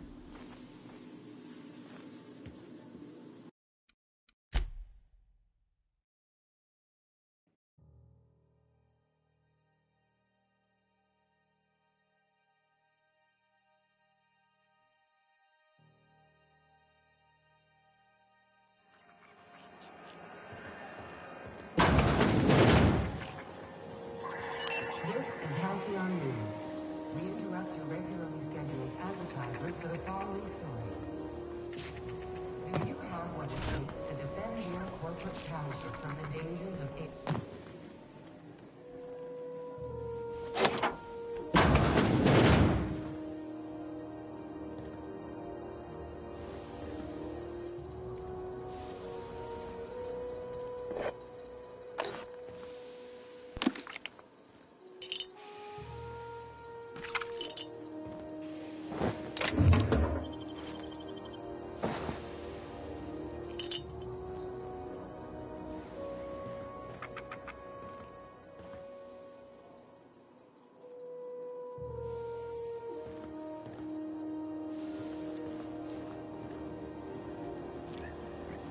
Understood.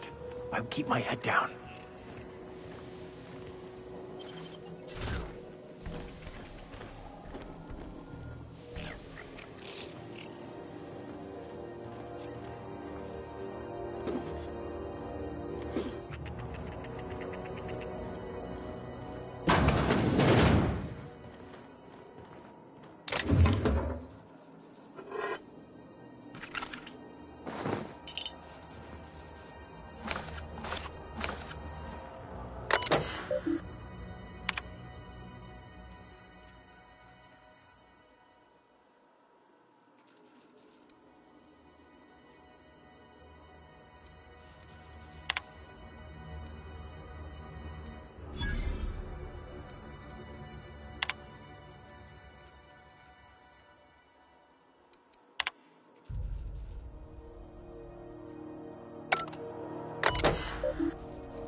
Halcyon News.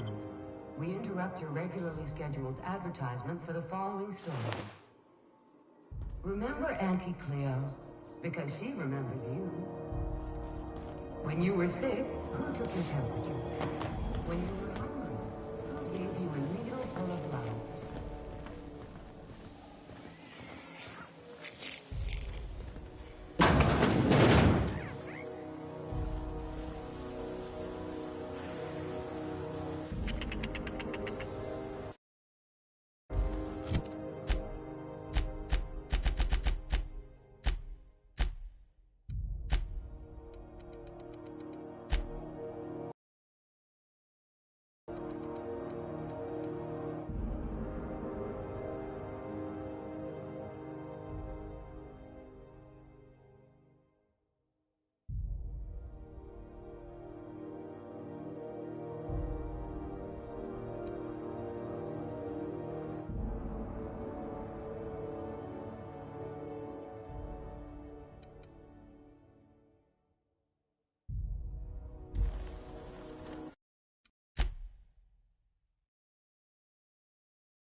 Huh?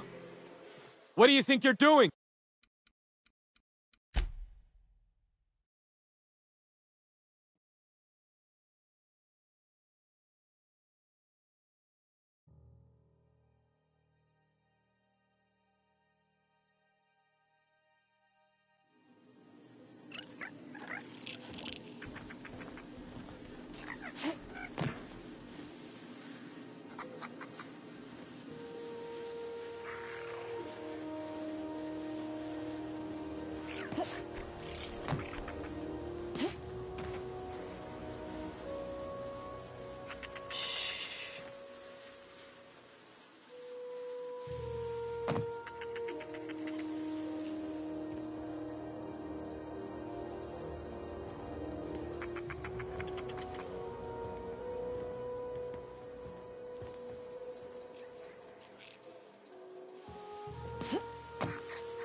Whoa, that? Nicely done.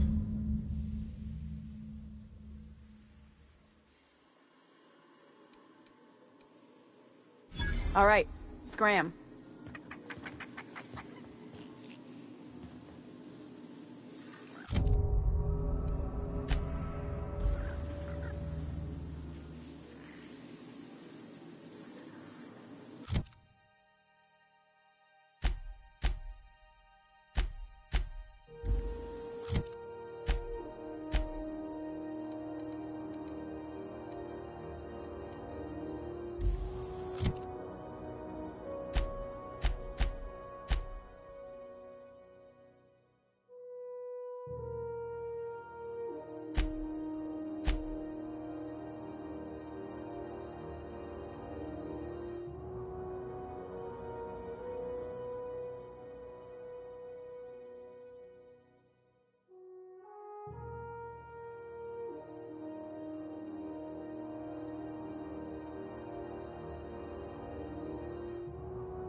This is Halcyon News. We interrupt your regular... How might I assist you? Oh my law. You've done it. You've saved my hide. I can't thank you enough. Now then, let me see. I just have to apply the seal here, sign like so, and... ta-da! Here are the forms you'll need once you reach Byzantium. Oh, and a nav key so your ship can travel there. Those authorization forms will let you speak with Sophia when you arrive.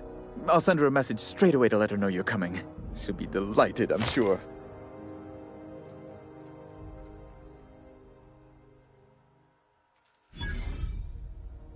Where you been living, Captain? Under a rock? Miss Sophia's got to be the second most important person in the entire colony. Yes, quite. Miss Akonda is just the person to take someone with your particular talents and sterling character under her wing. She can fill you in on all of the board's operations in the colony, really put your talents to use. Best of luck to you, and thank you again. Give my regards to the Unreliable.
This is Halcyon.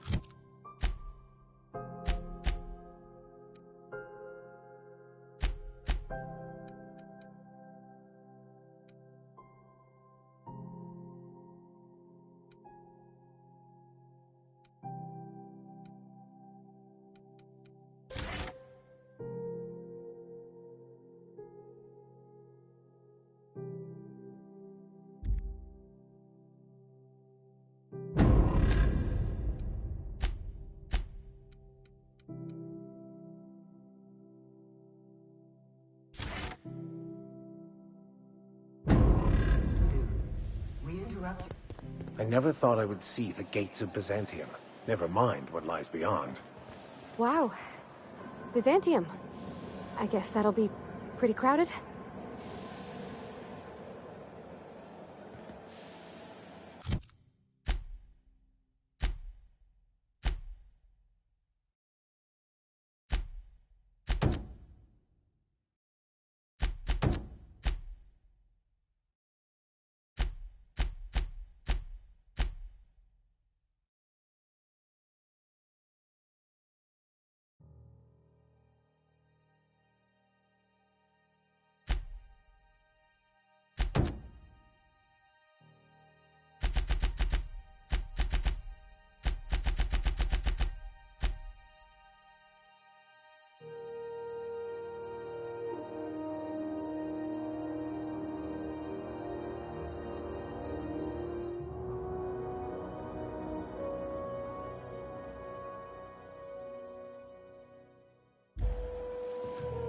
Have you seen this man? Reward offered for information leading to the capture of noted terrorist Phineas Wells. Report any sightings to your local board and crew.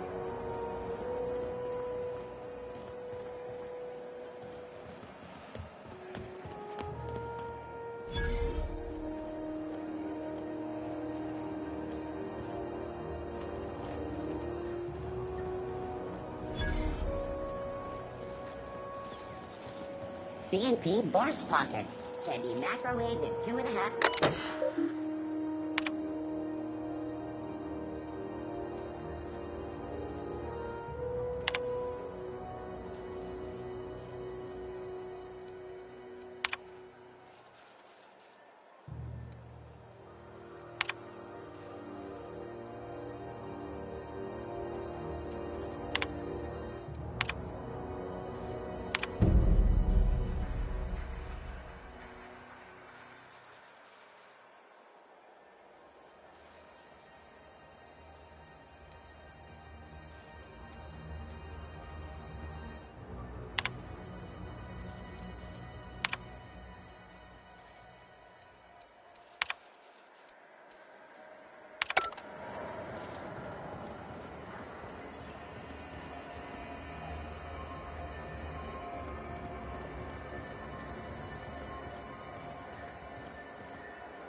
Rizzo's mock apple cider.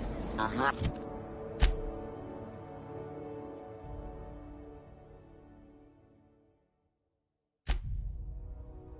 Cider for a hard life.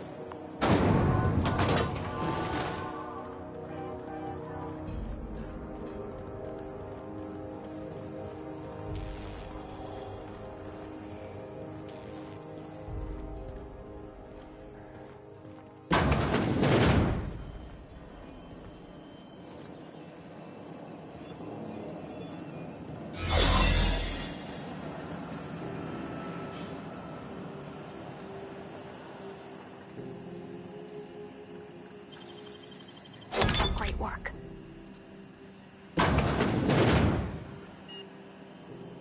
There it is. Just yank the drive, and I'll do the rest.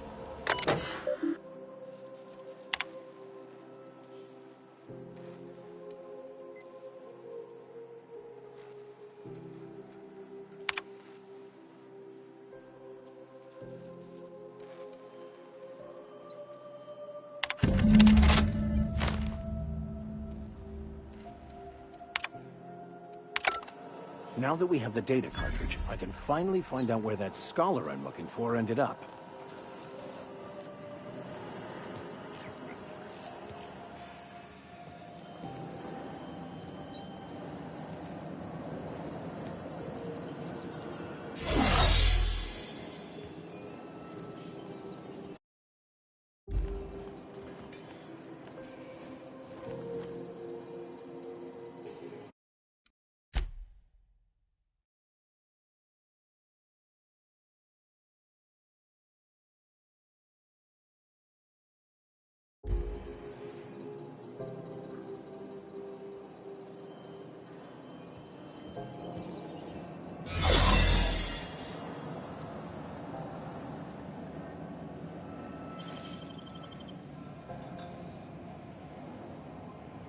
What's that?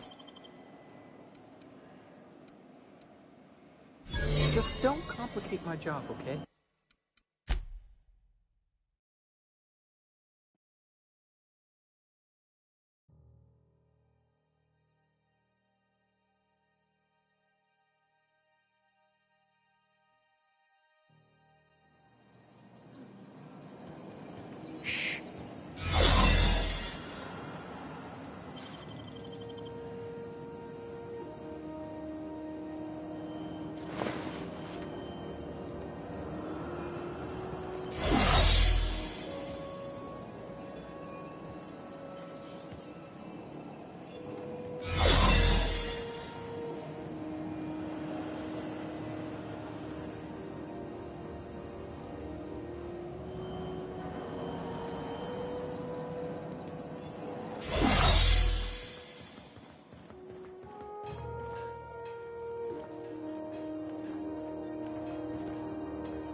This is Halcyon News.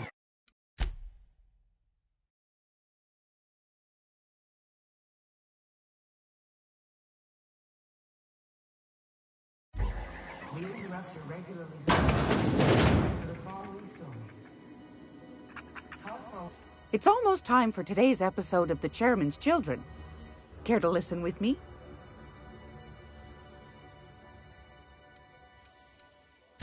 What do you want, then? My hard-earned wisdom?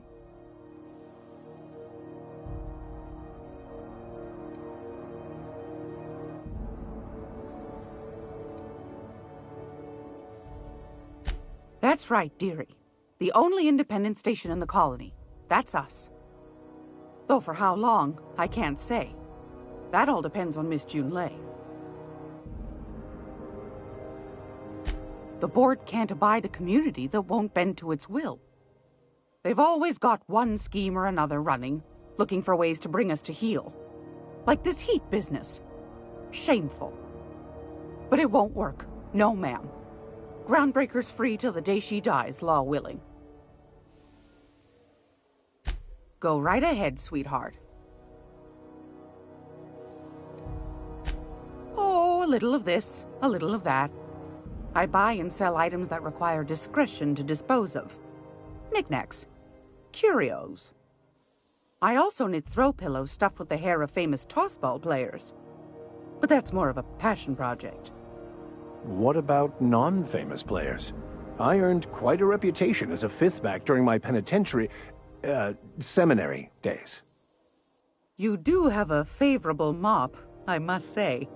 But that's not what you wanted to talk about, is it, dear?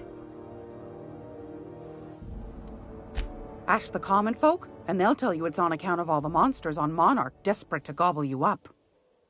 Because that's what the board tells them, you see. I think they made some fool mistake that would make them look bad to the rest of the colony, and they're trying to hide the evidence.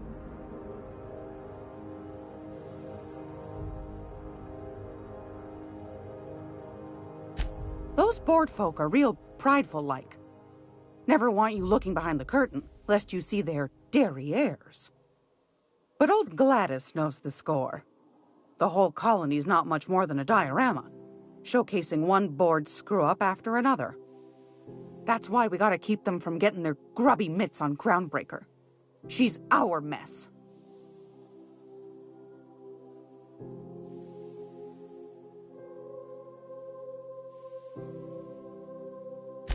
Probably. Every once in a while, we get these snippets of radio chatter. Edna shows them to me. Some man hooting and hollering about The light in us all. Claims he's transmitting from Monarch, but who knows if that's true. Might be true. Might be some new trick from the board. Groundbreaker's radiators. Been neither fine nor dandy for weeks now. Miss Junley's supposed to be getting them fixed, but the board's determined to get in her way. The board can't abide a community that won't bend to its will. They've always got one scheme or another running, looking for ways to bring us to heel. Like this heat business. Shameful. But it won't work. No, ma'am. Groundbreaker's free till the day she dies, law willing. Anytime, sweetheart. You know where to find me. Here, take a candy with you. Great law, is it hot in here? Or is it just my glands acting up again?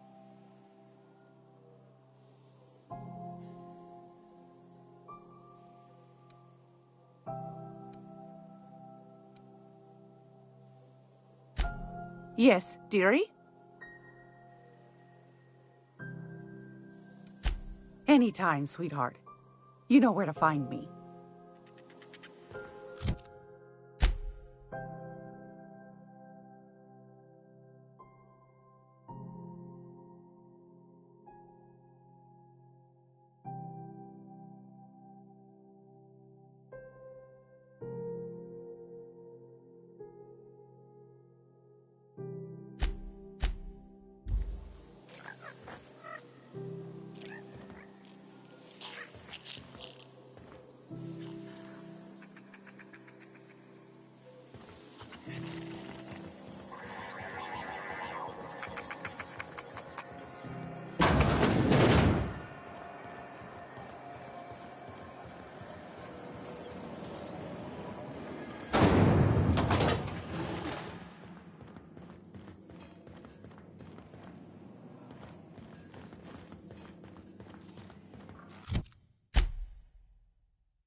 Rizzo's Triple-Berry Punch. You want a punch? We got your punch right here.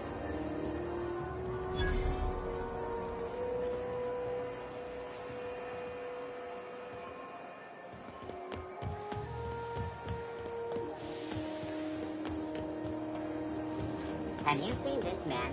Reward offered for information leading to the capture of noted terrorist Phineas Wells. Report any sightings to your local board embassy.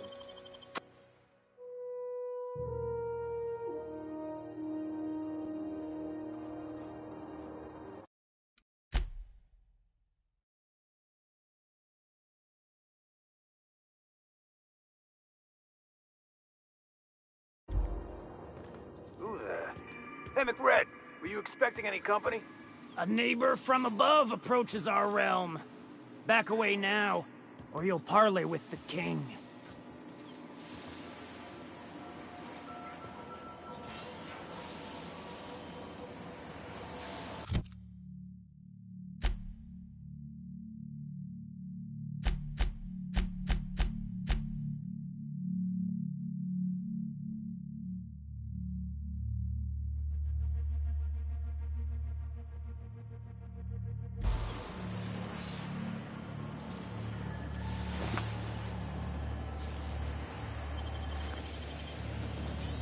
Not another step in that direction, friend.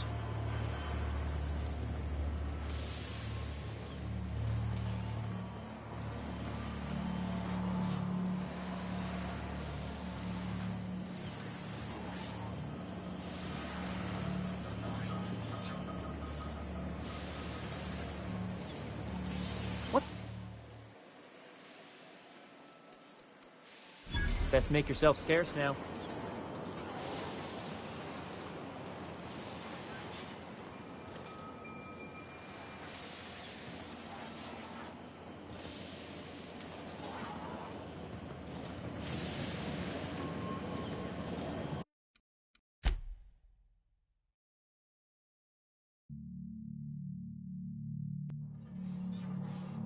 Who the... Hey, McRed, were you expecting any company? A neighbor from above approaches our realm. Back away now, or you'll parley with the king. Look at this ripe piece of meat just sizzling on the grill. Yum, yum. Time to feed the flames. It's nothing personal. Promise. Is this what carbon monoxide poisoning looks like? I don't think this deck is too well ventilated. Speaking for myself, Captain, I am not of a mind to be murdered by a psychopath who plays with fire. You came with the crew. Welcome. We got plenty of space to spread out, but only room for one captain.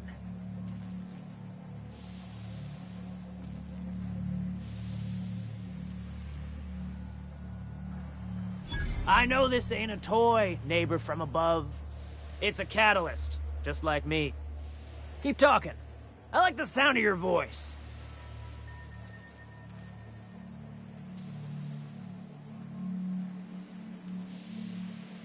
That's right, sir. Just the parts. We'll be in and out in a jiff. You won't even know we were here. Tennyson just keeps feeding the furnace, don't she? We're still playing with her last sacrifice out back, with the crew.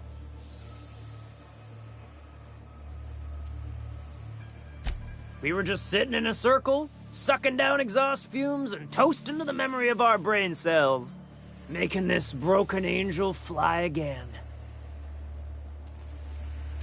You don't just ask a king for a favor when you're standing in his court. You bring tribute, sacrifices, prophecy, shit like that.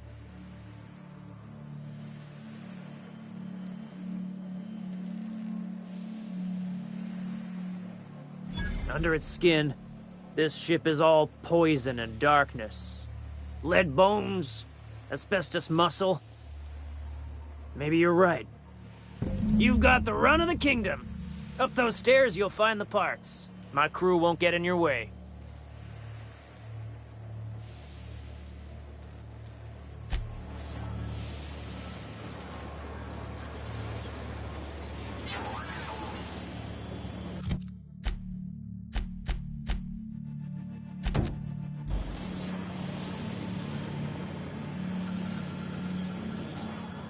Even the proverbial unwashed masses would turn their noses up at this place.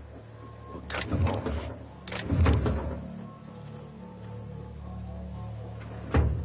I'll keep quiet. You get that automech patch? McRed wants it up and running. I'm trying to think of a good name before I wake it up. Can't spell grub. What are you thinking? Oh, wait. He hasn't got a heart? Not like us.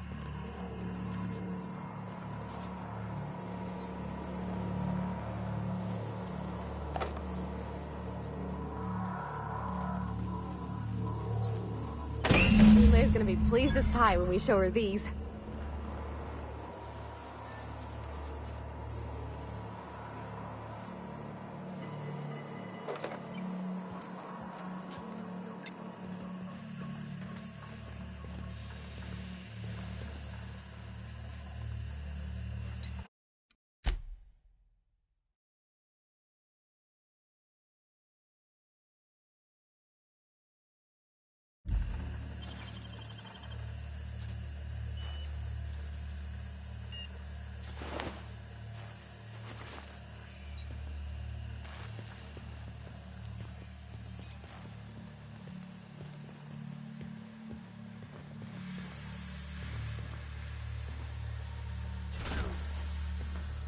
McRed gave me a taste of the good stuff.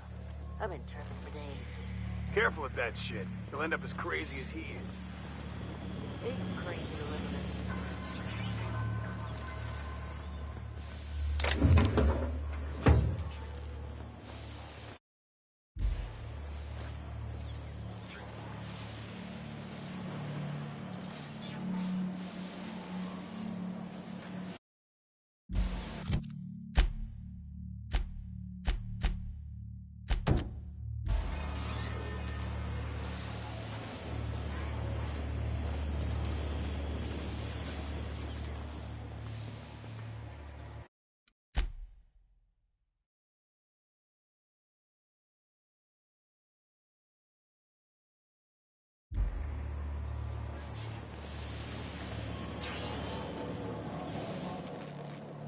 Neighbor from above.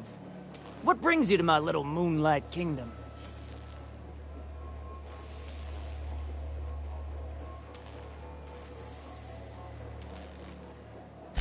Listen to the fire of those convictions. This one's hungry for justice. Alive or dead? Rare or medium? What's it gonna be? How do you want me cooked, bounty hunter?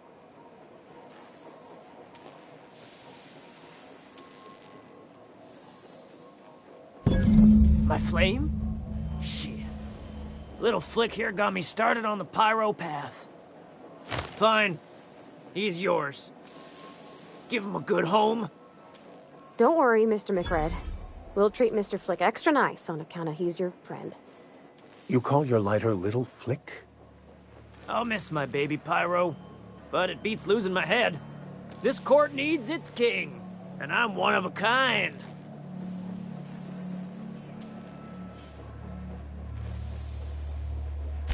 Keen eyes you got there. Sunita gave me this lighter. We had a carnal understanding a few years back, and she wanted me to have something to remember her by. Lay it on me, boss. I'm good for it. They rejected it again, didn't they? I thought I could take my fungus garden and go corporate, you know? Damn! Maybe I'm better off. Rizzos wouldn't know innovation if it bit him on their backsides. You're a natural inventor, Mr. McRed. Don't let him get you down. Kind of you to say, engine gal. You're a lighter in dark times. Ship got impounded. The crew and I racked up a debt while we were grounded, and my baby got sold to Sublight. Scrapped for parts. That's bureaucracy for you. Piracy with a smile. Am I your dark reflection? Shit, must be getting old. Stay here too long, and the groundbreaker drains you like a fuel tank. You can come and go in my little kingdom. Just try not to piss off any of the gestures.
This is Halcyon. You've returned, and in one piece. Color me impressed.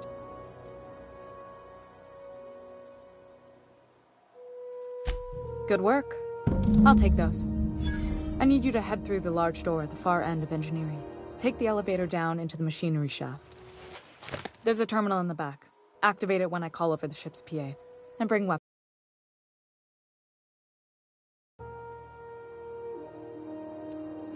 More than a few. Less than a hive. Nothing you can't handle. We were salvaging parts from a ship. Turned out there were eggs inside. They got into the radiators, and here we are.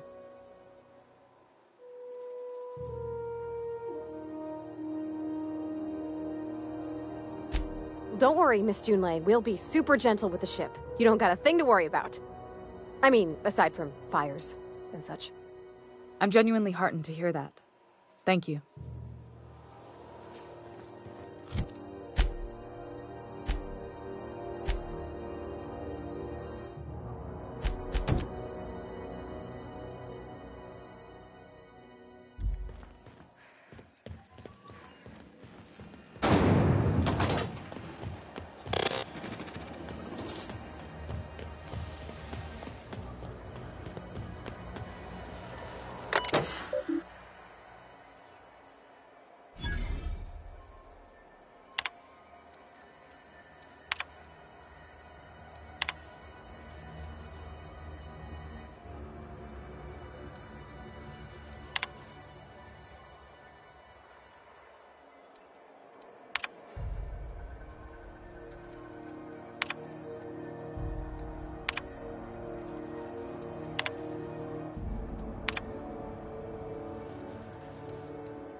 How goes the hunt?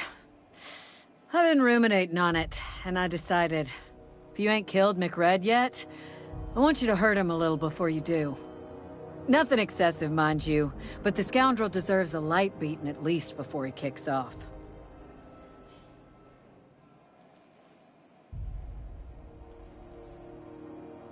Here's the bounty payout. Nice work down there. With any luck, we can hire more sharp-eyed bounty hunters like you in the future. With that bastard McRed dead, there ain't much else in the offing. Not that I'm complaining, mind you. We're the security force here on Groundbreaker. Started back before the crossing, you know. The original force was made up of a Marine detachment from the 77th Marine Expeditionary Unit, Trailward Fleet. Folks started calling us Mardettes because it was easier to say. Guess it stuck.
This is Halcyon News.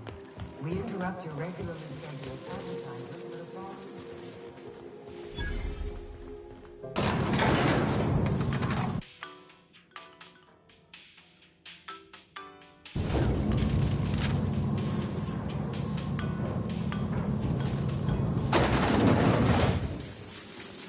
The controls are in the back of the machinery shaft area.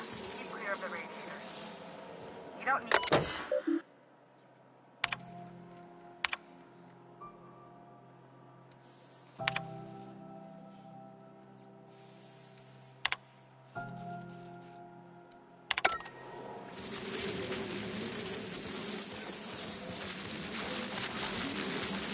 Incoming!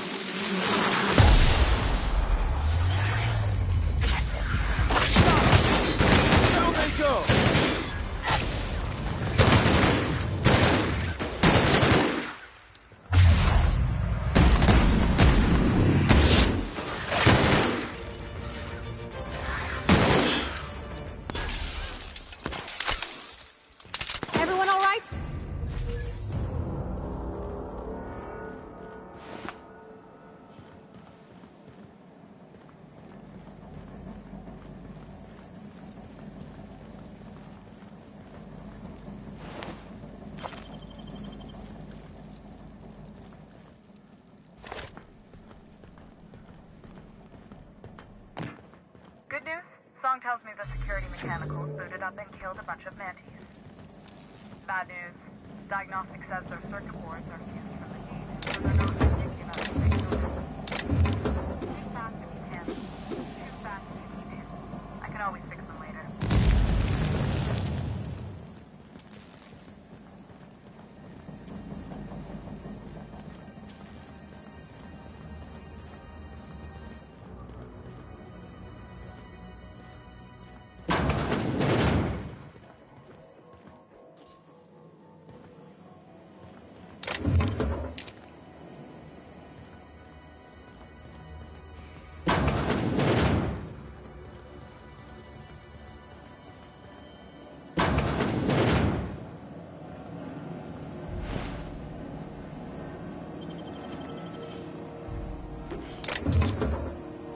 Process sweeping.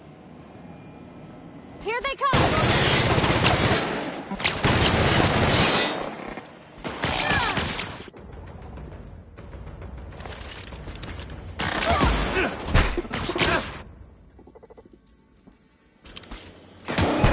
That's the last of them!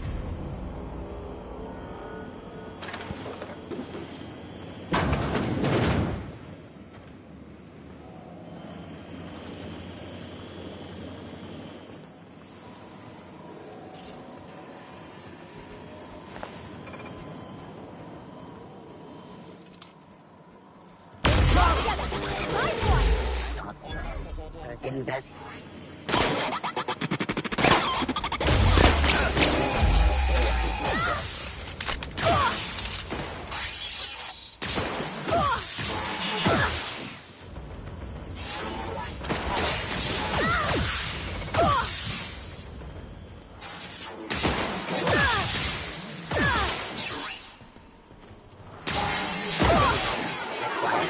Adjacent automat performing unattached.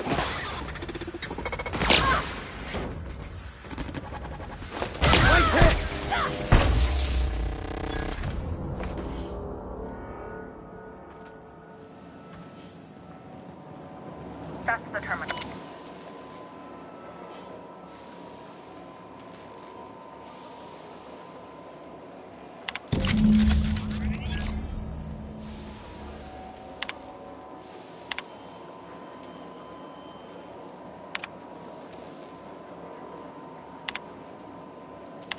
Done. The temperatures are dropping. Stop by once you've found your way out of there. Groundbreaker owes you things.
This is Halcyon News. We interrupt your regularly scheduled advertisement for the following... The temperature should be dropping as we speak. I'll see to it the crew knows who kept us all from boiling alive. If you've got time, I believe Edna has a comms issue that could use your attention. I've also authorized Doc and Furu to sell you our premium meds. You're right, I don't. The board is after two things, bits and power, and they only get it by sticking their nose where it doesn't belong.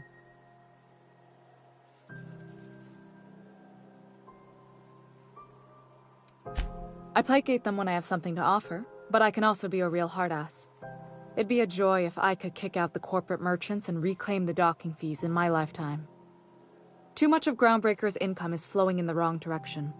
I'd like to see that change. I like to think of myself as a nice person, but if that gaudy embassy of his was on fire, I might hold my breath a moment before activating the sprinkler system. The board wants control over Groundbreaker, and leeches like Udom Bedford will do anything to please their corporate masters. You've got my attention.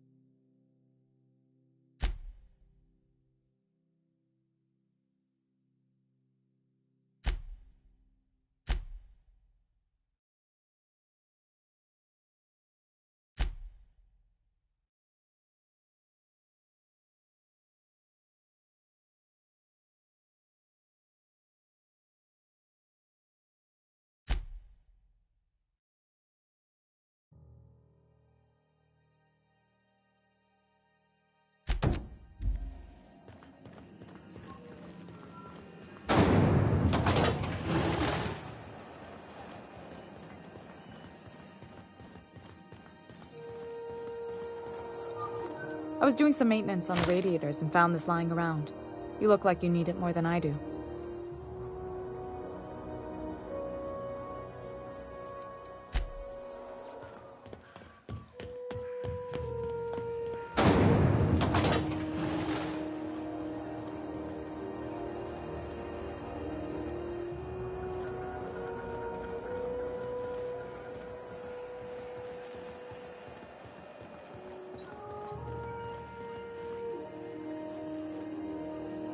You aiming to send a message?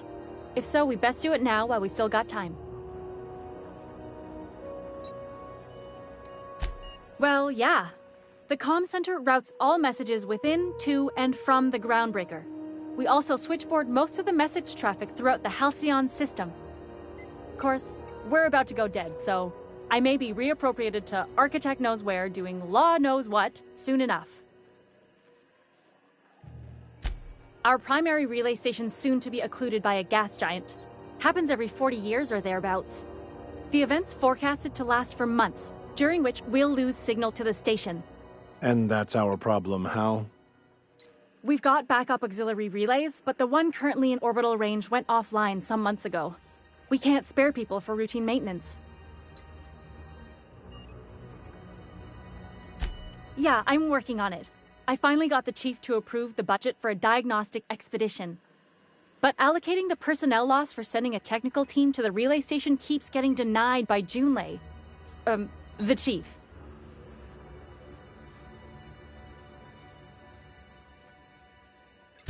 I should say no, but why not?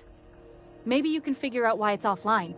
I'll send you with an equipment manual. Hopefully we'll get lucky, or I'll get my approval in time. Hope you don't mind if I borrow that manual when you're done with it, Captain.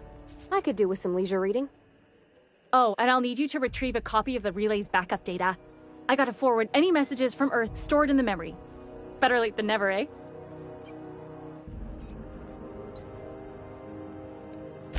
It's not like they're in high demand. Most tend to be adverts on new products, meaning only folks in Byzantium can afford them. I'm sure the station's got a stack of junk messages just waiting for me to sort through.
Sublight Salvage. Their front looks surprisingly on the up and up. You reckon we can shop here, or is it all spoke for?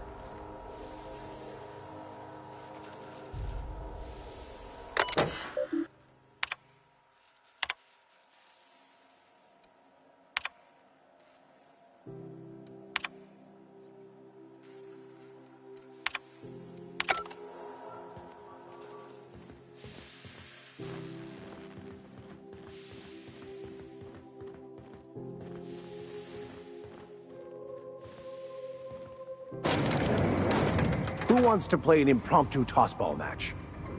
No one? Welcome to Sublight Salvage and Shipping, a legitimate business for legitimate consumers. You the one flying the unreliable?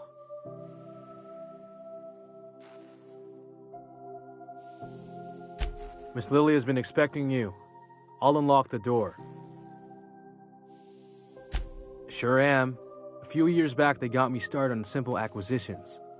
You know those latches they put on cargo bays ain't worth a damn? These days, I stick to HQ and look after Miss Lilia.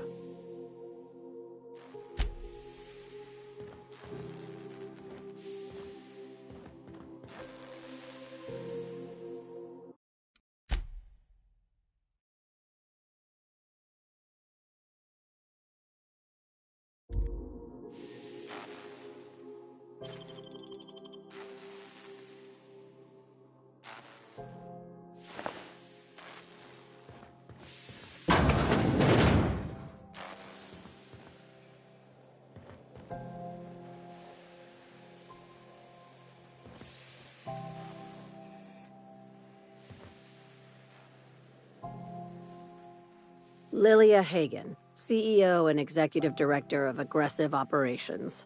I'm guessing you already know about Sublight, otherwise you wouldn't have come.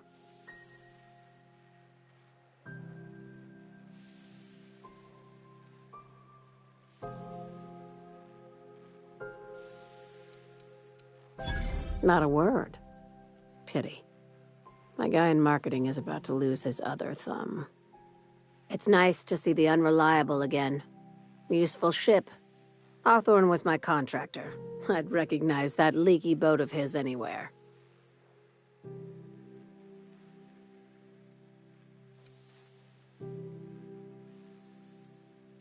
Is Ada still at the helm? I don't know how many times I told Hawthorne to restore that smartass to factory settings.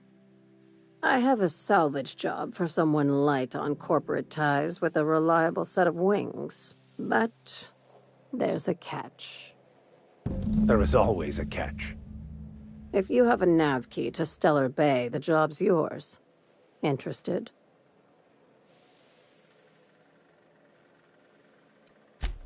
First, an embargo that's been active ever since the board pulled its forces off-world. Few regulations, plenty of freedom. And second, all the goodies that no one had time to pack.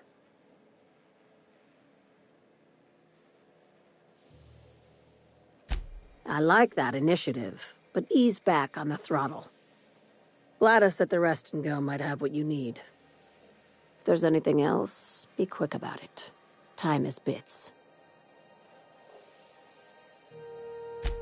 These days, the scrap business all but runs itself. Gives me the time to expand our interests into other sectors, where I can let my hair down.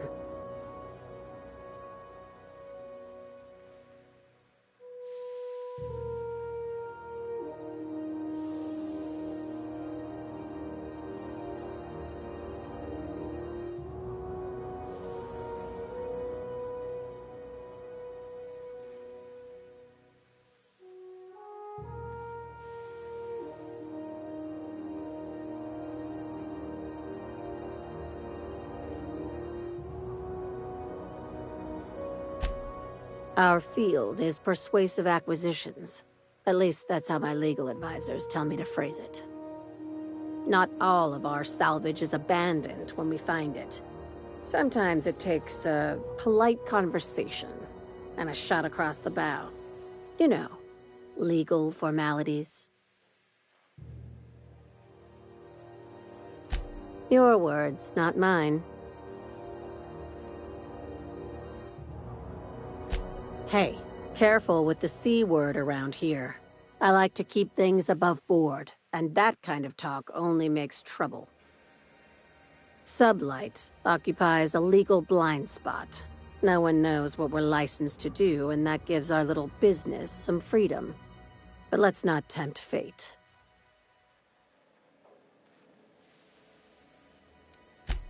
Very. I have this thing about numbers in spreadsheets. Grids in general. I like to think of myself as the last honest businesswoman in Halcyon, but I'll settle for being the most organized one. Ask. I have nothing to hide. Be seeing you. Make sure you aren't followed on your way out.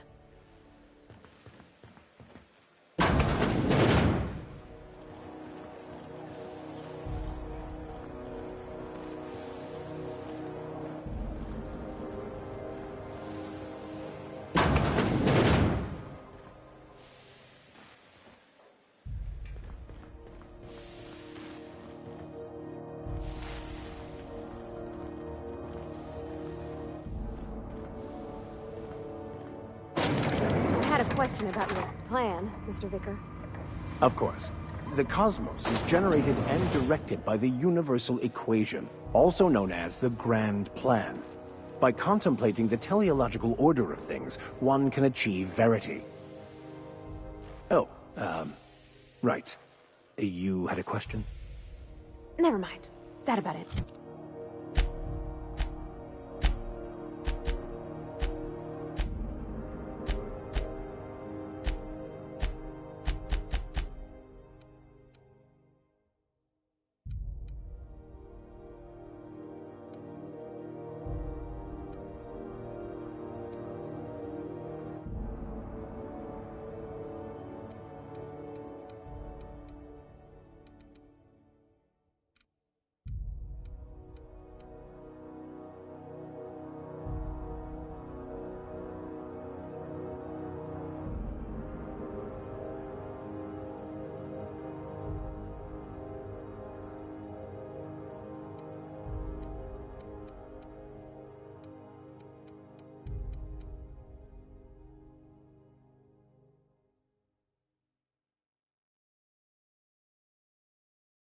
This is it.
CNP burst pockets can be macrowaved in 2.5 seconds. Burst pockets.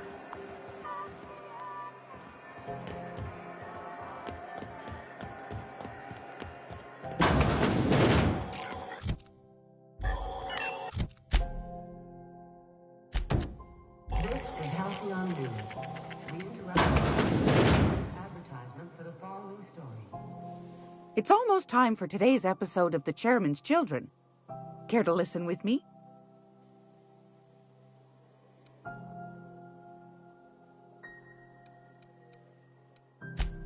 Yes, dearie?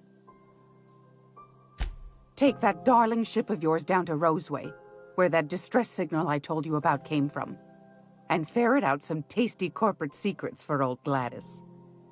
Shouldn't be too tough for a lass like you, I'd think. Anytime, sweetheart. You know where to find me.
Hey, Mr. Vicar.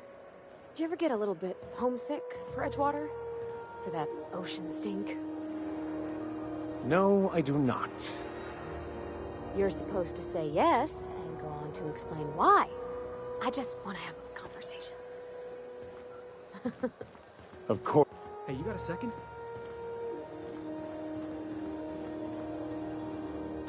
Gotta hand it to you, boss. That's a fine-looking ship. Only thing it's missing is me.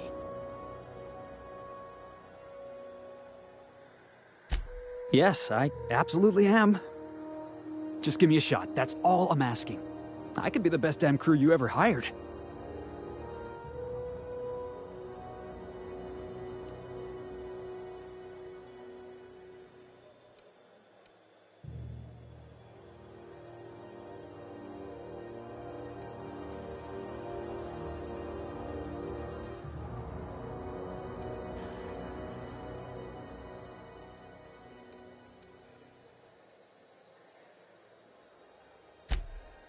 Oh, okay. Well, can you give me a couple of pointers?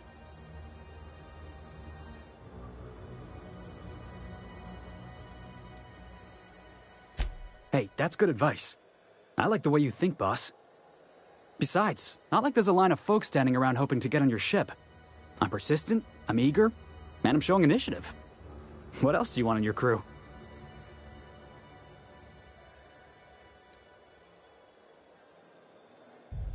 Sure, an interview.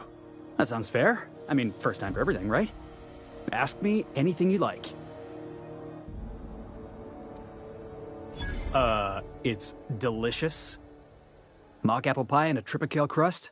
Maybe with a little cream on top? Classic.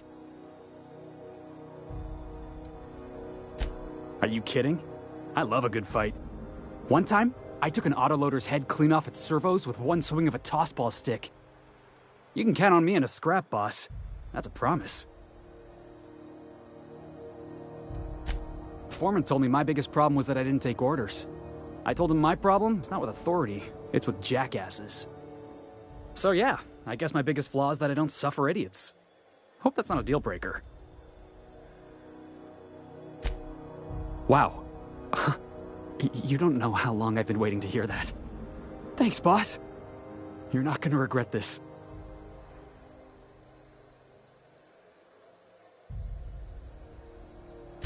I'll just gather my personals and meet you on board. This is gonna be great. Really? We're picking up strays now? Look at that. A real vicar. I'm sure we'll get along like a church on fire.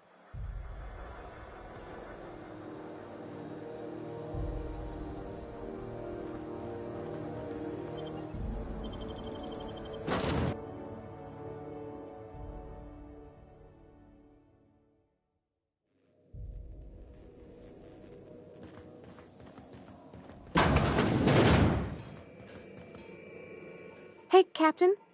Can I get your temperature on something real quick?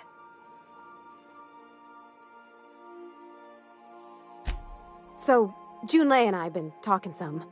Through messages. I got him here on my datapad, and well, she sent me a poem. One she wrote her own self, I'm pretty sure. I don't know if I should read into it.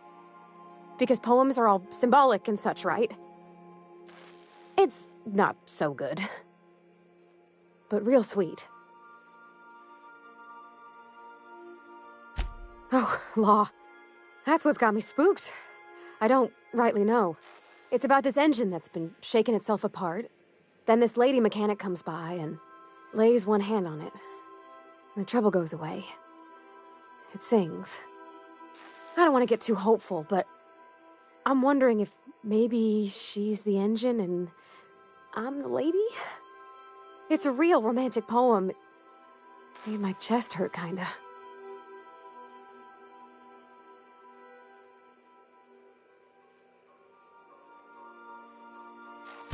I don't know where it's leading yet, or if I'm misinterpreting. I'm not much interested in physical stuff. Never have been. Leastways not like other folks seem to be. It's not that I can't, I just don't care for it. It's been a problem in the past. The folk who wanted to be with me back in the Vale, they said I was cold.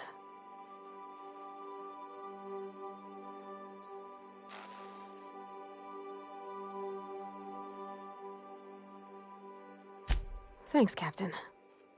That makes me feel a touch better. I actually had another message from Junlei. I just couldn't work up the courage to open it. But I'm gonna change that. Right now. Okay, here we go. Let's see here. Talking about old friends, got to thinking... Isabel? Who's Isabel?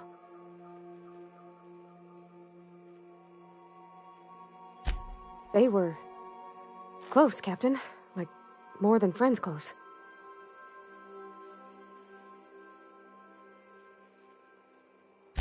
I don't know. Junlei talked about them like it was past, but how far in the past? 10 years? Last week? Captain, I'm feeling all mixed up right now. Could we maybe head to the Groundbreaker? Get some drinks at that bar there? The Lost Hope?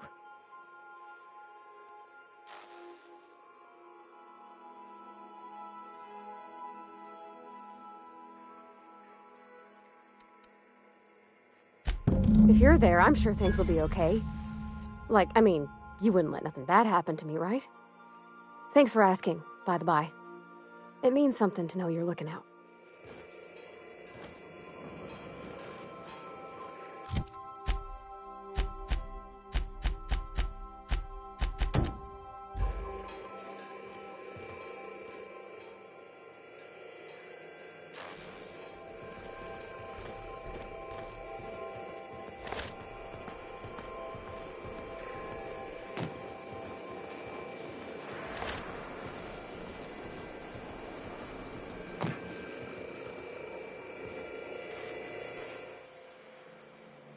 Good to see you, boss.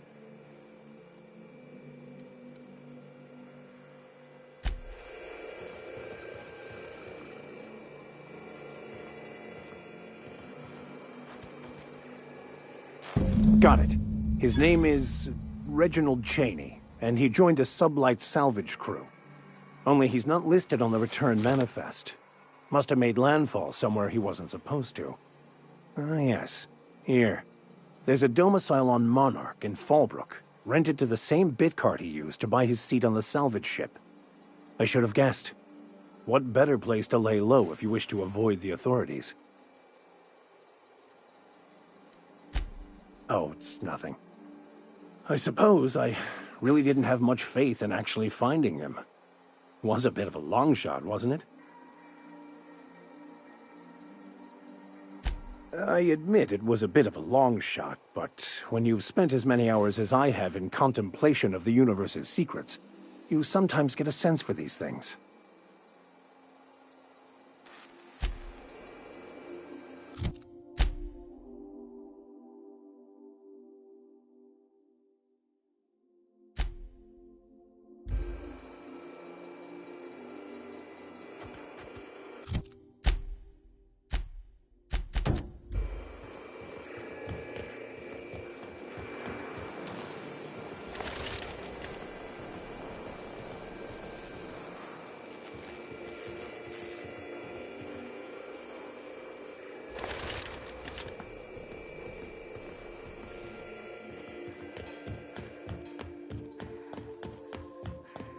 I think I'll initiate an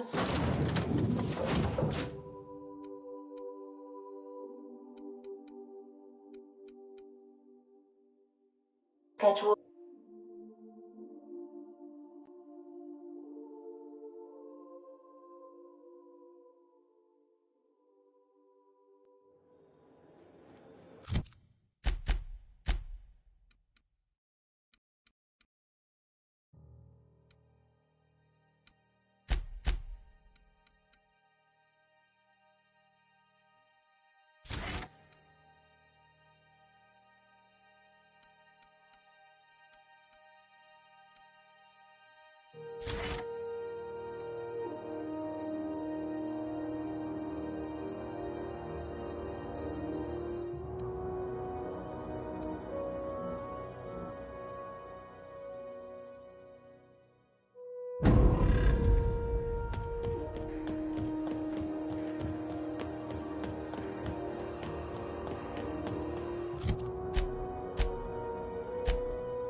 this work?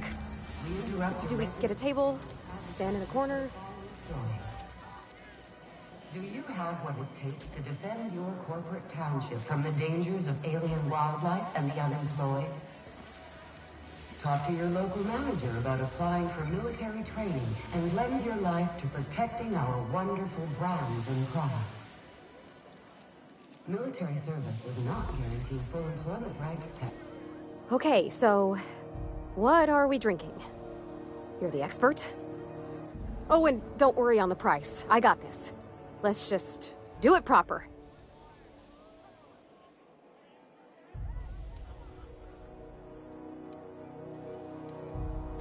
Oh, no, that's on account of my not being able to sleep lately.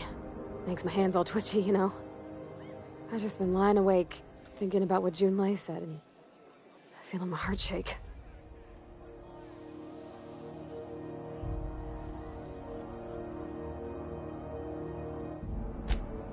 Oh, beer. I guess, yeah, I can do that. Beer can be good. I bet. Bottoms up. Think of it like a fizzy tea that's gone a little off. Ah, this tastes like the underside of a boot. People drink that for fun? Oh, Captain. I'm pining for Junlei something fierce. What am I doing?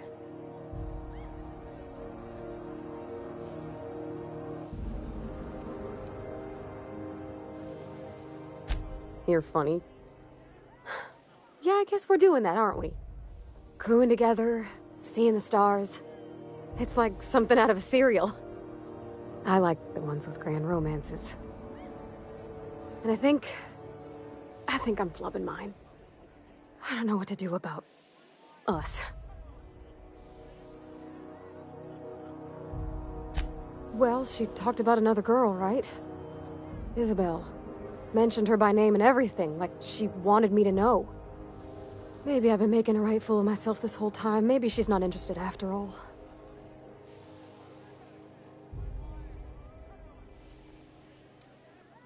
Exactly. Takes a lot of trust to hand over that kind of blackmail material. I don't know, I'd call it, sensual. That's a lot.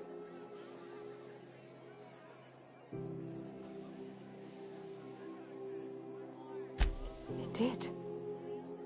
Oh dear, I hadn't really... Oh my goodness. And I told you? Let's read it right now, just to be sure. It was real long and rambly. She was telling me a story about her dad, how a lady named Isabel did all sorts of things to try to win his favor. This Isabel lady never quite managed to get her dad's approval, but they carried on anyways. Made something good out of a bad situation. Then it all went down the tubes. Do you think Junlei still has feelings for her? I just got a lot of feelings, Captain, and they're all climbing up my throat. I need another drink. Right now. Before I lose my nerve.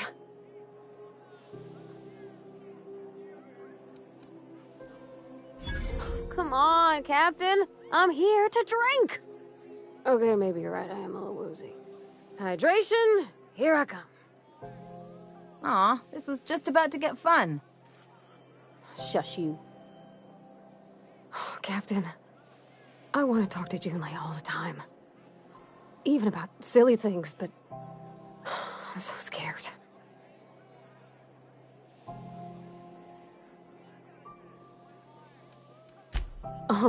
Everything? I got a solar system's worth of terrifying questions swirling around my head. Does she think I'm as pretty as I think she's handsome? What if she doesn't like me? What if she does? What if she's still got feelings for that lady, Isabel? What if we get together and she gets bored of me?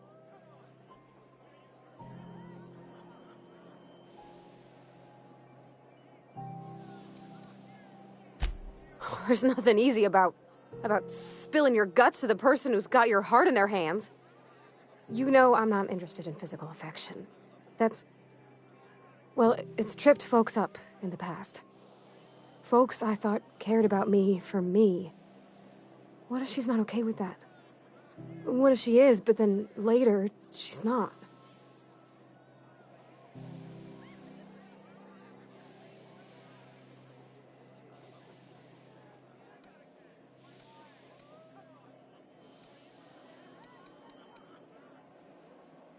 What, just move on? Like, snapping your fingers? I don't know. Maybe I got a weak heart. It all just seems... impossible.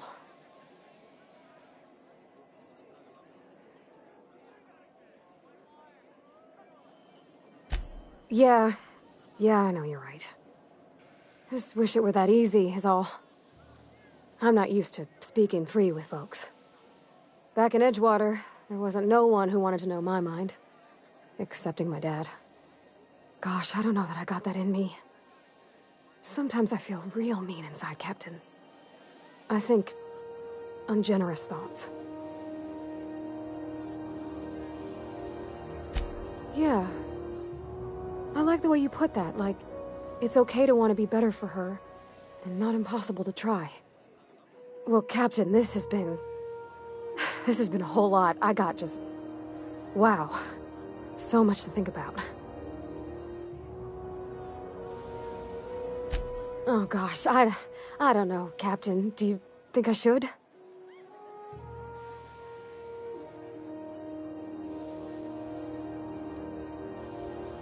Okay. I'm gonna do it. I'm gonna ask June out. Just as soon as we get back to the ship. I mean, probably. Eventually. Thanks for hearing me out and giving me counsel. And, well, for being a friend. It means a whole lot. You're good people, Captain. This was fun. We should do it again after you send that message. Huh. All right. Thank you, guys. You're real good friends, you know that? I wish there was a place we could all live quiet together. Come on, let's go.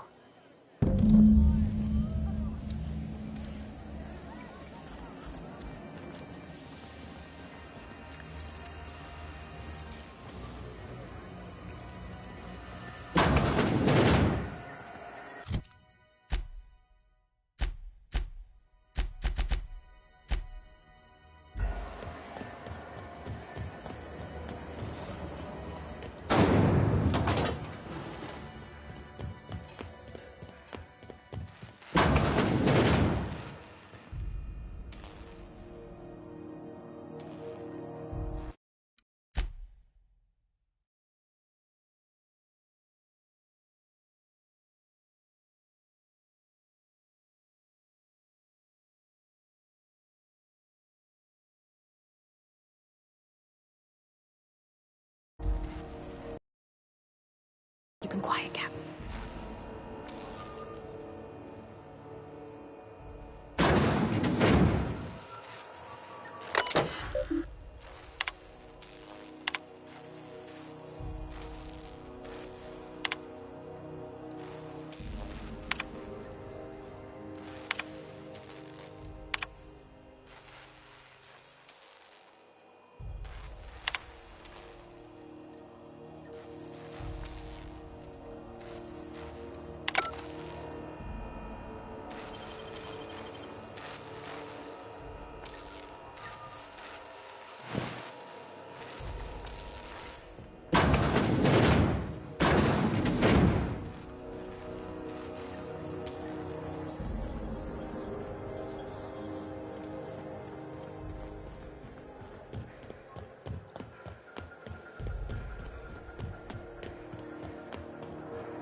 Thinking of tinkering at the workbench? I used to love watching Alex work. Now I like watching you. Hey, Captain.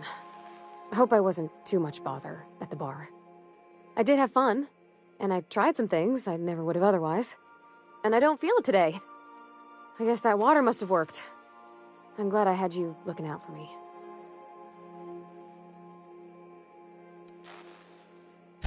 I messaged Junlei when we got back, and she replied super quick. Okay. I was awake half the night, thinking about what I sent, anxious to see what you said. I reread my message in the morning, and it was unclear. I was drinking when I sent it. Otherwise, I wouldn't have had the courage. Also, sorry for the typos.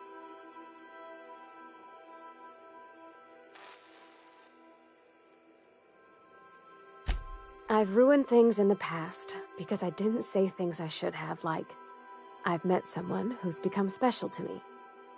I want to be honest with her, so if she feels the same about me, there won't be any surprises.